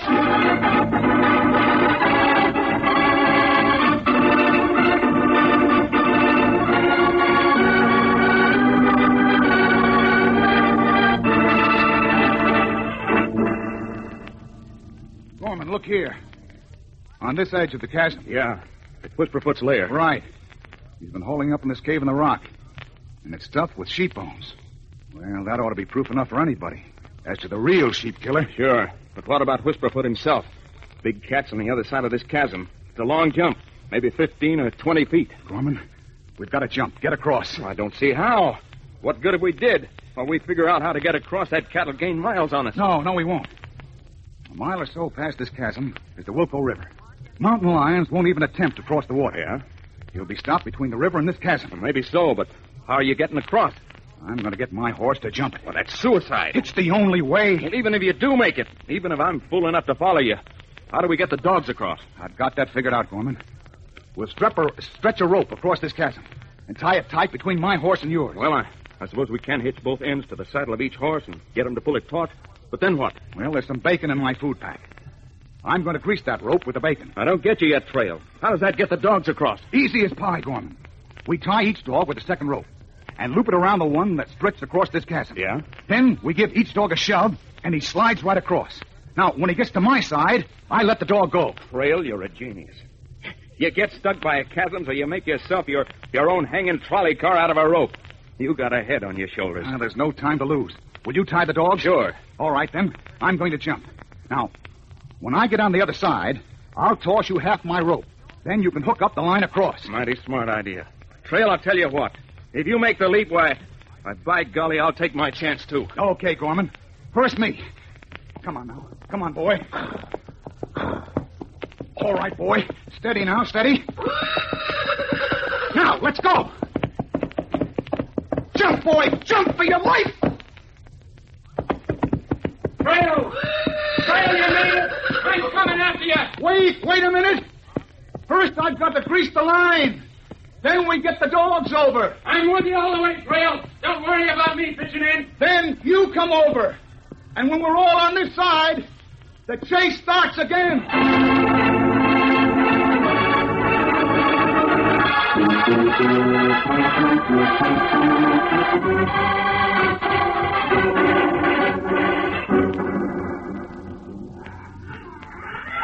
That was quite some trick, Trail. I can't get over it. I never saw that done before. Sliding dogs across on a greased line like one of them overhead ski trains. Forget the compliments, Gorman. We've got to get that cat. Look, the sun's beginning to drop toward the west. I've got to get him back to that sheep ranch before... Trail! Look, the river. Whisperfoot's at the edge of it. Afraid to cross like you said. The dogs are closing in on him. He'll make for that tree, I'm sure. Yeah, up he goes. They treat him. He can't get on. Quick, Gorman. Come on, after him. Well, Whisperfoot. So we meet at last. Well, remember now, no guns. You must take him alive. I know. How can we do it? He'll rip us to pieces if we get close enough. Only one way, Gorman. Look, the tree's on the edge of the river. Now, if it's chopped down correctly, it'll land in the river. The cat will be afraid of getting wet, so we'll hang on to the tree. He'll be marooned, helpless in the middle of the river. I get it. Then we can lasso him easy. Tie him to the tree and carry it off between our horses. That's the general idea. But who's going to do the chopping? I am. But Trail, you'll be right under him. Supposing he decides to come out of that tree and springs at you. Gorman, that's the chance I've got to take.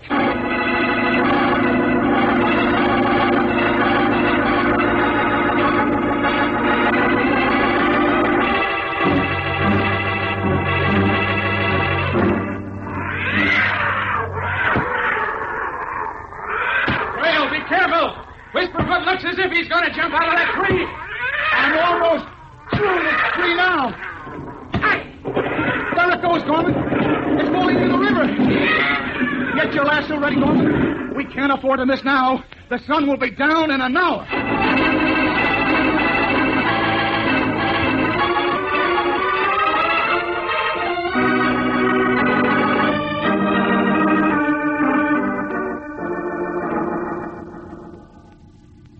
ask me, Alan. It's time. Yep. Sun'll be down in a couple of minutes. Please give Mark Trail a little more time. He'll be here soon. I know he will. We made a bargain at Trail, Miss Cherry. We're going to keep our side of it. Harkins, let's stand Andy against that fence. Right. You ready, Alan? Ready. No, don't. Please don't. Out of my way, Miss Davis. It'll be over with one shot.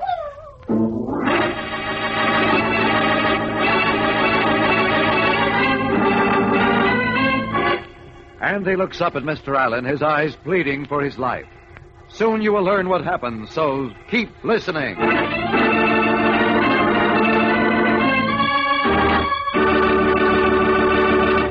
Now, about that little mystery automobile. You can get a real scale model 1950 Ford and make it go without touching it, winding it, or pushing any buttons. You see, with your car, there's a special mystery control ring. Simply hide the ring under your fingers, wave your hand over the car, and presto, the car will follow your hand like magic. It has no batteries, no motor, and yet without touching it, you can make it go fast or slow, forward or backward. It's terrific. Now, to get your Magna Power Ford and mystery control ring, just send your name and address with 25 cents and one box top from Kellogg's Pep to Kellogg's, Box 400, New York, 46, New York. And while you're waiting, you can have fun eating marvelous malty-flavored Pep. Now, that address is Kellogg's, Box 400, New York, 46, New York. Now, you'll sure have fun with your Magna Power Ford. No wonder folks all say, if you want to have your fun and eat it too... Pick Pep, the prize package, with the powerful powerhouse punch. Pick Pep.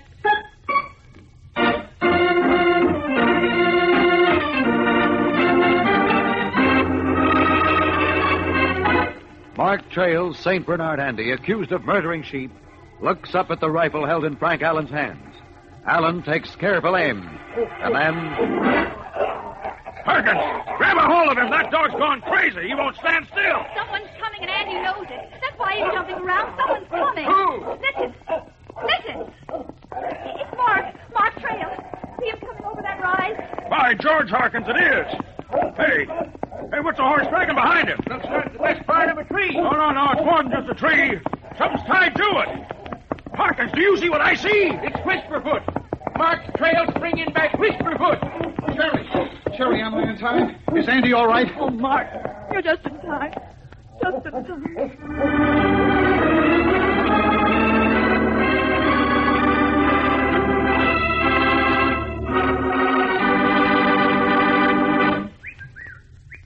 Cherry, know what that is? Whippoorwill, I'd say, Mark. Good for you. But you know, there are lots of bird calls you'd never recognize. The calls of rare birds who are almost extinct. On Friday, Mark visits a sanctuary for rare birds. But he also comes face to face with a dangerous killer who takes careful aim at Mark before he pulls the trigger. Tune in same time, same station on Friday and find out what happens to Mark Trail. Battling the raging elements, fighting the savage wilderness, striking at the enemies of man and nature. One man's name resounds from snow-capped mountains down across the sun-baked plains. Mark Trail.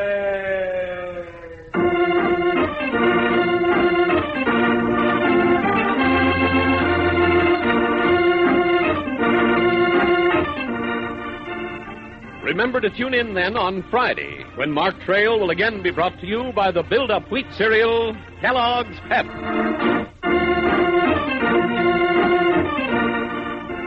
This program is entirely fictitious. The resemblance of any name, personality, or incident to an actual person or event is merely coincidental. This program came to you from New York. Mark Trail by Ed Dodd also appears in the comics of many of America's leading newspapers. Look for it daily and Sunday. Stay tuned now for Tom Mix and his straight shooters. Today's Mark Trail was written by Max Ehrlich, directed by Drex Hines. Matt Crowley portrays Mark Trail, and Amy Siddell is Cherry. This is the Mutual Broadcasting System.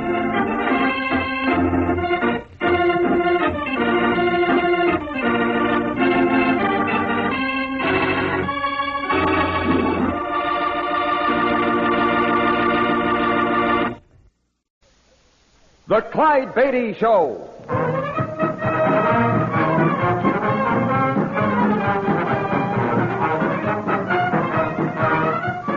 The world's greatest wild animal trainer, Clyde Beatty, with an exciting adventure from his brilliant career. The circus means thrills, excitement, snarling jungle beasts. The circus means fun for young folks and old. But under the big top, you see only a part of the story. The real drama comes behind the scenes, where 500 people live as one family, where Clyde Beatty constantly risks death in the most dangerous act on earth. This master of the big cats has journeyed to Africa and India, hunting down his beasts in their native jungle. All of this is part of the Clyde Beatty story. It is entitled Man-Eater of Burma.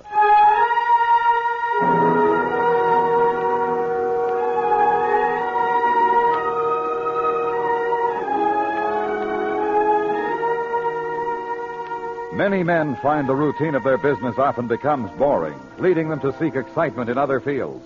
But when a man's business is wild animals, excitement, danger, and adventure are everyday occurrences.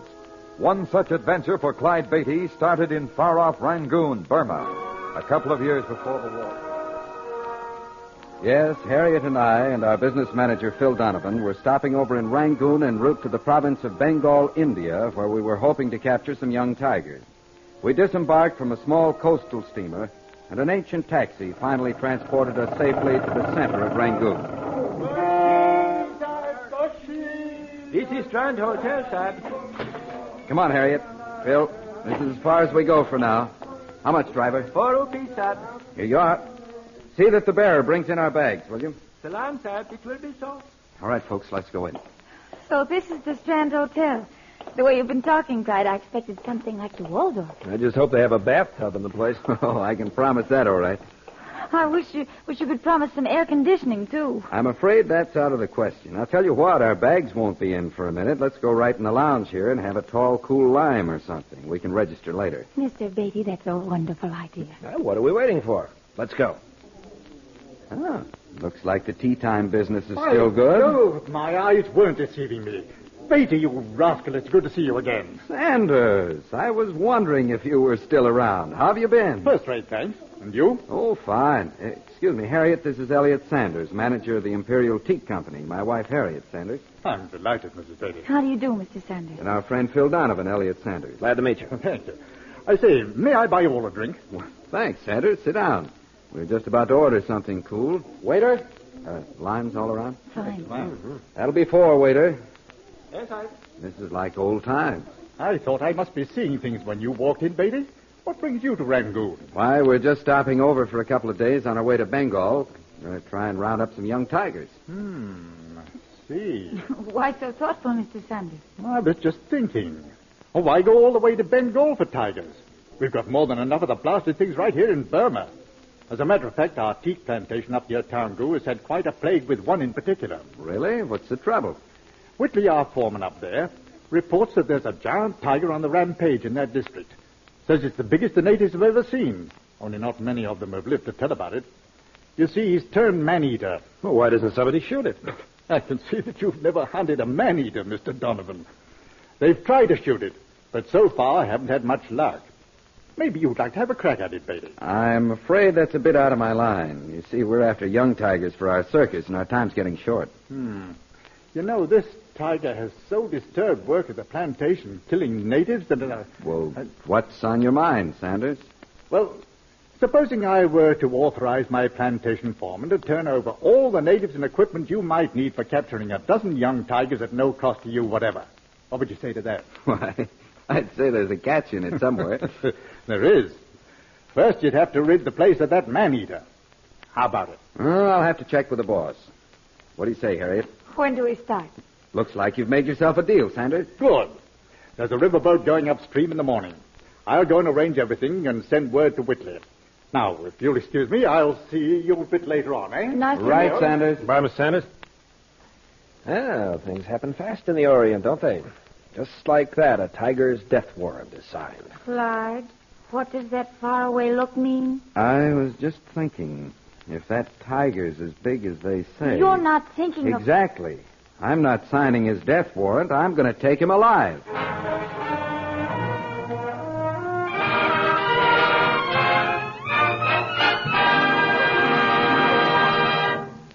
will continue with Man-Eater from Burma in just a moment.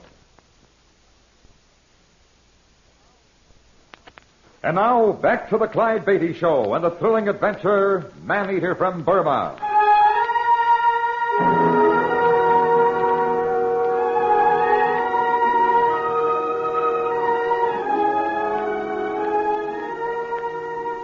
Clyde and Harriet Beatty, accompanied by their friend Phil Donovan, are in Burma, en route to India in search of young tigers. Elliot Sanders offers to turn over the resources of his company's teak plantation in central Burma to aid the hunt, if Clyde will first dispose of a giant man-eating tiger which has been plaguing the district. Clyde agrees to the plan, except instead of killing the tiger, he plans to capture it alive. Now, 2 days later, a small river steamer has just docked at Tungu on the Irrawaddy River. Here comes the Chamber of Commerce, Clyde. Oh, I'm glad somebody's here to meet us. I don't think I'd care to be stranded here for long. It must be the Beattys and Mr. Donovan. Right. And you're Whitley? Right again. I got word from Sanders that you'd be arriving today. Welcome to Tungu. Well, thanks, Whitley. Yeah, this almost calls for a celebration. Isn't often we see a beautiful woman up here in these parts, Mrs. Beatty. Oh, thank you very much. I'm glad to be here. Sanders tells me you're after tigers, Beatty. Yes, that's why we came. Well, you've certainly come to the right place. We can discuss that later, I guess.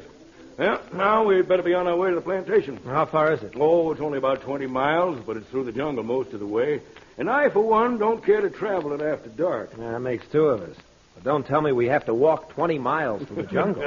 Oh, good heavens, no. I have an auto of sorts. There's a trail, although it's a bit rough, I'm afraid. Well, I guess we're ready when you are, Whitley. Good. We'll have a bearer bring your bags and be off. In about 3 hours, you'll be able to get some rest. How does that sound? Couldn't sound better. Let's go.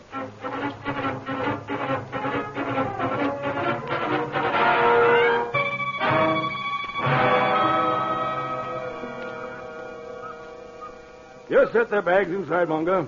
Well, here we are. These bamboo bashas aren't much to look at, but I trust you'll be comfortable. Why, it's perfect, Mr. Whitley. And so close to the edge of the jungle, too. I'm going to love it, I know. If you ask me, it's too close to the edge. Oh, I'm sure you won't be disturbed by anything, Mr. Donovan. Unless a monkey steals your shirt, sometimes the little devils get quite bold. Well, I imagine you'd like to turn in now, wouldn't you? Oh, I think we'd better.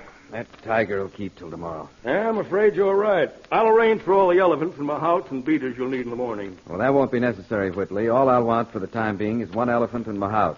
I would appreciate it if you'd have some of the natives make a big rattan net and an extra strong cage, though. Net? Cage? Good heavens, man, you're surely not going to try and take that man-eater alive. Why, yes, that's my intention. Any objections? Well, no, I suppose not. Except I don't think you'd stand a chance of doing it. This is no ordinary tiger, Beatty. It'll weigh over 500 pounds. I've seen it. I know. Sanders told me, and that's why I want it alive. Think of the attraction it'd make in the States. The biggest tiger in captivity, man-eater from Burma. Well, I suppose it's up to you, old man, and I wish you luck. I'll get some natives started on what you want first thing in the morning. Thanks, Whitley. I'll see you then.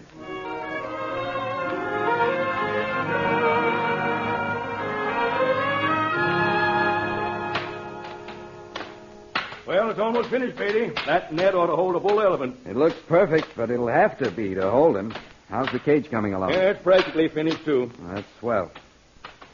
Say, Whitley, what are those things some of the natives are wearing around their wrists? Oh, those are supposed to protect them from the tiger or some such fool thing as that. They're a superstitious lot, you know. They're probably all convinced that if the one who was killed yesterday had been wearing one of those charms, he'd be alive today. Well, let's hope we'll be able to make their charms unnecessary. Yeah, let's hope so. By the way, just what is your plan? Well, as soon as the net's finished, I want to go into the jungle near where the native was killed yesterday. We'll find a small clearing and set our snare. I'll need a live goat to bait it with, and I'd like to take along a couple of natives to build a mashan in a tree nearby. But why do you want a shooting platform? I intend to spend the night watching for your man-eater. And if the snare doesn't work, then I'll shoot. Well, you may have all the men or anything else you need. Oh, Bimmer! Come here a moment. Bimmer's our head mahout, best elephant man in Burma. He'll take you wherever you want to go and see that your wishes are carried out. He rules the natives with an iron fist. You call, Sahib? Yes, Bimmer. This is Beatty, Sahib. He's come to catch Big Tiger. I want Bimmer to stay with him and help. Understand? As you command, Sahib. But... No buts now. You'll do as I ask. See that he has all the help he needs. Do what he says to do. Yes, Sahib. Go now and put Howdah on your elephant. Then fetch him here. Very well, Clyde. Harriet and Donovan are coming along, Whitley. Care to join us? I'd like to, Beatty, but I've 100 other things I must do. I'll be looking for you at tea time, though. Fine. We should be back by then. That is, if we have any luck finding a clearing.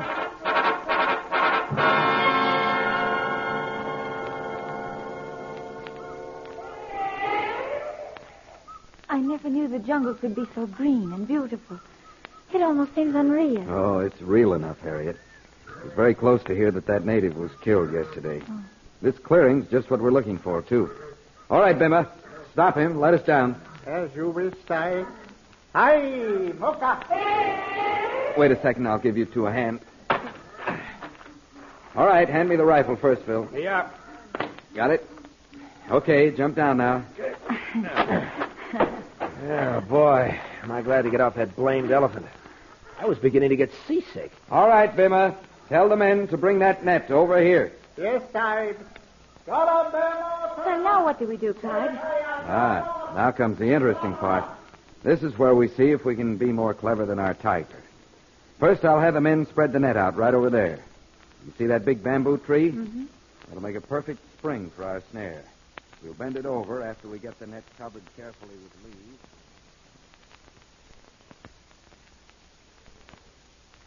You'd never know there was a trap within miles now. I just hope the tiger doesn't know it.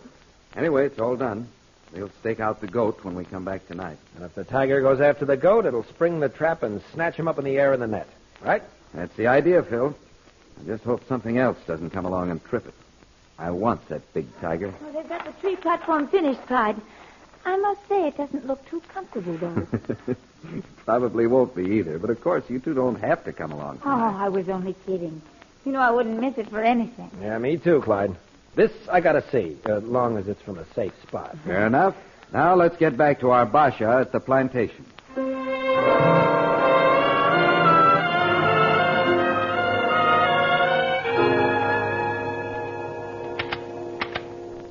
Well, there we are.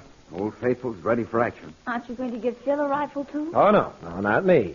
I'd probably hit myself with it if I ever had to use it. You know, I get to asking myself sometimes, Donovan, what in blazes are you doing here in the middle of the Burma jungle? What do you answer yourself? That's just it. There isn't any answer. I must be nuts. Maybe we all are. I think I'll rest for a minute, Clyde. I'm rather tired. That's a good idea, Harriet. We've got a long night ahead. Wait a second. I'll get these gun cases off your bed. Oh, never mind. I'll just lie on yours for a while. I'm kind of tired, too. Must be this heat. You know, Harriet, if I were you, I Stop stammering, Phil. You'd what? Clyde, look. The foot of the bed there. Wait, Scott. It's a king cobra. Harriet, don't move a muscle. And don't answer me. There's a cobra at the foot of your bed ready to strike. Don't move.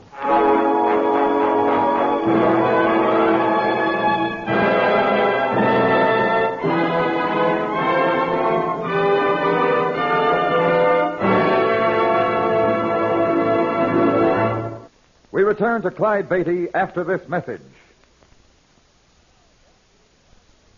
And now back to Clyde Beatty and Man-Eater of Burma.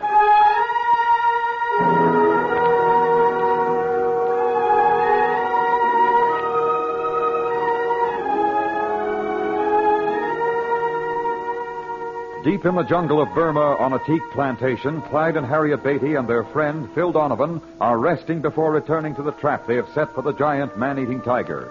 In their basha, Harriet lay down on Clyde's bed, and immediately thereafter Phil sees something which makes his hair stand on end. There at the foot of the bed and ready to strike was a king cobra, deadliest of jungle snakes. Clyde, what are we going to do? She makes a move, it'll kill her, sure. She's been in tight spots before. She won't move. Steady, Harriet. Hand me that small rifle, Phil. Slowly. Clyde, you're not going to try to shoot it. If you should miss... It's her only chance, Phil. I can't afford to miss. Keep that rifle moving slowly. I will. Got it? Yeah. Thank heaven it's loaded. Stay still, Harriet. Good grief, Clyde. Hurry up and shoot. Take it easy, Phil. I don't dare make a sudden move. Quiet now. You got him, Clyde. You got him. Harriet, dear. It's all right now. Oh, Clyde. That awful snake. Oh. Now. It's all over. Now, try and relax. Holy smoke, Clyde. What a shot. You took his head clean off. Phil, get a glass of water. Hurry. Lady, what's the matter here? I heard a shot. We had a visitor, Whitley. Look on the floor there by the bed. Great Scott, a cobra. Hey, he didn't strike anyone, did he? Luckily, he didn't. Here's the water, Harriet. Drink it down. Thank you. I'm all right now. Well, this is peculiar. I haven't seen a cobra around the plantation here in months. Look at the size of that fella. Wait a minute, Whitley. Hold it over closer here. Why? What's the matter? You notice anything strange about him? Why, no. Looks like any other cobra I've ever seen. Hey, I think I see what you mean, Clyde. The skin along his sides looks sort of funny. Exactly, as if he'd been rubbing up against something. And unless I miss my guess, that's just what he's been doing. I don't follow you, Beatty. This cobra didn't just wander in from the jungle, Whitley. It's been a captive in a box or basket for some time. And somebody that wanted to kill me must have put it on my bed. Oh, come now, Beatty. Why should anyone around here want to kill you? I wish I knew the answer to that, Whitley. And I intend to find out just as soon as we get back in the morning.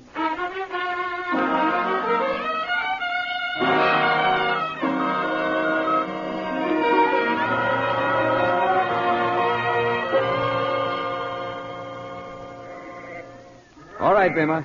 We're all set now. You go back to the plantation. Don't come after us until you hear shots. As you wish, Clyde.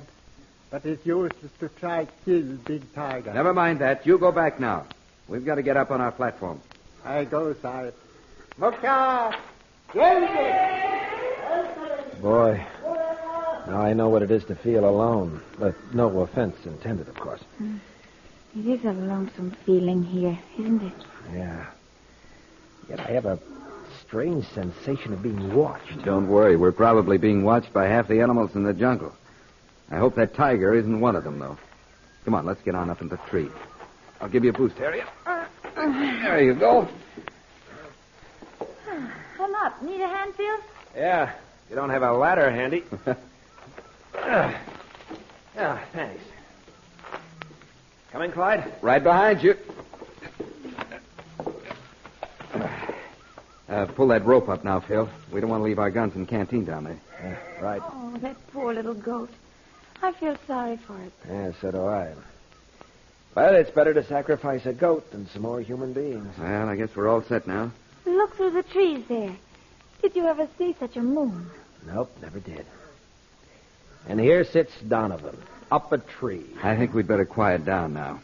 Make yourselves as comfortable as you can. It's liable to be a long night.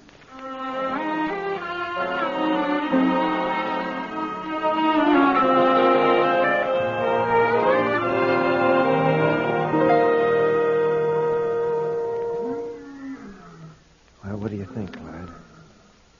It's 4 a.m. I don't know. Maybe tonight's just not our night. Oh, let's wait another hour, though. The sun won't be up till then.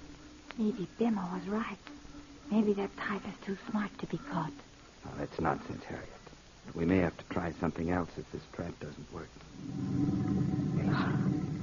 What was that? That, my friend, was a tiger. And it sounded like an old one. Now be quiet. He may be heading this way. I think the goat senses danger. Boy, sounds like he's just beyond the edge of the clearing. He's coming, all right. Wait a minute. Look. Jumping Jupiter, look at the size of him. Quiet, Phil. Look, he's sneaking toward the goat. Wow. There he goes. Hard work, Clyde. He's up in the net. Yeah. I hope that net holds. He's even bigger than I'd dreamed. Come on, let's take the flashlight and get a close-up look. All right, slide on down, but keep your eyes open.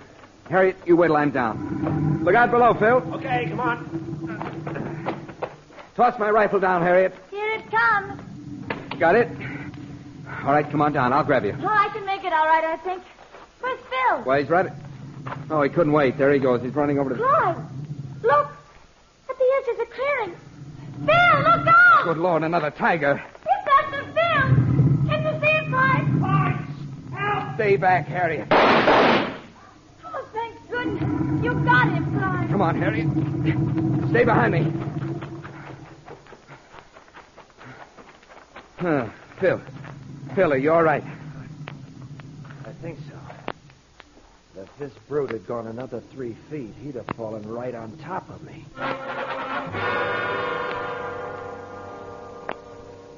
Well, Beatty, my hat's off to you.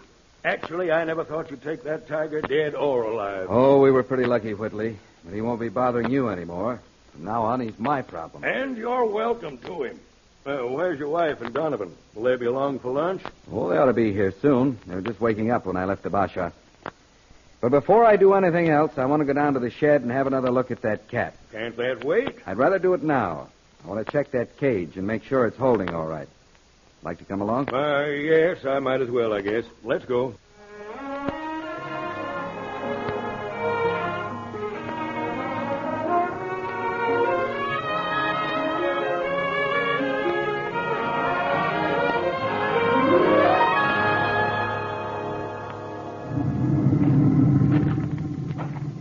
Listen to him. Not much doubt about which shed he's in.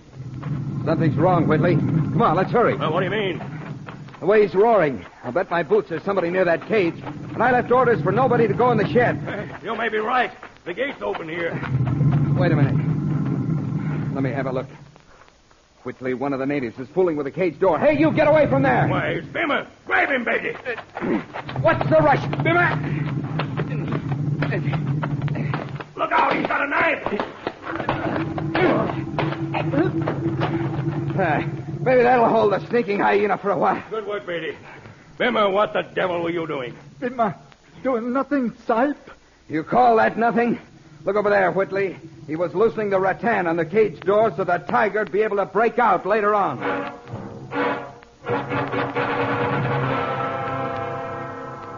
Here he comes now, Mrs. Beatty. I'm sure he can explain it better than I. Well, I hope he can. The whole thing doesn't make sense to me. Oh, we got the cage fixed, Whitley. I put a couple of your men to guarding it, although it's probably not necessary now with Bimmer locked up. What's it all about, Clyde? It's really quite simple. Remember those odd-looking charms some of the natives have been wearing around their wrists? Sure, but what have they got to do with Bimmer? Well, Bimmer, being Chief Mahout, was sort of the head man among the plantation natives. When this man-eating tiger went on the rampage, they looked to Bimmer for advice and protection. He took advantage of it by playing medicine man. You mean he gave them the charms to protect them from the tiger? No, that's just it. He sold them those charms. A couple of the natives I just talked to paid 10 rupees apiece for them. And to a native, 10 rupees is a small fortune. Well, I'll be. How do you like that? Shades of Chicago. All this going on right under my very nose, and I knew nothing about it. Well, Bimmer had everybody convinced that if they bought a charm from him, the tiger wouldn't touch them. But when we arrived and he found out we were either going to capture or kill it, well, he had visions of his business folding up. And he tried to kill you to keep that from happening. That's right. And when that failed, the next best thing was to fix it so the tiger could escape. I'm terribly sorry about all this, Beatty. I'm afraid your opinion of this plantation is probably pretty low. And I couldn't blame you a bit if you left immediately. Left immediately? But, Whitley, you seem to forget. We have a dozen different reasons for not going yet. A dozen reasons? What are you talking about? I'm talking about tigers, Whitley, 12 of them. And we start hunting them right after lunch.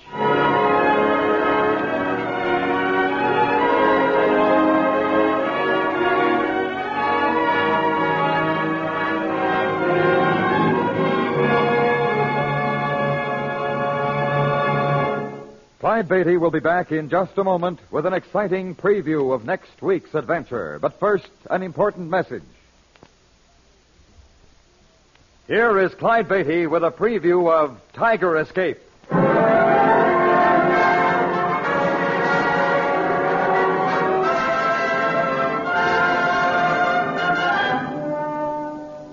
Gracie was loose somewhere in the Shrine Temple. Yes, Gracie, 600 pounds of murderous tiger, and she was roaming a building where more than 200 defenseless guests lay sleeping. I'd reached the 5th and top floor of the Shrine Temple when Harriet caught up with me.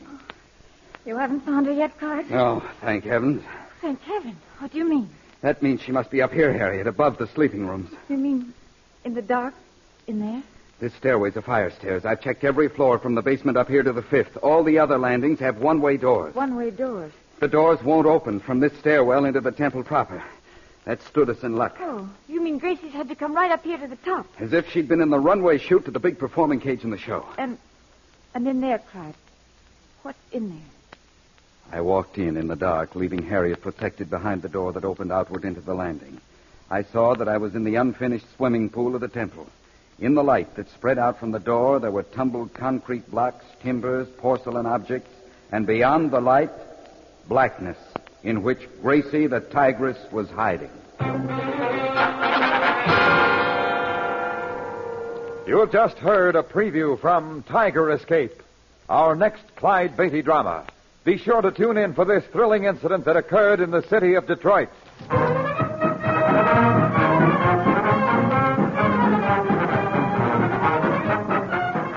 All stories are based upon incidents in the career of the world-famous Clyde Beatty and the Clyde Beatty Circus. The Clyde Beatty Show is produced by Shirley Thomas. Man-Eater of Burma was written by R.T. Smith.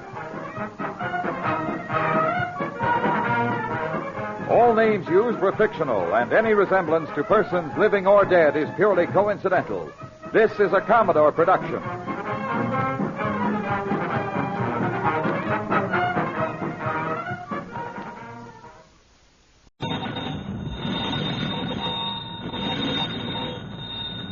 Granny's, Abner. I believe that's our ring. I dog Islam. I believe you're right.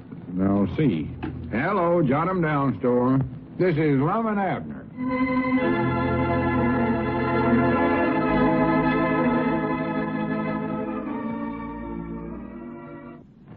And now, let's see what's going on down in Pine Ridge. Well, Irvin the lion is still at large, but Lum, after reading a book on big game hunting in Africa, has organized a safari to capture the beast. Assisted by Abner and Cedric, Lum has established the first camp on the edge of town. As we look in on the little community today, we find the big game hunters sitting in their tent. Listen. I dog Islam. I'm getting tired of sitting here in this little old tent. This is the uncomfortest place I ever seen in my life. Well, of course it is. You're supposed to suffer hardships when you're on a big game hunting expedition like this. Yeah, but why can't we go over to your place and stay long? It'd be a heap more comfort suffering the hardships over there. Yeah, but this is a safari, Abner. We can't sit around nowhere at my place if we're out on a safari. Well, I don't see what the difference is. It ain't over 200 yards down across the field there to your place. Granny's, I don't believe you're much of an outdoors man, Abner. Granny's, I'm having a time of my life. Well, if I'm going to camp out, I want to at least get out of the edge of town to do it.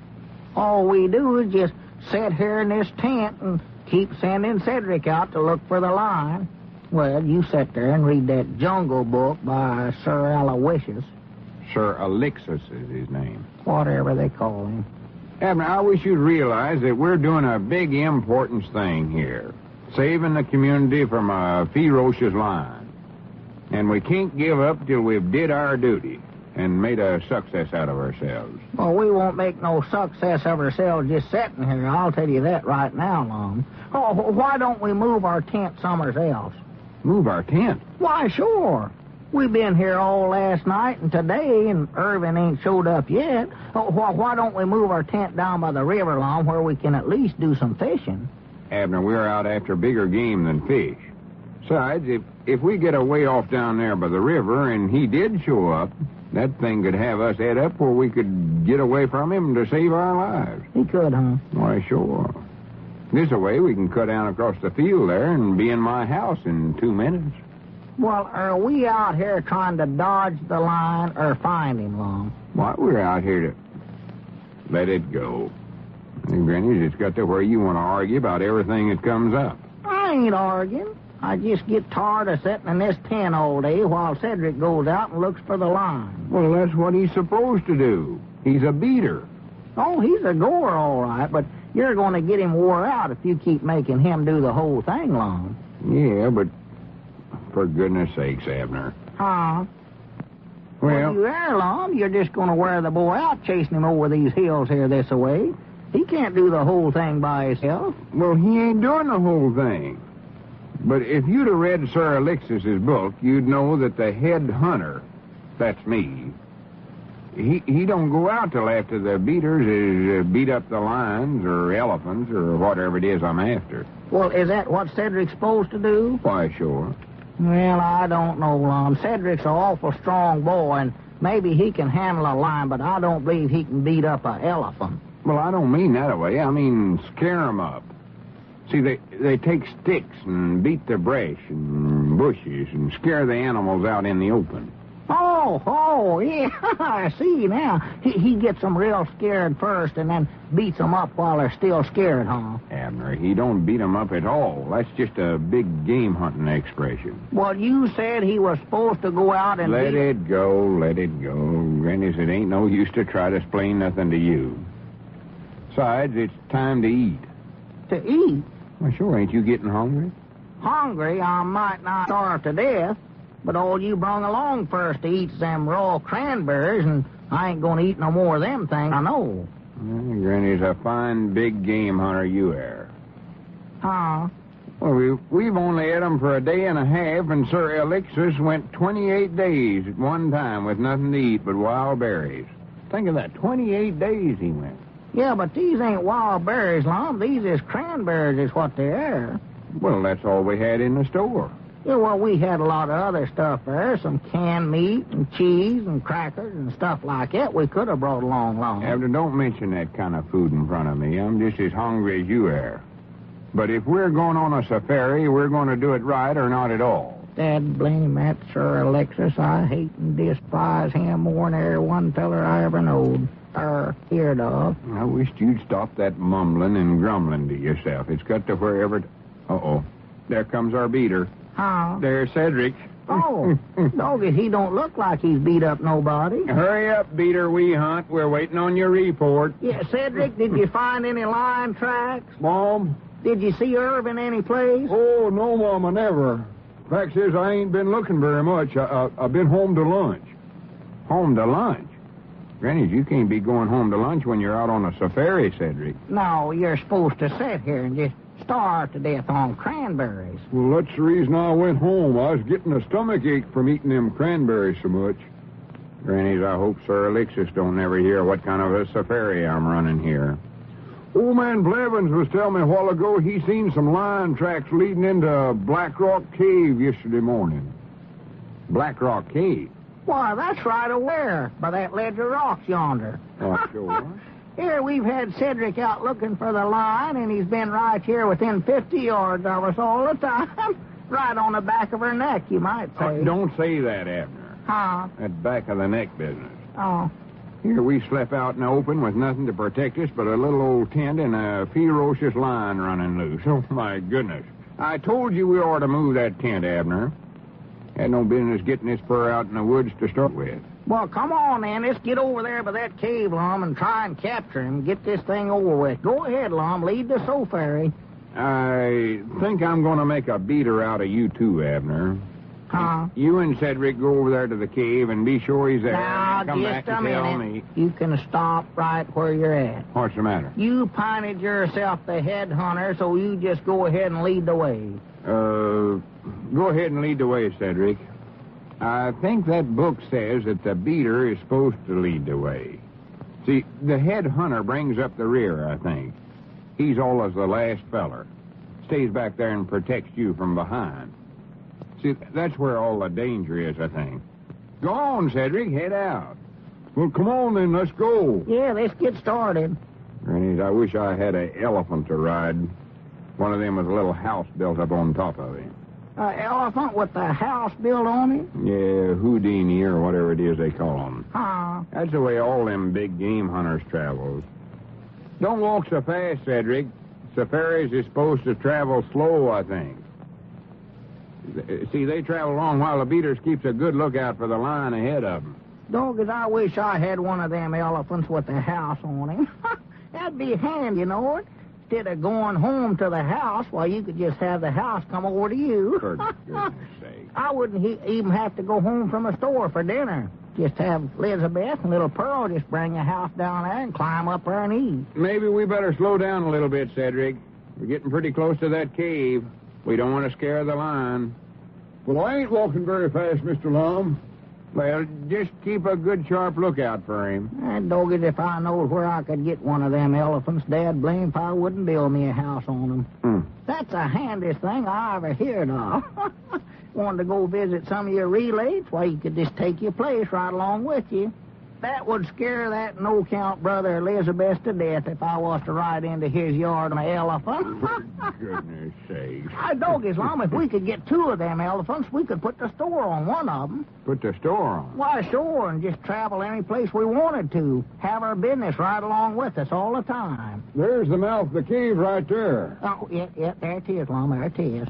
Granny, that's the darkest-looking cave I ever seen. Yeah. Tell you what, Cedric, you go on over there and see if you can find any tracks around the mouth of the cave there. Yes, Mom. Well, ain't we going too long? No, we'll stay back here and look after the situation. This might be a trap, you know. A trap? Yes, sir. Granny, I don't trust that Irvin. Granny, there might be a whole pack of lions down in there, you know it? Why, they couldn't be, Lum. There weren't but one lion got loose. Yeah, but you know that old Eddard saying of mine, birds of a feather flocks together.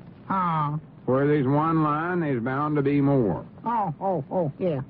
Yes, Mom, there's tracks here, all right. There is. Oh, my goodness. Well, you go on down in there and look for him, Cedric, and Abner can stay there by the mouth of the cave, and I'll stay back here. You'll stay back here? Yeah. See, most of the time the head hunter has a platform built up in the tree. But I ain't particular. I'll just sit up there on a limb. You gonna climb up in that tree? Well, I'll go help Cedric. Let me know if you see anything, Abner. I don't get Cedric starting down there in the cave, Lum. Yeah, did you see anything, Cedric? Yes, Mom, I see 2 big eyes down in here. Oh, well, that's him. Grab him, Cedric. Bring him out of there. Yes, Mom, I got him. Well, hold on to him. Stop that. Irvin, cut that out now. What's he doing, Cedric? Well, I don't believe he recollects me, Mr. Abner.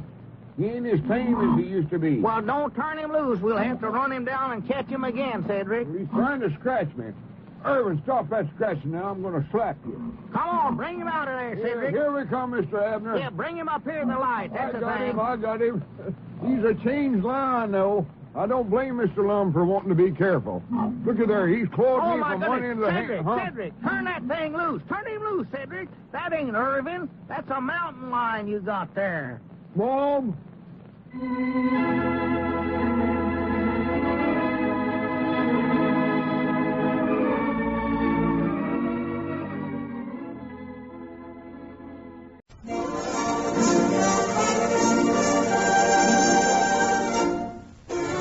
Colgate Tooth Powder presents The Theater of Romance. Tonight, Colgate Tooth Powder brings you Michael O'Shea in the romantic comedy Bringing Up Baby.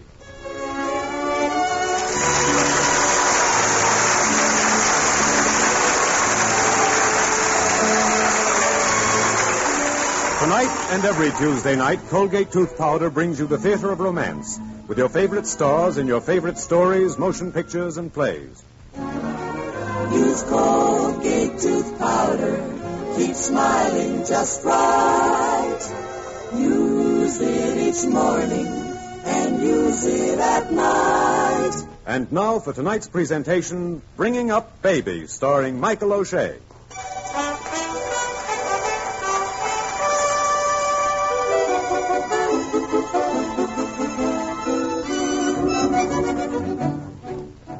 In New York City, at the Museum of Natural History, there once was a professor, a certain David Hatcher Huxley, whose full and impressive title was Curator of Fossil Reptiles. Our story opens in the museum, where David is absently wriggling the jawbone of a reconstructed skeleton. He's approached by a certain Miss Alice Swallow, a very severely tailored individual wearing pince-nez glasses. David, come down off that ladder. I have something important to tell you. All right. There we are. Now, let me see. I had something to tell you, too. Oh, yes. I had a telegram from Dr. Blakely, and the last bone we need to complete the brontosaurus will very likely arrive here tomorrow. Oh, the intercostal clavicle? The intercostal clavicle. Just think of that. Let's go out and celebrate, huh? You haven't time to celebrate. You have an appointment with Mr. Peabody. You're playing golf at Piping Rock. Let me see, Mr. Peabody. Who's Mr. Peabody? David, you haven't forgotten. Alexander Peabody is one of the biggest corporation lawyers in New York. He represents Mrs. Carlton Random. Oh, yes. That's the old girl who's going to give the museum $1 million, isn't it? We hope she's going to give the museum $1 million. A lot depends on the impression you make on Mr. Peabody. Mm-hmm. Now, David, tomorrow... We're getting married tomorrow, aren't we? That's right. Now, I've made arrangements for us to be at the church at 3 in the afternoon. Now, do hurry, David, or you'll be late. Don't forget your golf clubs, and be sure and let Mr. Peabody win. Yes, dear.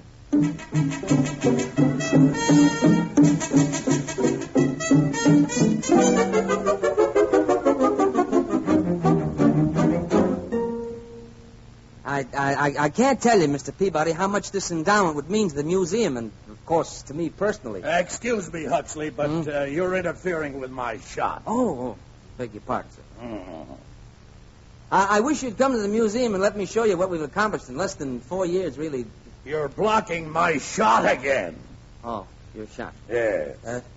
Beg your pardon. Mr. Peabody, if you would just give me some assurance that you'll use your influence... Dr. Huxley, when I play golf, I talk only about golf. And even then, only between shots. Now then, we'll take this matter up later when we finished our game. Principally, and I think you hooked your ball. You better go after it. Huh? Oh, yes, I did, didn't I? I'll be back in a minute, Mr. Peabody. Don't you go away. Come on, Caddy.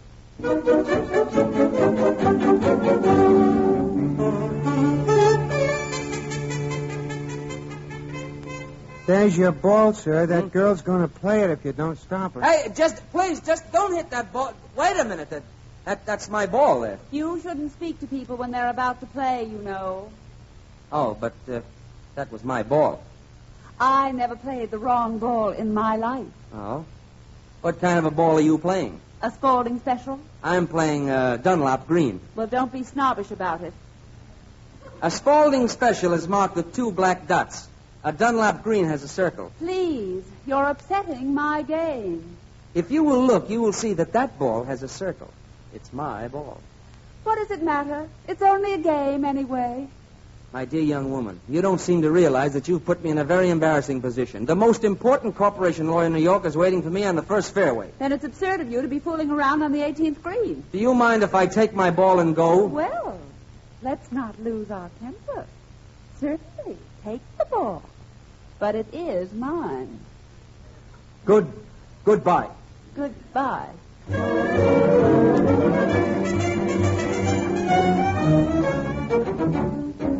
David didn't catch Mr. Peabody at the club. Mr. Peabody stalked right through, got into his car, and drove off without so much as a farewell. And when David got out to his own car, he found his bumper cozily locked with... Would it be asking too much to ask you to release my car? Really, I wish you would stop following me around. Following you? You're the one that's got my car. Is there anything in the world that doesn't belong to you? Yes, thank heaven, you. All right. I'll stand on the bumper and you start your car. Hey,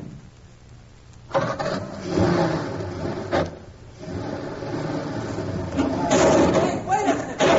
Please, stop. Oh, fine. That's all. That takes care of my fender. Now, look, will you please go? You know, I've never hit a woman in my life, but it's the first time for everything. I'm terribly sorry. It's that model you're driving. They just don't hold up. Mm-hmm. Well, as it so happens, I had a choice between this and a tank. I should have taken the tank. You don't have to be nasty about it. I'm completely at the end of my patience. Oh. You're at the end of your patience. You've spoiled my golf game, smashed my fender and my door, and you're at the end of your patience. You really should watch that temper. Goodbye.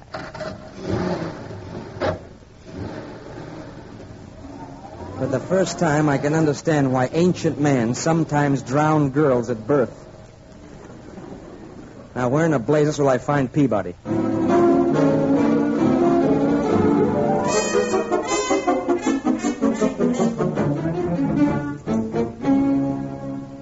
Good evening, sir. Have you a reservation? Oh, no, I'm looking for Mr. Peabody. Alexander Peabody. I was told he's dining here. Mr. Peabody hasn't arrived yet. Will you wait? Yes, I will. Thank you. Hello. Oh, no. I think it's time we knew a little more about each other. My name is Susan Vance. I don't care what your name is, and I don't want to know anything about you, and I wish you'd quit following me around. Well, I like that. I was only trying to be nice. Look, I'll explain it to you in words of one syllable. I'm waiting here for a man. I want to wait alone. Because of you, I lost him on the golf course.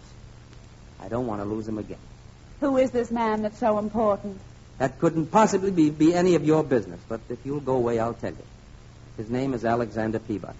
Not Boopy. No, his name is not Boopy. It's Alexander Peabody. But that's Boopy. Now, just a minute. You mean you know him? Know him. He's my guardian. He isn't coming here tonight. He's at home in Riverdale. I just talked to him. If you like, I'll drive you up there. I can't spend the time to go clear out there. Miss Swallow is waiting for me at Carnegie Hall at the concert. Miss Swallow? My fiancée. Oh, well, don't worry about that. We'll be back in plenty of time. You just leave everything to me and it'll be all right. I can twist Boopy right around my little finger. You're sure you can twist him around your little finger? Just watch me.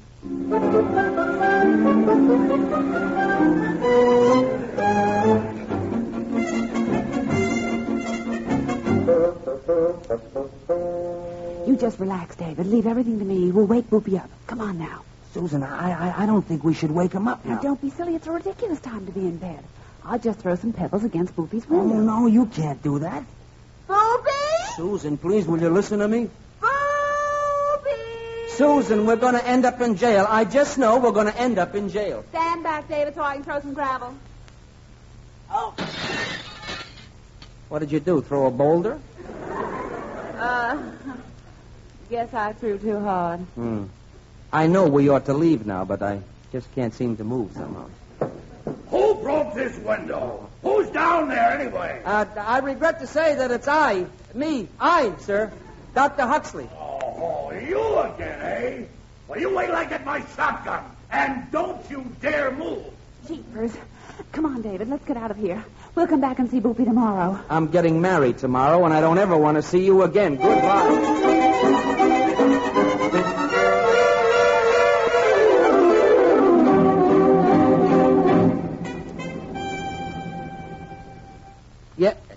Yes, Alice, darling. Yes, dear. Well, I had to telephone you right away. Yes, it's come. It just came this very minute. The intercostal clavicle. Yes, the last bone I needed to complete the skeleton. Now, isn't that a beautiful wedding present? Yes, I'm coming right down and set it up immediately. Yes. Uh-huh. All right, darling. Goodbye.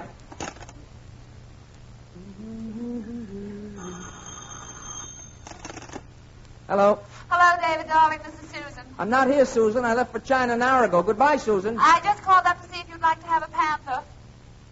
Something must be wrong with my hearing, you know. I thought I just heard you say you wanted to know if I would like to have a panther. That's what I did say. A stuffed panther? Don't be silly. What would you do with a stuffed panther? My brother Mark is hunting in Brazil, and I guess he caught this one. It just arrived this morning. Will you please come over and tell me what to do with it? No, I'm sorry. I can't do that. I'm going down to the office to put my intercostal clavicle into the... I beg your pardon? Thought you said you were going down to the office to put your intercostal clavicle in. Isn't that silly? Well, that's exactly what I said, Susan. And after I get that taken care of, I'm going to get married. What's an intercostal clavicle? It's a brontosaurus bone. Oh, well, of course, that explains everything. David, please come over here. No, Susan, I can't possibly... David, he's coming at me. David! Susan!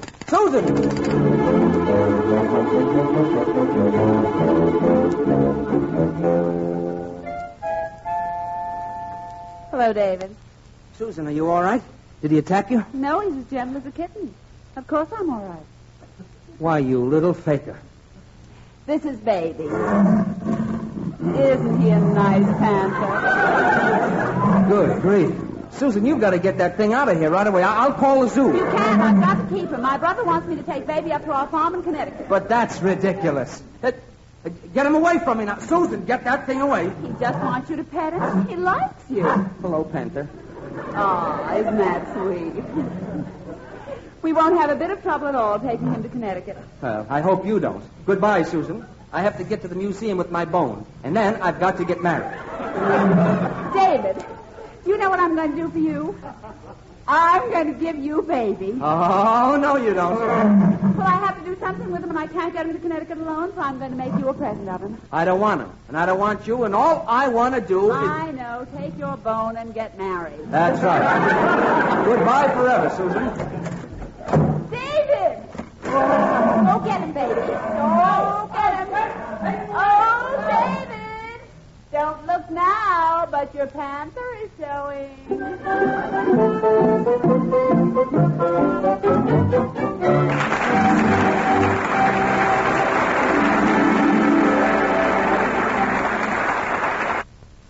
And now, as the curtain descends on Act One of Bringing Up Baby, we listen to a true-life drama.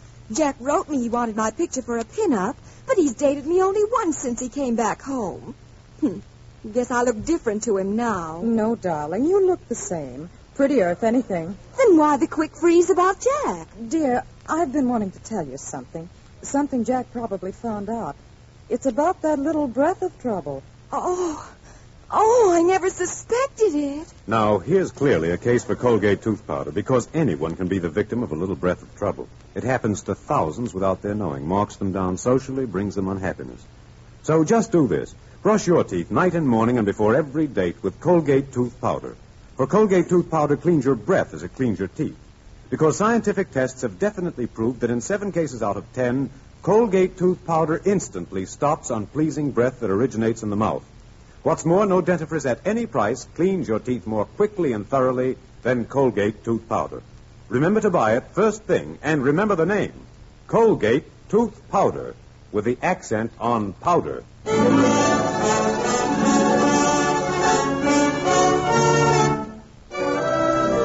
And now, Colgate tooth powder brings you Act Two of Bringing Up Baby, starring Michael O'Shea with Joan Alexander.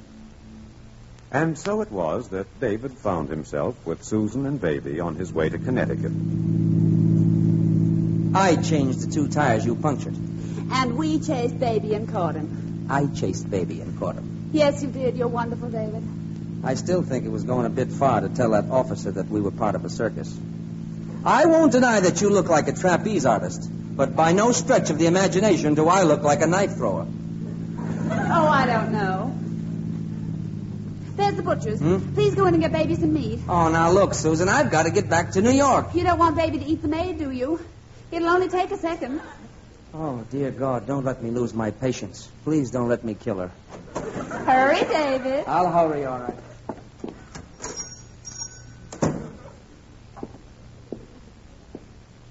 I want 20 pounds of sirloin steak.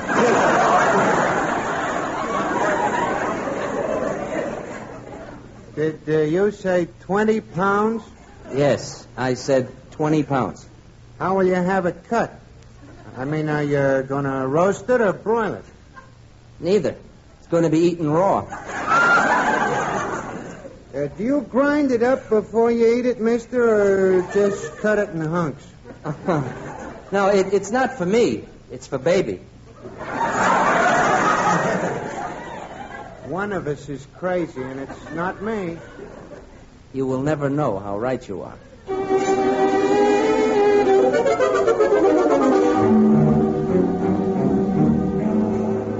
And so Susan and Baby and David went bucketing on into the Connecticut woods. And there David met new disaster. He went in to take a quick shower, and he came out in one of Susan's negligees, because that was the only thing that was handy. And in that manner, he met Susan's Aunt Elizabeth. Susan, who is this man? Why, this is, David. He's a friend of Mark's. What have you done with his clothes? Oh, they're being pressed. Why did Susan bring you here, young man? I had a letter from Mark, Aunt Elizabeth, and he asked me to bring David up here for a rest. Mark said he was apt to have a breakdown, and that whatever he wants to do, he must be allowed to do it. Does he want to wear that negligee? No, I want to wear my own clothes, and I also want to get married. Why, Susan, I absolutely forbid it. I'll cut you off without a penny. Now, if you'd listen to me instead of listening... I'm not going to listen to either one of you. Get him some of Mark's clothes, Susan. Yes, Aunt Elizabeth. And for heaven's sakes, put that box down. What are you carrying around? Oh, that's my intercostal clavicle. You're gracious. You do need a long rest, don't you?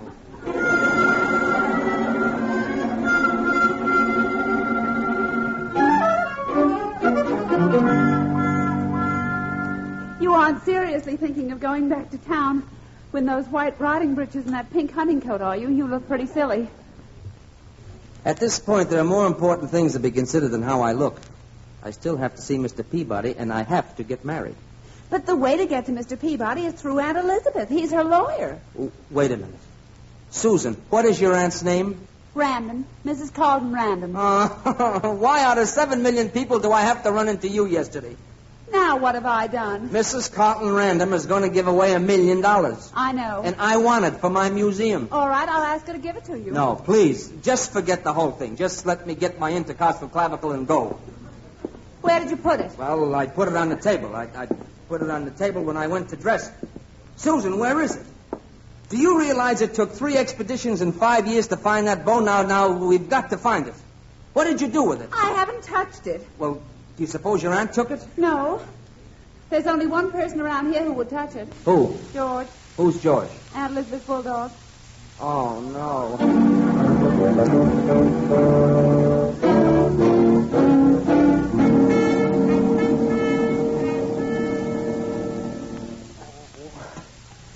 Oh, look.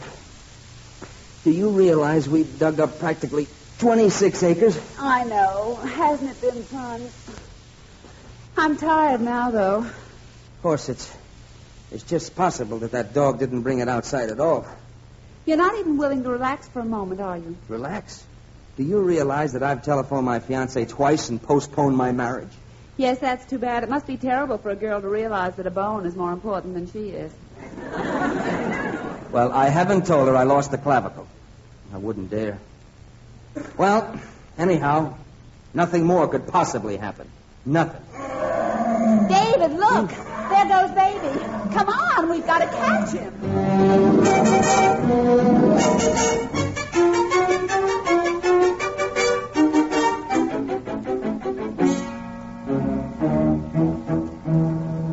But we were chasing Baby, Sheriff, and we can't help his going into Mr. Digby's house. He broke 3 Ming vases, spotted the rug, and ate a roast that was just cooked. I'll have to lock you both up until we straighten this out. You better call my aunt. There goes my $1 million. We have to get out, David. Well, at least we can't get into any more trouble in here. I'll have to use the phone, too. Have to call my fiancé.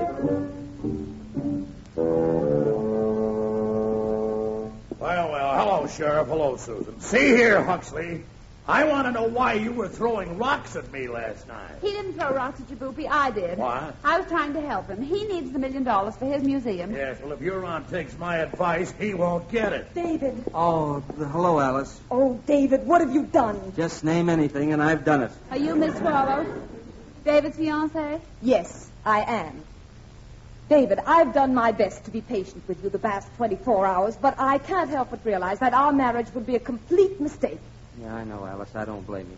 I wouldn't marry me either if I were you. Here's your ring, David. I suppose she'll fly home on her broomstick now. Well, Susan, I hope you're satisfied. You've completely ruined my whole life. Oh, so here you are. Young man, is this your bone? Well, of course it's my bone. That's my intercostal clavicle, and where did you find it? Well, I put it away for you. Why didn't you ask for it? Do you know Mr. Huxley, Elizabeth? Is this Mr. Huxley? Yes. Oh, of course. How stupid of me. The museum. That's right. He wants $1 million. Please give it to him, Aunt Elizabeth. Well, I intend to. Oh, I'm sorry I said you weren't to marry him, Susan. I withdraw my disapproval. You may marry him at once. I'd like to, Aunt Elizabeth, but he hasn't asked me. Well, go ahead and ask her. Don't mind us. See here, Elizabeth, you're making a terrific mistake. Well, Susan, darling, this is going to be terrible, you know. It's the end of peace and security and sanity. But will you marry me? Do you love me, David? May God have mercy on me. I do. David, I love you very much. I'll try very hard to make you happy. How could I help but be very happy? What more could any man possibly want than a panther, an intercostal clavicle, and you?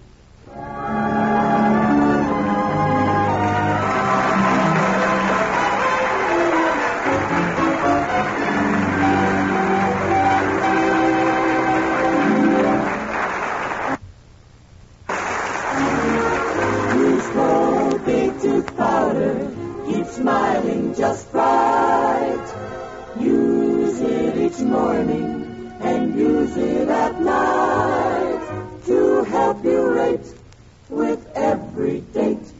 Use Colgate tooth powder. And now a word from Colgate tooth powder.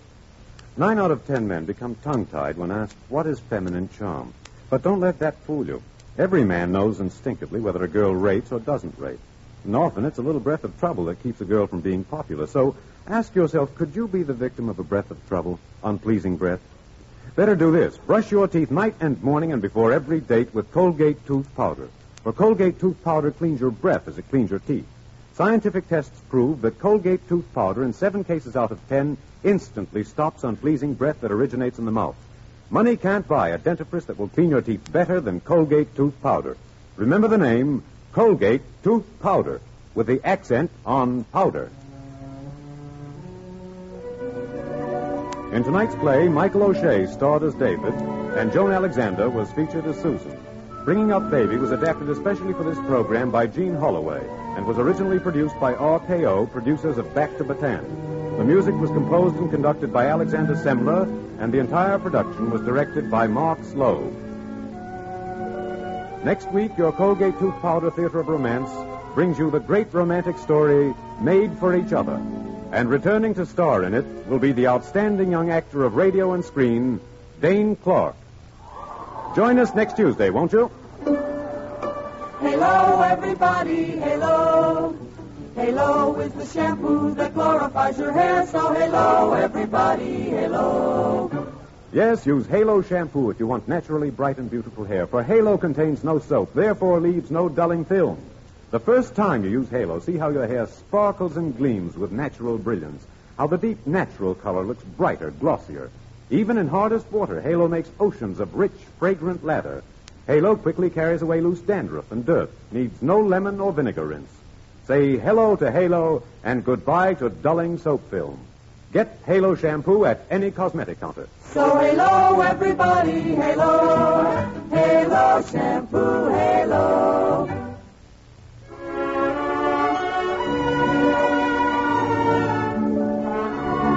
Until next Tuesday night, when your Colgate Tooth Powder Theater of Romance brings you Dane Clark in Made for Each Other, this is your host saying good night and wishing you love, happiness, and romance. This is CBS, the Columbia Broadcasting System. Good health to all from Rexall.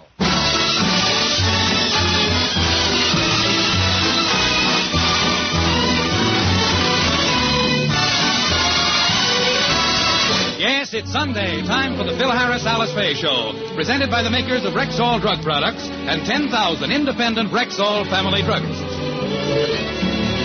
Good evening.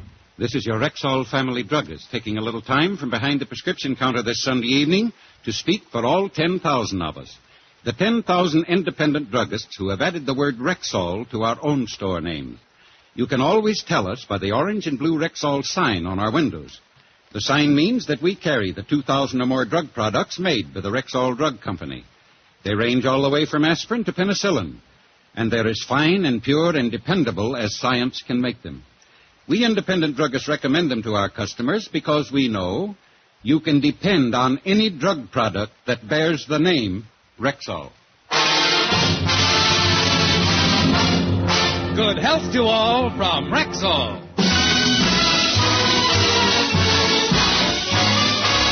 Now your Rexall family druggist brings you the Phil Harris-Alice Faye Show. Written by Ray Singer and Dick Chevrolet with Elliot Lewis, Walter Tetley, Janine Roos, Ann Whitfield, Walter Sharp and his music, yours truly, Bill Foreman, and starring Alice Faye and Phil Harris.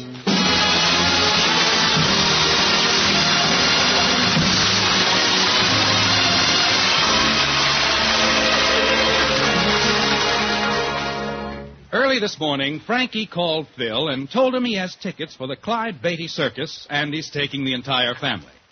As we look in on the Harrises are getting dressed. Alice is applying her makeup, and Phil is combing his hair. Phil? Phil, are you looking in your mirror? Yeah, why? Well, I'm looking in mine, and you know, Phil, we're starting to get a little older. We've changed in the last 8 years, and, well, I'm not too happy with what I see in my mirror. Well, come over here and try mine. This one shows nothing but beauty.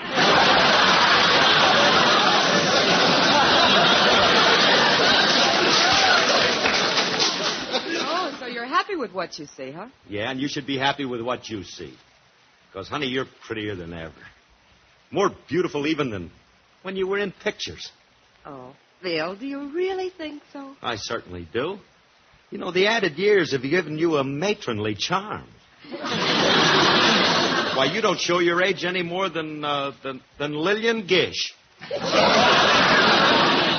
Lillian Gish? Phil, how old do you think I am? 31. You're a year younger than I am. I'm 32. You're 32. We're certainly living in a fast age. What do you mean? Today you're 32, and in only 3 short months you'll be 44.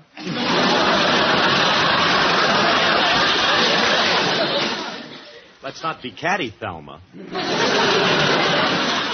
I'm only 36. A man of 44 wouldn't have my terrific build. Just get a load of this build. All right, Tarzan, put your shirt on and let's get ready. No kidding, honey. Look at these bulgent biceps. Look at the way these pretty... Daddy, are you ready yet? Uncle Frankie will be here soon. And Girls, don't disturb your daddy. He's busy fascinating himself. But we're in a hurry to go to the circus. I want to see Clyde Beatty with his wild animals and the clowns and the strong man. Baby Alice, you don't have to go to no circus to see the strong man. Honey, if you want to see a display of brute strength, just feel this muscle in my arm. Go ahead, kid, feel it. Okay, Daddy. Gee whiz, your muscle is getting bigger. Now when I put my hand around your arm, my fingers barely touch.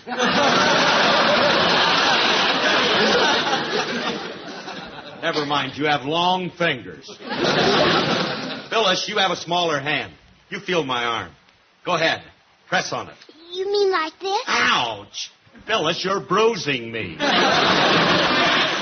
Phil, we're all dressed and ready. Will you please put your shirt on? No, I ain't putting no shirt on until you people admit that I got a terrific physique. Now, I'm going to flex my arms once more. Look at that. Oh, just look at that. Well, if it ain't the rage of Muscle Beach. What are you posing for? Hey, Frankie, you're a man. You appreciate these things. Get a load of this physical development. Did you ever see a pair of strong, bronzed arms like these? Is that what they are? I thought they were a couple of soiled pipe cleaners.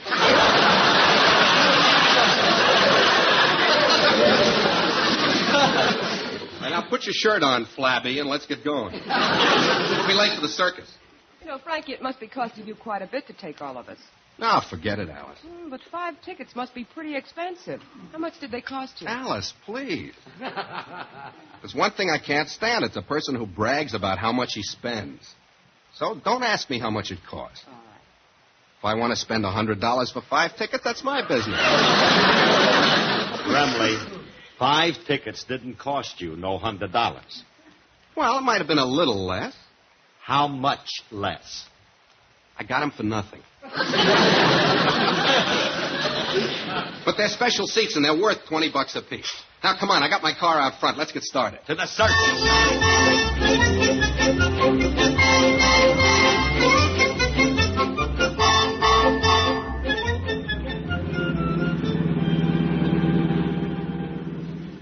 Gee, Daddy, I can hardly wait to get to the circus. Well, just be patient, honey. We'll be there soon. Hey, Rumley. Huh?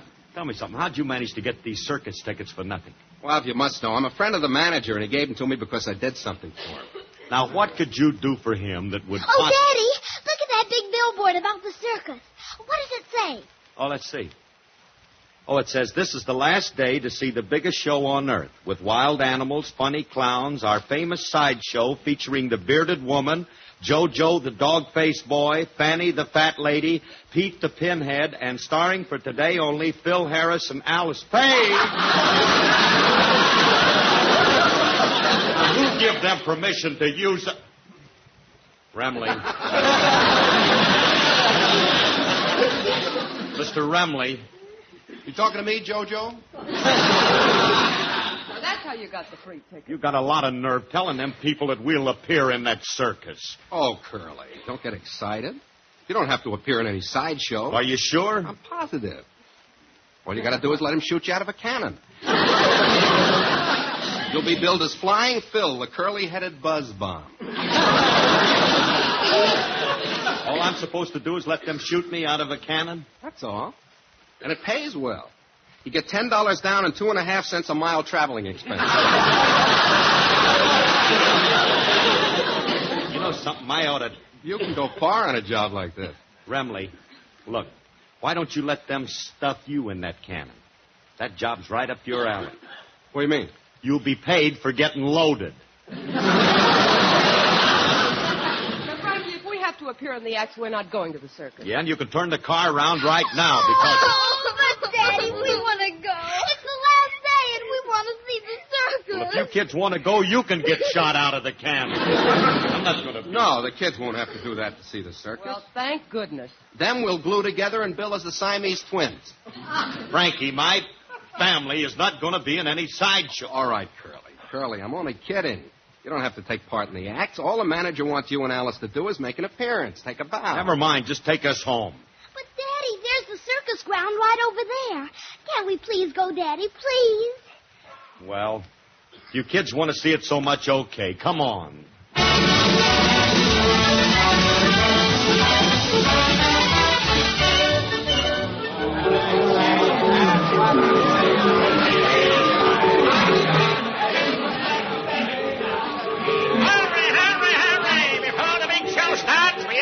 Visit our wonderful midway with all its marvelous exhibits. Gee, isn't this exciting?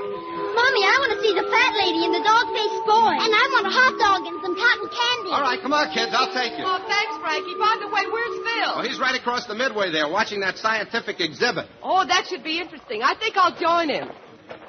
Gee, it's nice to see Phil take an interest in something educational.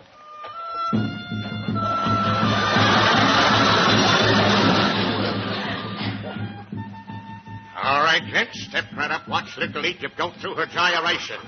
She shivers, she shakes, she quivers, she quakes. Now, step up a little closer, gents. Step up a little closer.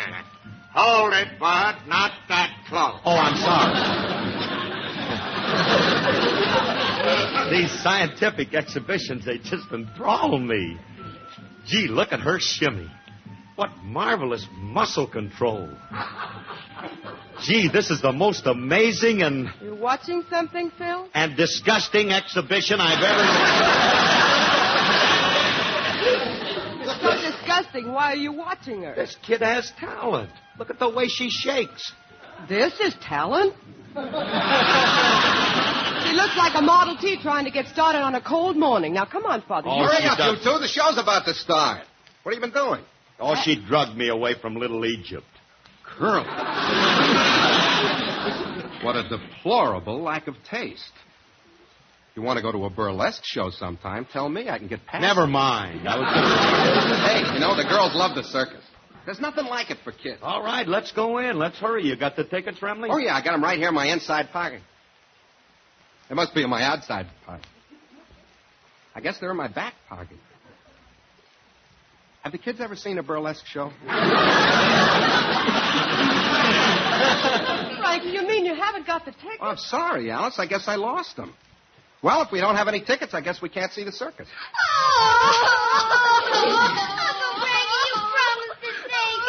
All right. Stop slobbering all over me. I promise to take you, and I will. I'll buy tickets, and I'll get the best. They're only $3 each. That'll be $15.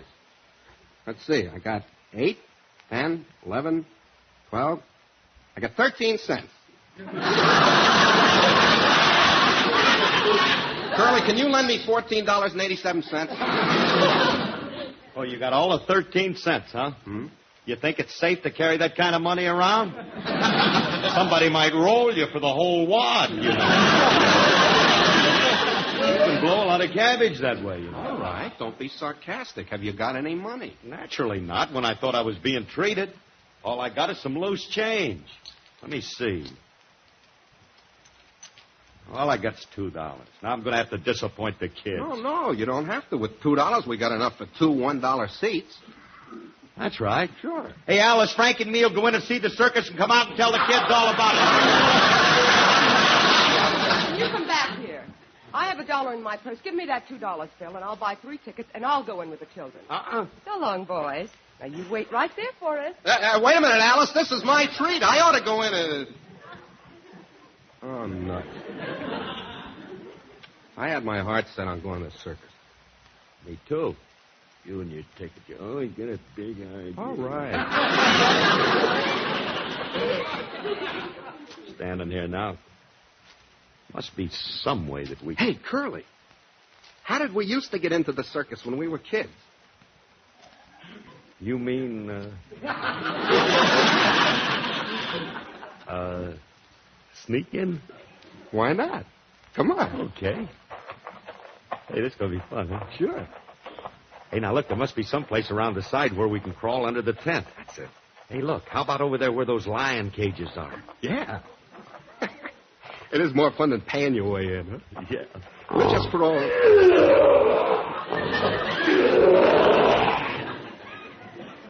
Curly, please, this is no time to sing.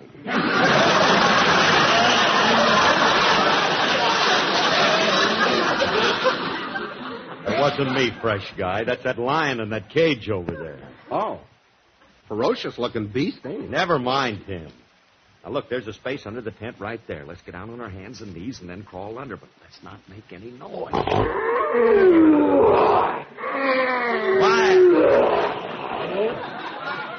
Quiet, Leo. One more peep out of you, and I'll send you back to MGM. I don't know if we'll make it, Curly.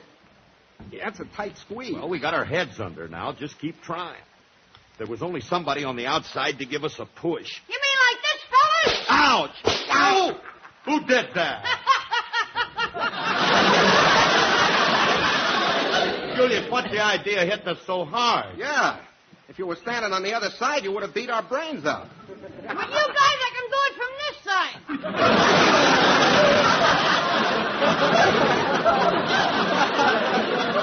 What are you doing out here, Sharpie? I'm working here so I can earn my way in to see the circus. And what are you two juvenile delinquents up to? We lost our tickets and we're trying to sneak in to see the circus.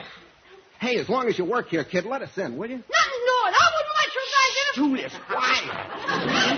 Not so loud. Those circus guys play rough. Why, if they ever catch us sneaking in, they'll blacken our eyes, break our noses, fracture our legs, arms, and skulls, and if that's not enough... That's enough. Hey, Wait! Grab him, Frankie. Put your hand over his mouth. Got him. Now what do we do with him? I don't know. We got to get rid of him, but how?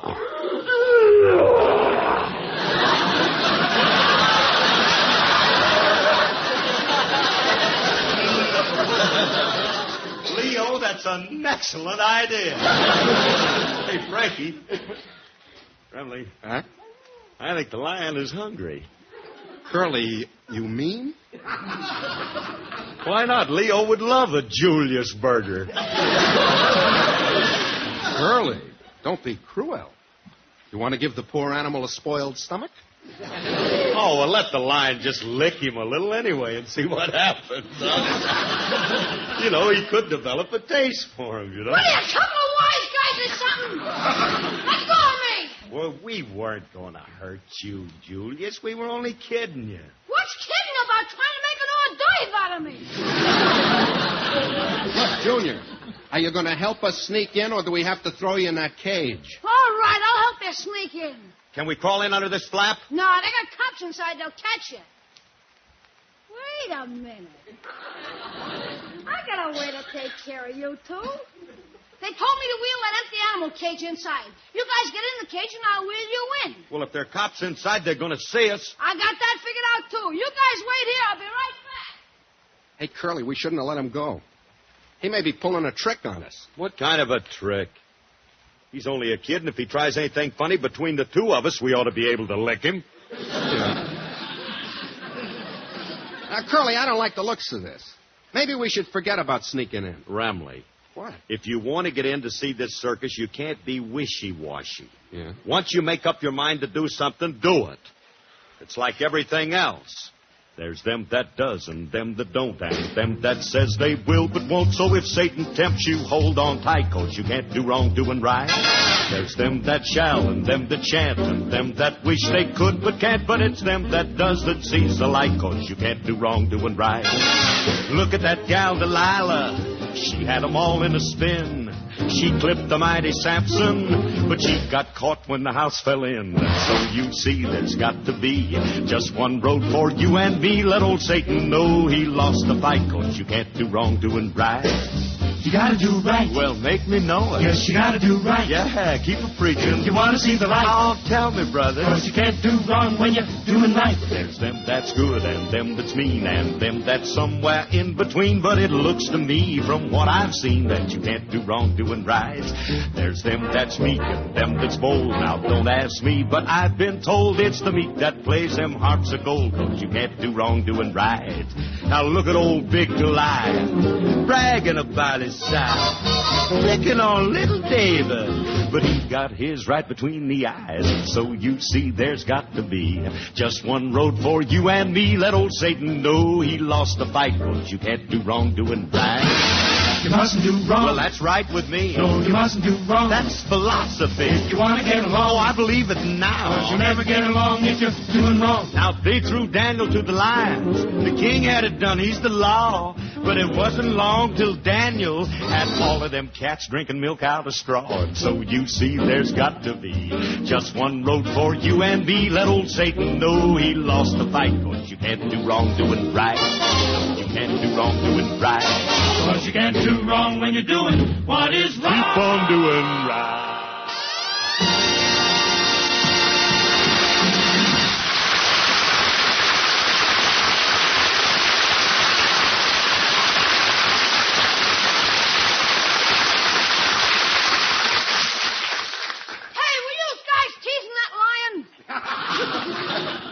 No. Then why was he screaming like he was in pain? That wasn't the lion, I was singing. Yeah, Curly's the one who was in pain. Hey, Julius, how are you going to sneak us in? Here, put these things on. What the heck are they? A lion skin and a tiger skin. The clowns use them in their act. All you guys got to do is put them on, get in the cage, and I'll wheel you inside the tent. Well, go on, Mr. Harris. Put the tiger skin on. You expect me to get into that mangy-looking throw rug? I wouldn't wear that skin if I was a tiger. Well, you can take them off as soon as you get inside. Well, let's do it, Curly. It'll get us in, and it might be fun. All right. Okay, we'll put them on. Remley, you get in the tiger skin. I don't want to.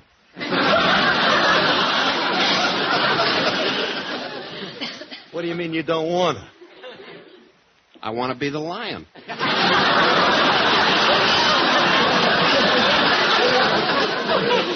Frankie, you can't be the lion. Why not? Because I'm going to be the lion. Now, let's get these skins on. Okay, but it ain't fair. You always get to be the best. Last month when we sneaked into the rodeo, you were the cowboy and I had to be the Indian. Yeah, but how about the time before that? I let you be the cop and I was the robber. Yeah. How stupid can two grown men get?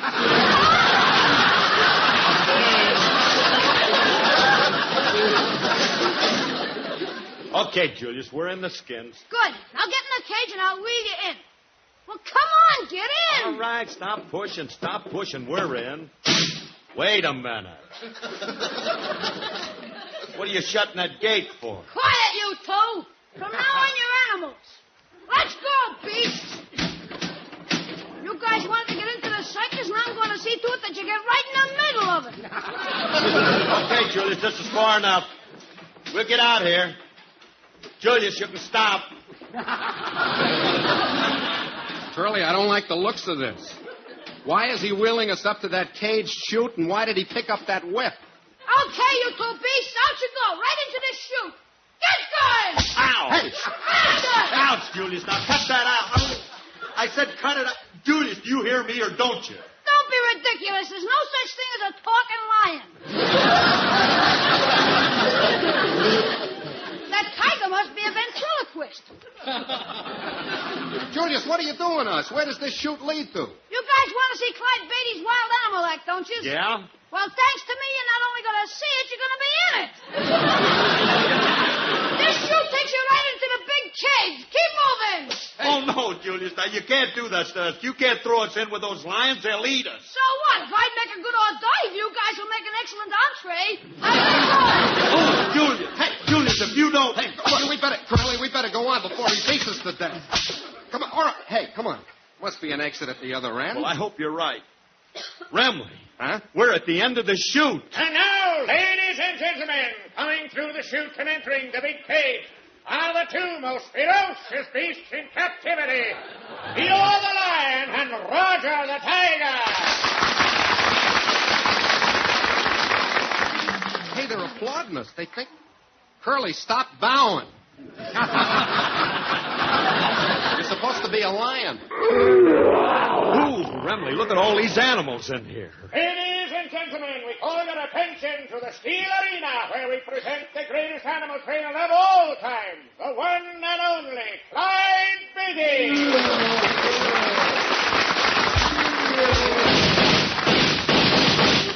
And now, Mr. Beatty will put the animals through their paces. All right, Leo. Get up on your stand. Up! Up! Up, I say! Take it easy, Clyde.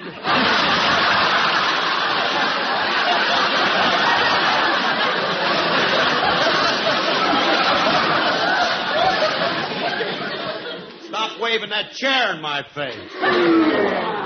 What are you clowns doing in here in those skins? You want to get yourselves killed? Don't say that.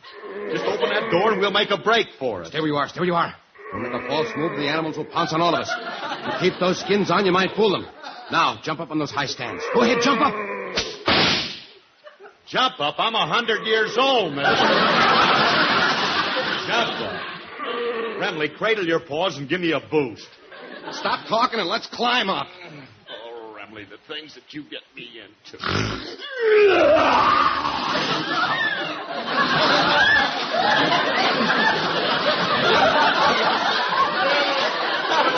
Frankie. What? Look what's sitting next to me. A lioness.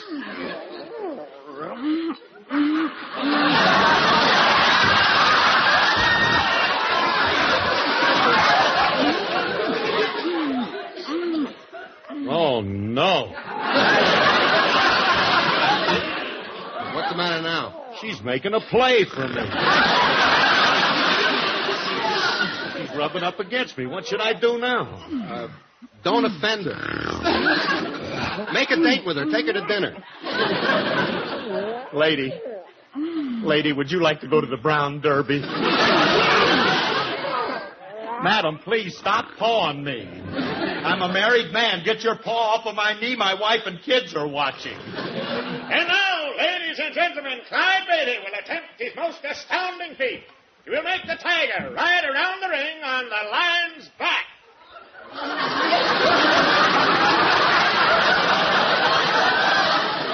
It's a fine time to play piggyback. All right, Leo, jump down here. Down, Leo, down. Curly, you're on. Go on, jump down. That's a big drop. Hey, Clyde, you got a ladder? Jump. You too, Roger. Jump. Yep. Yes, sir. Now, look, you fellas. This is your chance to get out. Get on his back. And when you get to the chute, go through that door, but fast. All right. Remley, get on my back. Let's go. Yeah. Okay, I'm on. Come on, Leo. Mush! Stop digging your claws into me. Hi-ho, Leo! Away!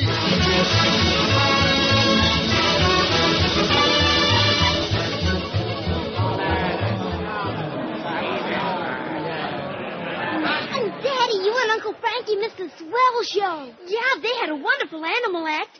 The lion was terrific. The what? The lion was terrific. Thank you, my dear. Suppose the tiger was nothing, huh? You said it. It was the most stupid-looking tiger I ever saw. I resent that. Remley, be quiet. Come on, Alice, let's get out of here. Hey, let's get the kids home, and I'll take you out for dinner. Curly, you can't take Alice to dinner.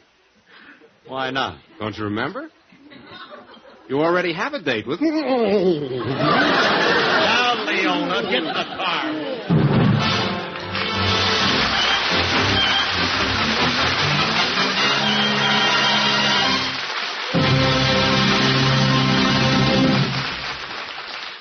Alice and Phil will be back in just a moment. But first, here's your Rexall family druggist.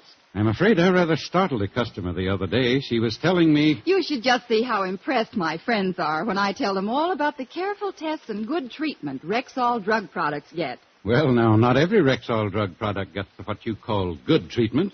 Some of them get just the opposite. Why, you can't mean that. But I do. Some Rexall drug products get such rough treatment that Rexall scientists call it shock tests. Shock tests? Yes, ma'am, shock tests. You see, Rexall's men of science know that certain combinations of chemicals sometimes break down under extreme temperature changes. This could happen during shipment across the country to our stores or even in your home. So, in Rexall laboratories, drug products of this type are exposed for long periods of time to alternating heat and cold, shock tests. This makes sure that they'll stand up under any reasonable change in temperature. Shock tests. I must remember that. Well, ma'am, remember it as another example of uncompromising quality tests given to all of the 2,000 or more drug products made by the Rexall Drug Company. That's why some 10,000 of us independent Rexall druggists are proud to put the orange and blue Rexall sign on our windows. The sign means that ours are the only stores where you can get these products. And in every one of those stores, a family druggist will tell you, you can depend on any drug product that bears the name Rexall. Good health to all from Rexall.